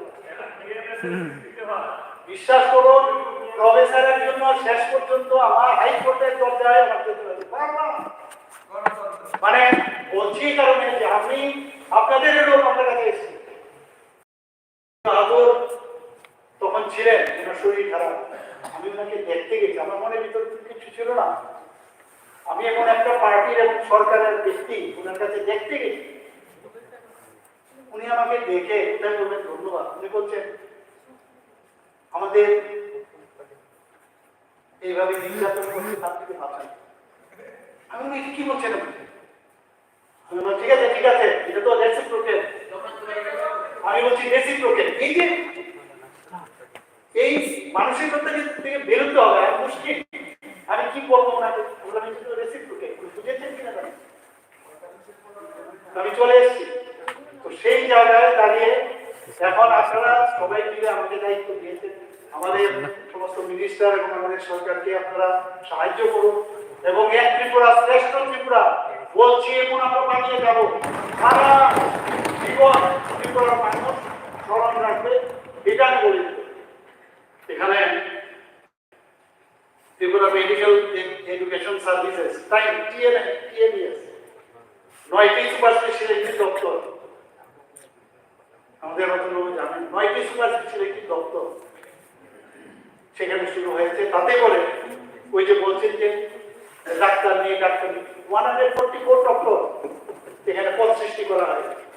আমরা চেষ্টা করছি সব জায়গায়। Tripura medical college doctor BR Ambedkar medical হসপিটালে কেবিন ছিল না, এখানে কেবিনের একটা সমস্যা ছিল, আমরা অনেক মানুষ আছে যে কেবিন চায়, সেখানে 23টি কেবিন, এবং এটার সাথে আমি যেহেতু যুক্ত ছিলাম আমিও হেল্প করি মাঝে। 20টি অতিরিক্ত ICU বেড নির্মাণ করা হয় এবং DNBর জন্য যারা MSMD না পায় তাদের জন্য DNB তো পাস করা ভেরি ডিফিকাল্ট, MS পাস করতে পারবে কিন্তু DNB পাস করা ভেরি ডিফিকাল্ট, সেটা আমাদের national board of examination Indira Gandhi memorial IGM-এ 4টি শাখায় 20টি diplomate DNB diplomate national board আছে আমাদের, যার মধ্যে 50% আমাদের ছিল আর 50% বাইরে ছিল। এটাকে আপনি সুশাসন বলবেন, সুশাসন তো বলতে হবে। ত্রিপুরা পরিকাঠামো উন্নয়নের সংস্কৃতি ওনার মন্ত্রক থেকে PMDI তার থেকে 5টি প্রকল্পে কত টাকা মঞ্জুরি দিয়েছে? 717 কোটি টাকা। এর মধ্যে স্বাস্থ্য পরিকাঠামো উন্নয়নের জন্য 3টি প্রকল্প, একটা হচ্ছে এই ডেন্টাল কলেজ এখানে নাও রাখতে একটা কম্পাউন্ড বানাবো আলাদা, এখান থেকে সরে আমরা একটা জায়গায় যাবো যেখানে হোস্টেল থাকবে, খেলার মাঠ থাকবে, টাকা পাবো কোথায়? এখন যাও এখানে আমরা IGM-এর পাশে আরেকটা করছি, কিন্তু ভবিষ্যতে আরো বেটার হয়েছে যাতে একটা কম্পাউন্ড হয় সেটা আমরা চিন্তা ভাবনা 202 কোটি টাকা দিয়ে রাখা হবে। Agartala government medical college GBP হাসপাতালে 200 বেড মা ও শিশু স্বাস্থ্য বিভাগে স্থাপনের জন্য 192 কোটি টাকা দেওয়া হয়েছে। একটু আগে আমাদের মাননীয় মন্ত্রী টিঙ্কুবাবু বলছিলেন আমরা অলরেডি গত বাজেটে আমরা ডিসিশন দিয়েছি, আমাদের অ্যাডভাইজারি যে দিয়ে গেছে বলছিলেন যে নেশা সেন্টার, নেশা মুক্ত সেন্টার করার জন্য আমরা একটা ডিস্ট্রিক্টে অলরেডি করেছি, কিন্তু আমি তো বুঝলাম না এখানে আবার বিশ্রাম মন্দিরের জন্য মানে সিলাই যে ছুটি বেরিয়ে বিশ্রাম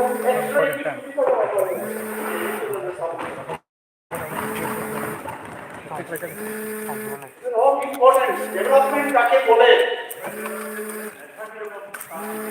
নিশ্চয় অবস্থা অনুযায়ী তো আপনার এই যে একটা সমস্যা বারবার বলতে মাননীয় বিধায়ক বলছিলেন যে আমাদের সময়ে এতটা পুলিশের FIR নেই,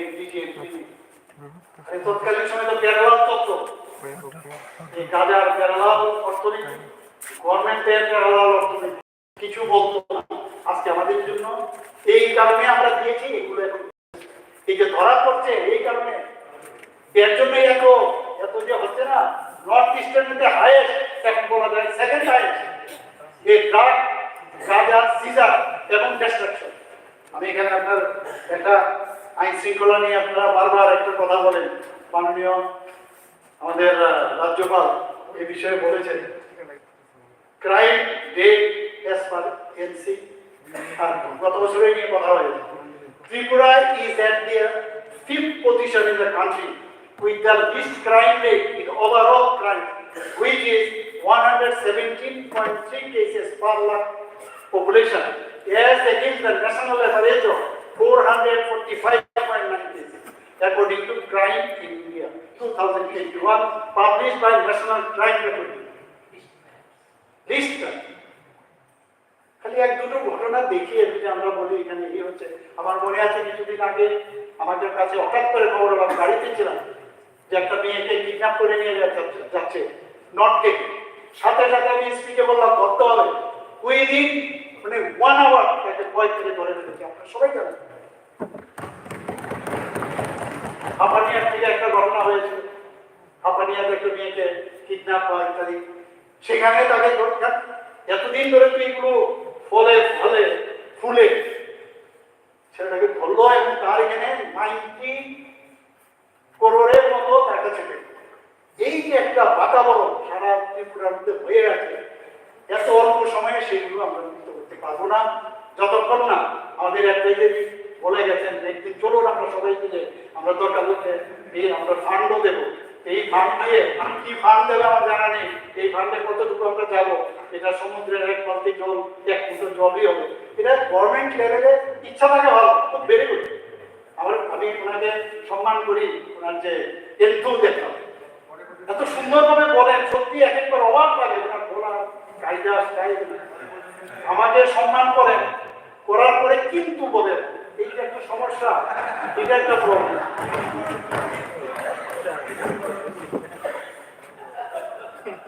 Annual data of crime. Crime rate of Tripura is the 5th lowest amongst 28 states of the country. Significant reduction in overall crimes on major deaths, including dowry death, robbery, burglary, murder, etc. in 2023 with respect to 2022. আমি গেলাম না 2017 গেলাম না। আমরা যে গ্রাজুয়েটলি আর ভালো হচ্ছে সেটা বলছি। একজন বলছিলেন যে বারবার শুনতে শুনতে আর ভালো লাগে না, শুনতে তো হবে, এগুলো হচ্ছে আপনাদের সূত্রের সবসময় 2017 কথা বলে না। আমি 2020 কথা বলছি, হাউ উই আর ডেভেলপিং, সুশাসন কাকে বলে এটার দিকেও কিন্তু আমার মনে হয় আপনারা জানা উচিত। Overall decrease of 7% in crime against property in 2023 with respect to 2022. Significant decrease of 7% murder in 2023 with respect to 2022. আরো অনেক আছে। তো এই বিষয়গুলো আমি এই কারণে আইন শৃঙ্খলা আমরা তো চেষ্টা করছি। আমি এখানে মাননীয় দীনেশ বাবুকে বলবো যে আপনাদের এরিয়া যদি আমাদের সাথে হাত মিলিয়ে ফেলেন, যে কোনো ওই জায়গার মধ্যে কোনো রকম আমরা ক্রাইম হতে দেবো না, ত্রিপুরার চেহারা পাল্টে যাবে। আপনাদের আমাদের কাছে মাঝে মাঝে ওয়েল কোম্পানি আছে, এটা আপনারাও জানা যে ওখানে ওদের পক্ষে অসুবিধা হচ্ছে। ওখানে যদি ওয়েল কোম্পানি এনওসি দেওয়ার যে বিষয়টা সেটা যদি আমরা দেই, তাহলে ওখানকার লোকের তো সুবিধা হবে। ওখানকার যে প্রাইভেট যে প্রপার্টি আছে সেও যদি সেল করতে পারে তারও তো লাভবান হবে। প্লিজ আপনারা এই বিষয়টা একটু দেখবেন। বারবার এক একটা ইনসিডেন্ট নিয়ে ইনসিডেন্ট হলে বলবো সবাই মিলে যদি এই কাজটা করি। আপনাদের এখানে একলব্য স্কুল হচ্ছে, একলব্য স্কুল করতে গেলেও সমস্যা হয়। তাহলে উইদাউট প্রধানমন্ত্রীজি কি বলছেন, নর্থ ইস্ট যতক্ষণ ধরে ডেভেলপ না হবে ভারতবর্ষ ডেভেলপ হবে না। আর আমি আপনাদের বলছি যতক্ষণ ধরে আপনাদের এবিসি এলাকা ট্রাইবেল এরিয়া ডেভেলপ না হবে ত্রিপুরা কোনোদিন ডেভেলপ হবে না। And that will do together.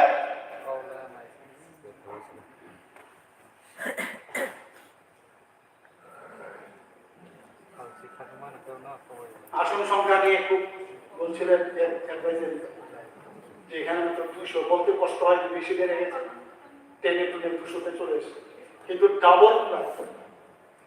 Agartala সরকারি মেডিকেল কলেজ এবং জিবিপি হাসপাতালের শয্যা সংখ্যা 727 থেকে প্রায় দ্বিগুণ বাড়িয়ে 1413 করা হয়েছে। আমি নিজে গেছি গিয়ে যখন দেখি রাত মানে মাটিতে শুয়ে আছে, আমি I cannot tolerate this one, I cannot tolerate করা তো দরকার।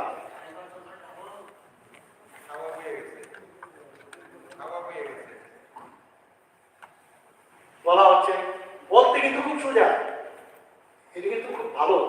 অ্যাডভাইজারি লেকচার বলছে যে কেন প্রেশার, কেন আইজিএম এর প্রেশার, কেন এখানকার জিপি হসপিটালের প্রেশার। আরে আমরা তো জানি ডিস্ট্রিক্ট হসপিটালকে যদি স্ট্রেংথেনিং না করি প্রেশার আসবে। আপনাদের অবগতির জন্য জানাচ্ছি, আমাদের সাউথ ডিস্ট্রিক্টে আমরা শান্তিবাজার অলরেডি এখানে ট্রমা সেন্টার লেভেল 3 আমরা খুলে দিয়েছি। ট্রমা সেন্টার থাকে মানে কি, এটা দুর্ঘটনাজনিত কোনো পেশেন্ট, সেটা আরটিএম হোক, গাছ থেকে পড়ে হোক, যাই হোক, ওই সময় ট্রমা সেন্টারটা গোল্ডেন আওয়ার পিরিয়ডে সে যদি সেই সুযোগটা পায়, সুযোগটা বেঁচে যাবে, সেই ব্যবস্থা করেছি।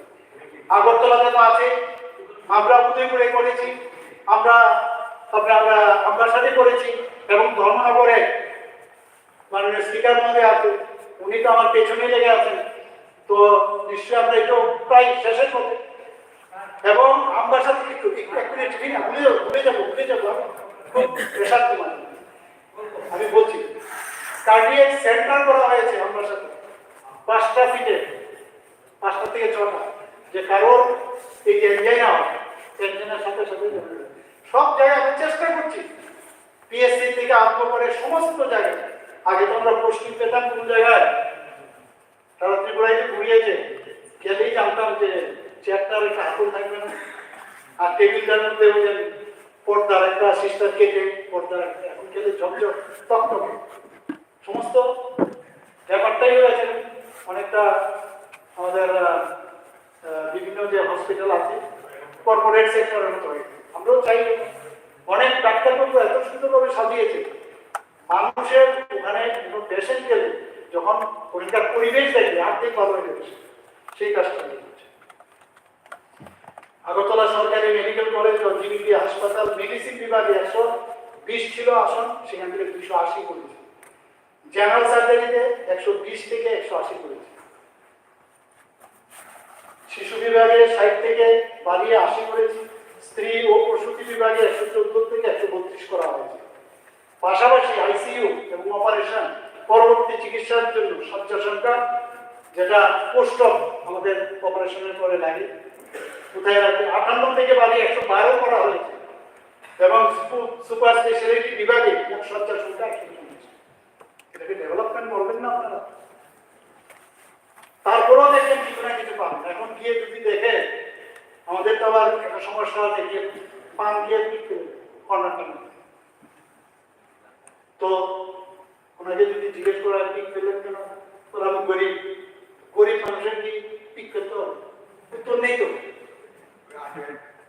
আমি মেয়ে গরিব কেউ এই ধরনের অবস্থা, বাধ্য হয়ে আমরা ঠাকুরের মূর্তি রেখেছি, ঠাকুরের মূর্তির উপর পর্যন্ত কর্মটা। তো এইসব সমস্যা আছে, কিন্তু বহুদিনের সমস্যা।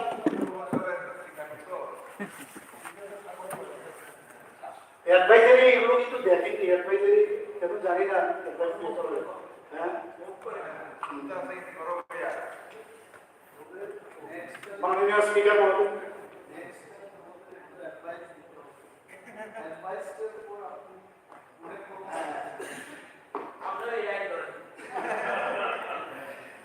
মাননীয় স্পিকার মহোদয়, অনেকক্ষণ ধরে আপনাকে আমি সম্বোধন করতে পারছি না, কারণ এমন ভাবে বলছি সবাইকে দেখে, কিন্তু আপনার মাধ্যম ছাড়া হবে না। Through proper channel. রাজ্যের জনজাতিদের উন্নয়নে রাজ্য সরকার দায়বদ্ধ। অনেকে স্বীকার করেন না, আমাকে বলছি তো আমি কিন্তু কারোর সময় কোনো কথা বলি, আমি তো বলিও না, বলবো। গত 15 নভেম্বর 2023 রাজ্যভিত্তিক যে জনজাতীয় গৌরব দিবস উদযাপন আমরা করেছি। সেই উপলক্ষে chief minister tribal development mission নামে নতুন এক প্রকল্প ঘোষণা আমরা করেছি, আপনারা সবাই জানেন। এটা দিয়ে কি হবে? হয়তো এখন শুনলে বলবেন এটা দিয়ে কি হবে, আরে লেট মি ডু ইট। কি হবে ভবিষ্যতে? 30 থেকে 50 হতে পারে, 100 হতে পারে, কে জানে কি হবে। শুরুয়াত তো করেছি। এতে করে কি হবে? শিক্ষা, স্বাস্থ্য, পুষ্টি, স্বাস্থ্যবিধি, পানীয় জল, জীবনমান উন্নয়নে জোর দেওয়া হচ্ছে। আরো তো আছে বলুন। এর মধ্যে আমার একটা যে মুখ্যমন্ত্রীর নাম দিয়ে আমাদের সরকারের 30 কোটি টাকা বরাদ্দ করা হয়েছে। তো আমরা তো জনজাতিদের উন্নয়নের কথা আমরা বলি যে কাজেও আমরা দেখি। Let it be implemented, then we'll talk again. You ask me that we need more money, that also can be done. যে বাজেটের আপনি তো বলেছেন টাকার বিষয়ে, টাকার অভাব নেই আমাদের এখানে, অনেক কথা হয়েছে টাকা সম্পর্কে। এখানে নাকি ঋণ নিয়ে একজন তো বলেছে ঋণ নিয়ে কি কে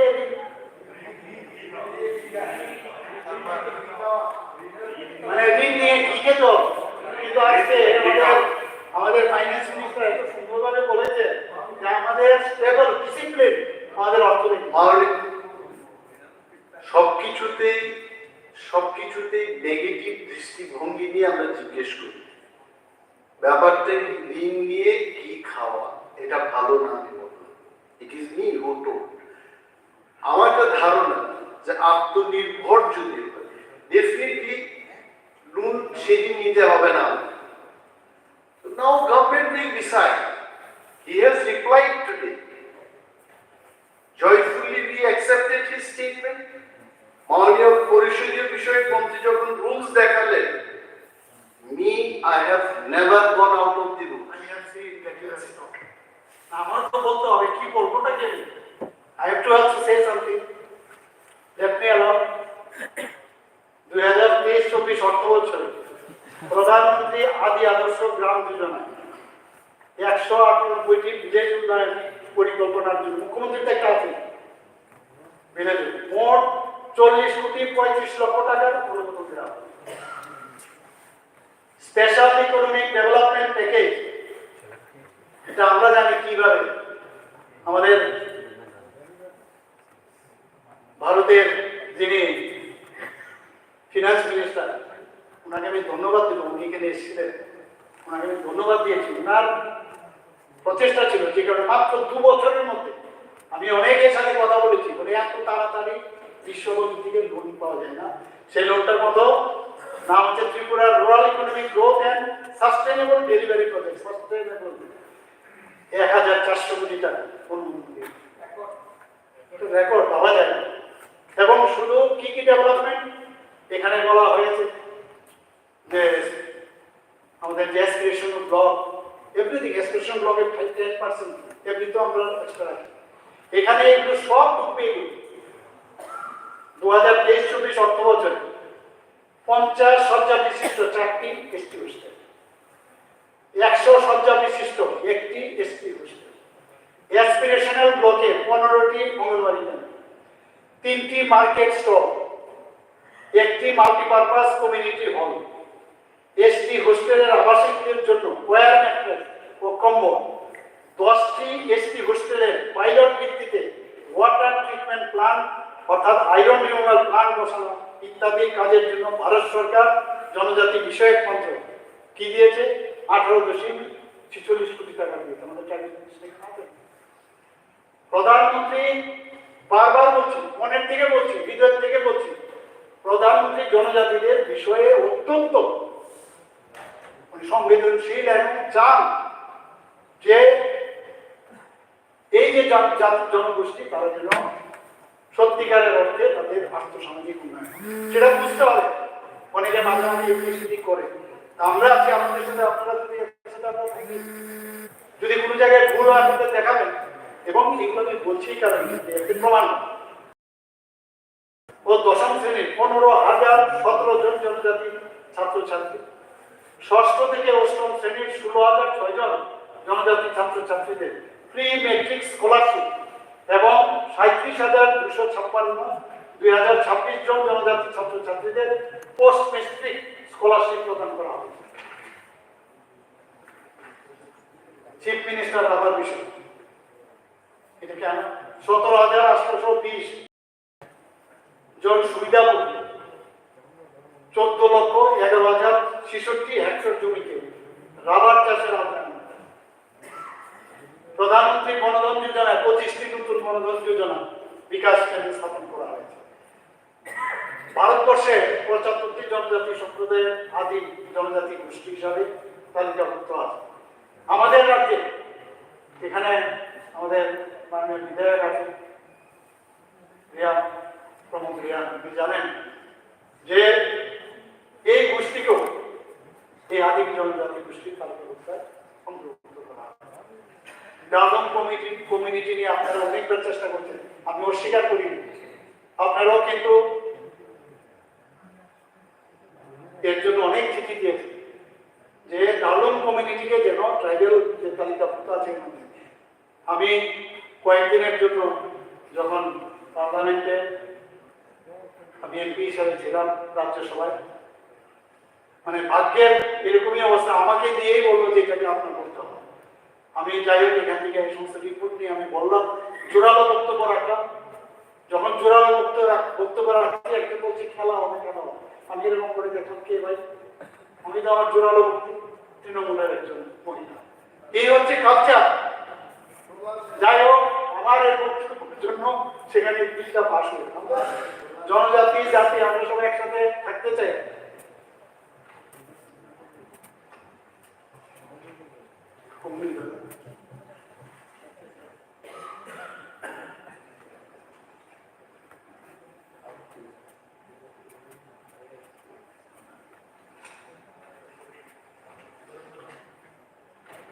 দুই 2018-19 থেকে 2023-24 সময় 1,262 জন নতুন স্পেশাল পুলিশ অফিসার এসপিও নিয়োগ করা হয়েছে। ত্রিপুরা স্টেট রাইফেলসে ইন্ডিয়ান রিজার্ভ ব্যাটালিয়ন নতুন 2টি বাহিনী গঠন করা হয়েছে 1,413 জন, এবং এদেরকে এবার যে পাস আউট যে প্রশিক্ষণের পরে পাস আউট প্যারেড হয় সেখানে আমিও ছিলাম। এবং আপনারা শুনলে খুশি হবে, প্রথমবার ত্রিপুরাতে 137 জন মহিলা সশক্তিকরণের কথা বলি, 137 জন টিএসআর মহিলা সেখানে পাস আউট। স্পেশাল পুলিশ অফিসারদের মাসিক সম্মানের কথা 6,156 ছিল, সেটাকে আমরা বাড়িয়ে 7,079 করেছি। এসপিও ড্রাইভারদের মাসিক সম্মানের কথা 9,000 টাকা থেকে বাড়িয়ে 9,540 টাকা করেছে। কি হবে বলা মুশকিল, কোন জায়গায় যাবে এই অ্যামাউন্ট থেকে আপনারা কিন্তু ডিসিশনে আসতে পারবেন। আমরা পর্ব অনেক কিছু করব। ইন্ডাস্ট্রির বিষয়ে আমি বলতে চাই যে এবার আগরতলা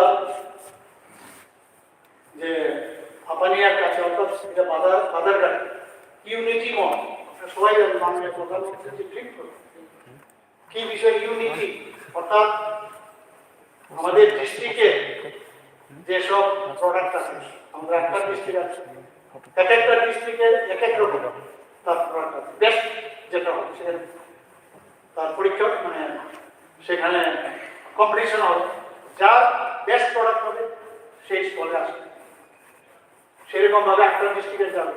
এখন এটাকে সাস্টেন করতে হবে, ভারতবর্ষের বিভিন্ন স্টেট থেকেও তাদের ফল বা প্রোডাক্ট ইত্যাদি নিয়ে তারাও এখানে, এটা হচ্ছে মাননীয় প্রধানমন্ত্রীর উদ্দেশ্য। এবং তাতে করে আমরা যে দেশ মাটি নিয়ে এটা কি হলো, মেরে মাটি মেরা দেশ, মাটি নিয়ে মাননীয় প্রধানমন্ত্রী আমাদেরকে বললেন ত্রিপুরার যে এমন কোনো জায়গা নেই যেখান থেকে মাটি, একবার ভাবুন তো বিষয়টা কিরকম, যে মাটির উপর দিয়ে আমরা হেঁটে যাই, একবার আমরা চিন্তা করি না এই মাটি আমাদেরকে আমাদের মা, আমরা ভারত মাতা বলি, মাদার ইন্ডিয়া বলি, সেই মাটিকে সম্মান দিয়েছেন। সেই মাটি নিয়ে আজকে কর্তব্য যে পথে সেখানে গিয়ে সারা ভারতবর্ষে সেই মাটি সেখানে, তো সেইভাবে আমরা সমর্পণ দেশাত্মবোধের ভাবনা সেটা নিয়ে আমরা চলি। এই ইউনিটি মলের মাধ্যমে সমস্ত দেশকে একজোট করতে চাই, কিন্তু সাস্টেনও করতে হবে। এর জন্য আমরা বললাম যে ইউনিটি মলে একটা ইউনিট মল যেরকম হয়, আপনারা দেখবেন এটা আমি এখানে বলবো সবাইকে একবার গিয়ে দেখতে পারেন জায়গাটা।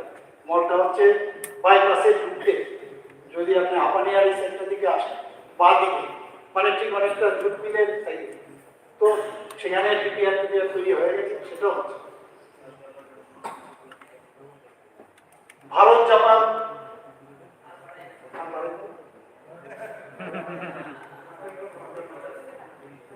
না না ভারত জাপান এখানে কিন্তু একটা, আমার কাছে যখন এসেছিলাম জাপান থেকে, আমরা তো বিদেশিদেরকে একটু বলার একটু কায়দা কায়দা করতে হয়, ইংরেজিটাকে মানে মনে হয় যে নর্মাল। আমাদের মাননীয় যে প্রেসিডেন্ট ছিলেন মুখার্জি সাহেব, প্রণব মুখার্জি, উনি তো নর্মাল ইংলিশ বলেন।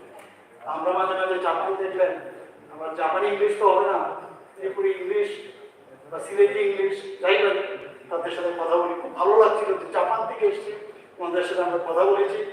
এবং এখানে শুধু ত্রিপুরার জন্য না, ওদের ফিলোসফিক ওয়ার্ক ওনাদের আছে, ওরা সমস্ত নর্থ ইস্টে ডেভেলপ করতে এবং বিভিন্ন বিনিয়োগ ব্যবসা সংক্রান্ত বিষয়ে আলোচনা হয় এবং সেইভাবে ওরা আমাদের সাথে কথা বলেছে। এখানে অনেকদিন ধরে জিন্দাবাদ, আমার থেকে বড় সাফার আমাকে নিজে যে সাফার সে বলা হয় না, প্রচুর আমাদের কলকারখানা ছিল, আমাদের মধ্যে এত সুন্দর একটা মানে রিলেশন ছিল। ওখানে ড্রামা হতো, মালিক পক্ষ যারা শ্রমিক ছিল, আমরা ড্রামা পর্যন্ত করছি। তৎকালীন সময়ে টিফিন দেওয়া হতো 4 আনা, আজকের দিনে এটা হলো 40 টাকা। টিফিন দেওয়া হতো 4 আনা, আমরা দিতাম। এই রিলেশনের মধ্যে জিন্দাবাদের 12টা বাজিয়ে 13টা করে যারা নেতা ছিল ট্রেনে আনলো ফুলে পড়া, আর ওই শ্রমিকরা শেষ। তো সেই জায়গার মধ্যে এখন আবার আমরা বলছি যে ভোকাল ফর লোকাল, দেশ আমরা নিজেদের আত্মনির্ভর করতে হবে। এর জন্য যে কলকারখানার যে কথা ছিল যে 10 জন সংখ্যা যদি হয় রেজিস্ট্রেশন করতে হবে, সেই জায়গায় বাড়িয়ে আমরা 20 করেছি। এখানে মিনিস্টার ছিলেন এবং এতে করে উদ্যোগপতিরা যারা আছে তারা কিন্তু এখানে ওই যে কমিউনিস্টদের যে ওয়েস্ট বেঙ্গলের যে কালচার, সেটার থেকে ওরা চাইছে যে এইদিকে আসার জন্য, কারণ ওই ইয়ের মধ্যে আসবে না, ফ্যাক্টরি একটা আসবে না, 20 জন যদি করে মিনিমাম, তাহলে অনেক আসছে।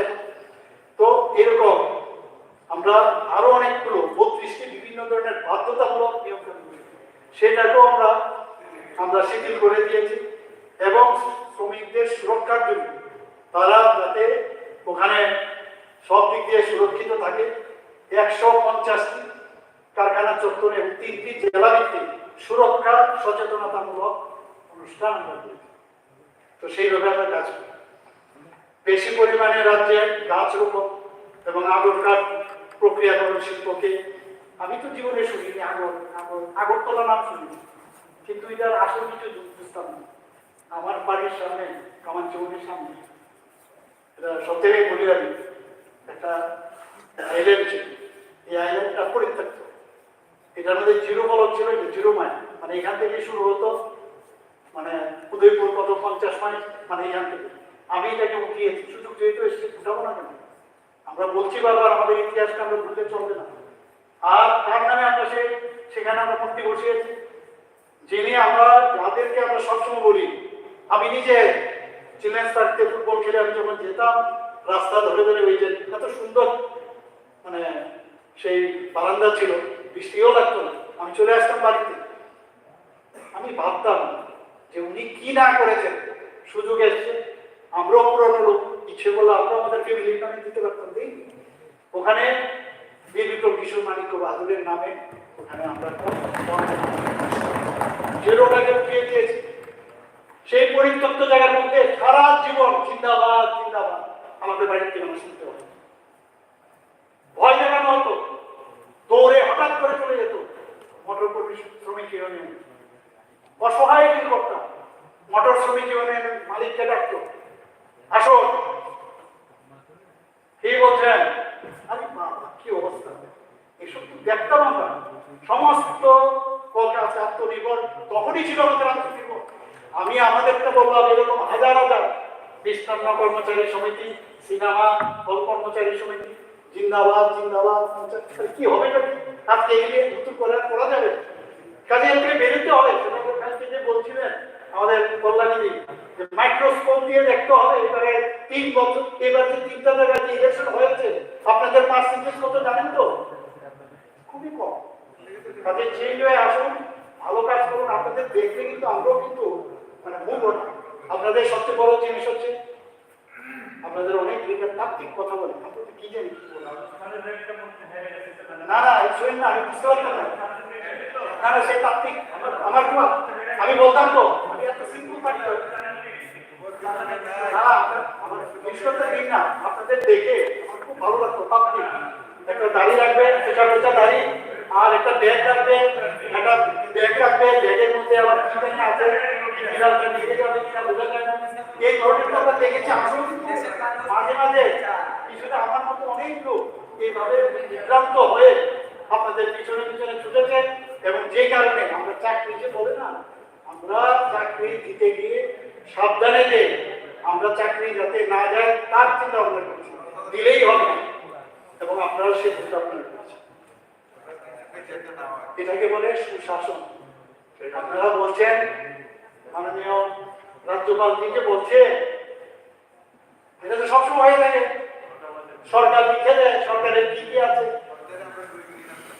এগুলো তো উনি দেখেছেন। এবার মাননীয় রাজ্যপাল দেখেছেন, তো প্রতিটা লাইন উনি করেছেন, তো সেই বিষয়ে বলেছেন যে জায়গাটা কি করলে বেটার হবে, আমরা সেইভাবে দিয়েছি, এরকম না। তো আমি আশা করি এত ডিটেলস আপনাদের কাছে আছে, আরো অনেক কিছু বলার ছিল।